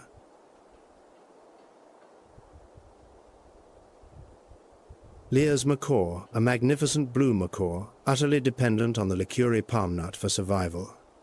Its plumage shimmers like cobalt under the Caatinga sun.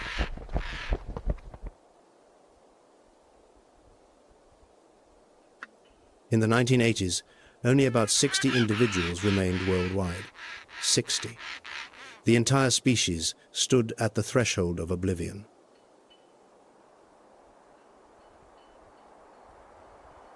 "40 years later, in 2025, the population has surpassed 2,500 individuals, a resurrection that conservation science rarely achieves.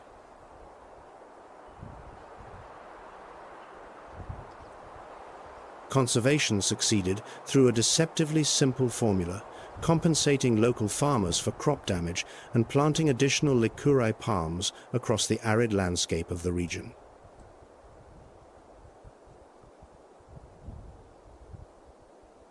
A new threat, however, now looms. Large-scale wind farms are proliferating across Caatinga, claiming land and creating collision risks for those rare blue wings.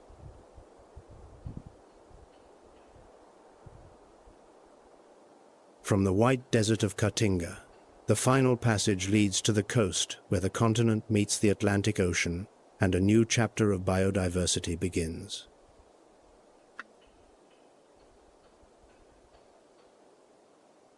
"7,400 kilometers of coastline. From northern mangrove forests to white sand beaches in the south, Brazil's marine ecosystems rival the richness found on land.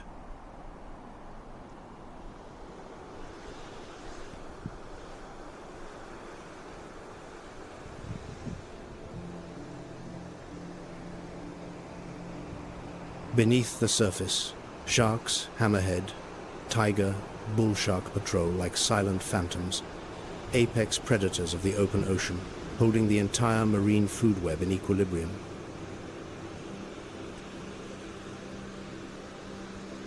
Where sharks disappear, coral reef ecosystems collapse in their wake, a cascading chain of ecological failure that scientists term trophic cascade, unraveling decades of balance in months.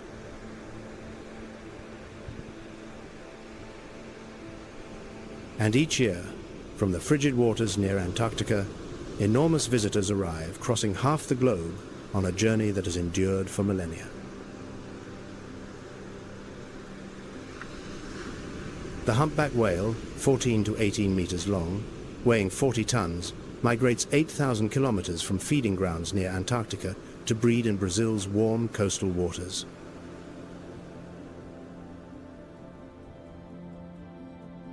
8,000 kilometers, the distance from Lisbon to Tokyo, and the humpback swims that passage every year, there and back again, guided by magnetic fields and ancestral memory.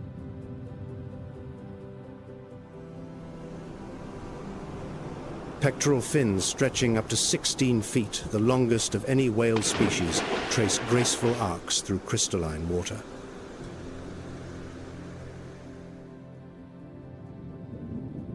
Each winter, Brazil's coastline becomes a nursery for these giants, where mothers guide newborn calves through warm, shallow waters before together turning south once more.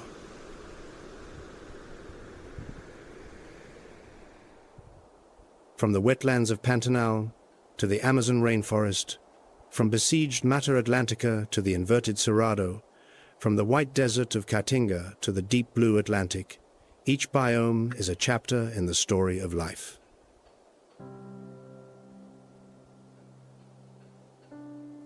All of them now confront the same adversary, a force that respects no border and spares no habitat. 2024 was the hottest year in recorded history since measurements began in 1850.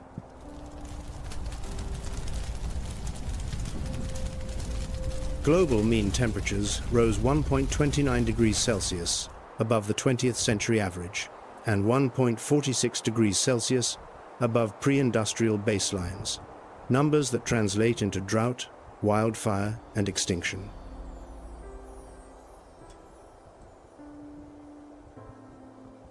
Southeastern Amazon has turned from carbon sink into carbon source. Pantanal burns. Cerrado is carved apart for soybean and cattle. Caatinga faces creeping desertification. Mata Atlantica fractures into ever smaller shards.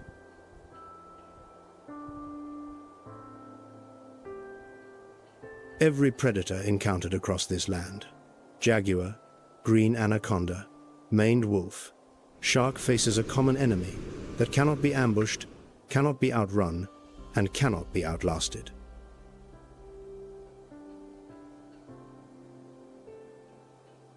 Habitat loss. Yet Brazil also stands as proof that human hands can mend what they have broken, that destruction is not always the final chapter.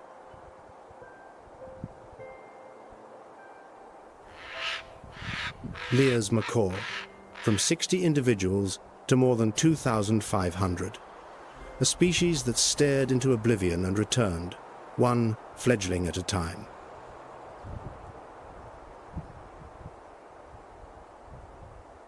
The golden lion tamarin. From 200 to several thousand, every infant born carries upon its shoulders 40 years of human effort.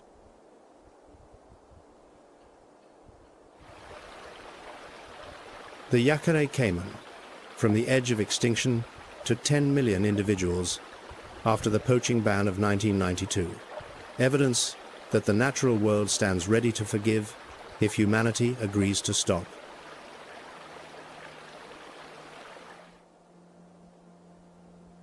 The Jaguar Corridor Initiative, a transnational rewilding effort spanning Brazil, Argentina, Bolivia, and Paraguay, is stitching severed forest fragments back together, restoring ancient migration routes.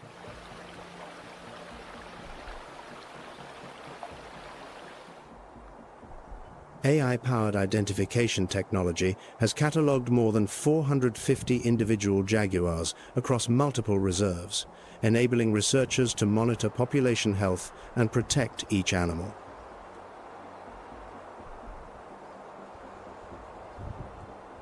No two jaguars wear the same coat. Each rosette pattern is singular, and AI can now identify every individual from a single camera trap photograph.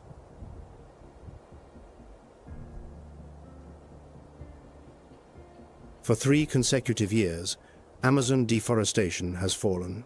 Indigenous communities, recognized as the most effective forest stewards on the planet, are reclaiming the right to protect their ancestral territories.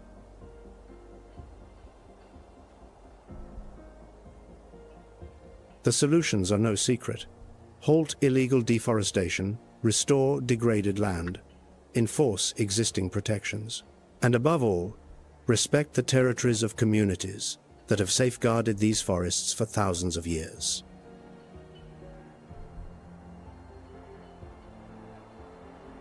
The indigenous peoples of the Amazon, Cerrado, and Caatinga have demonstrated what modern science is only beginning to grasp. A forest is not merely trees, but a living network binding everything together.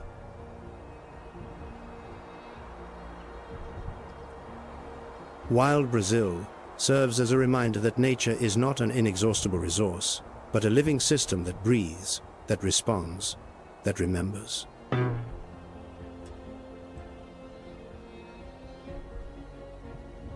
From the African savanna to the marshes of Pantanal, from the Amazon rainforest to the desert of Caatinga, one law persists throughout every biome, every season.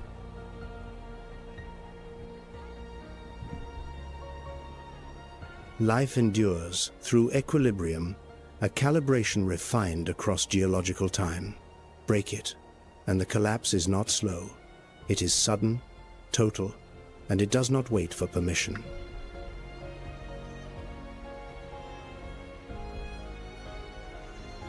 The lion knows when to retreat. The jaguar knows when to wait.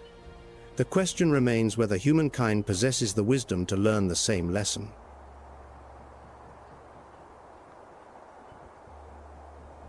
Every living species carries within it an extraordinary story. Stories that nature spent millions of years writing, and that humanity can erase in a single generation.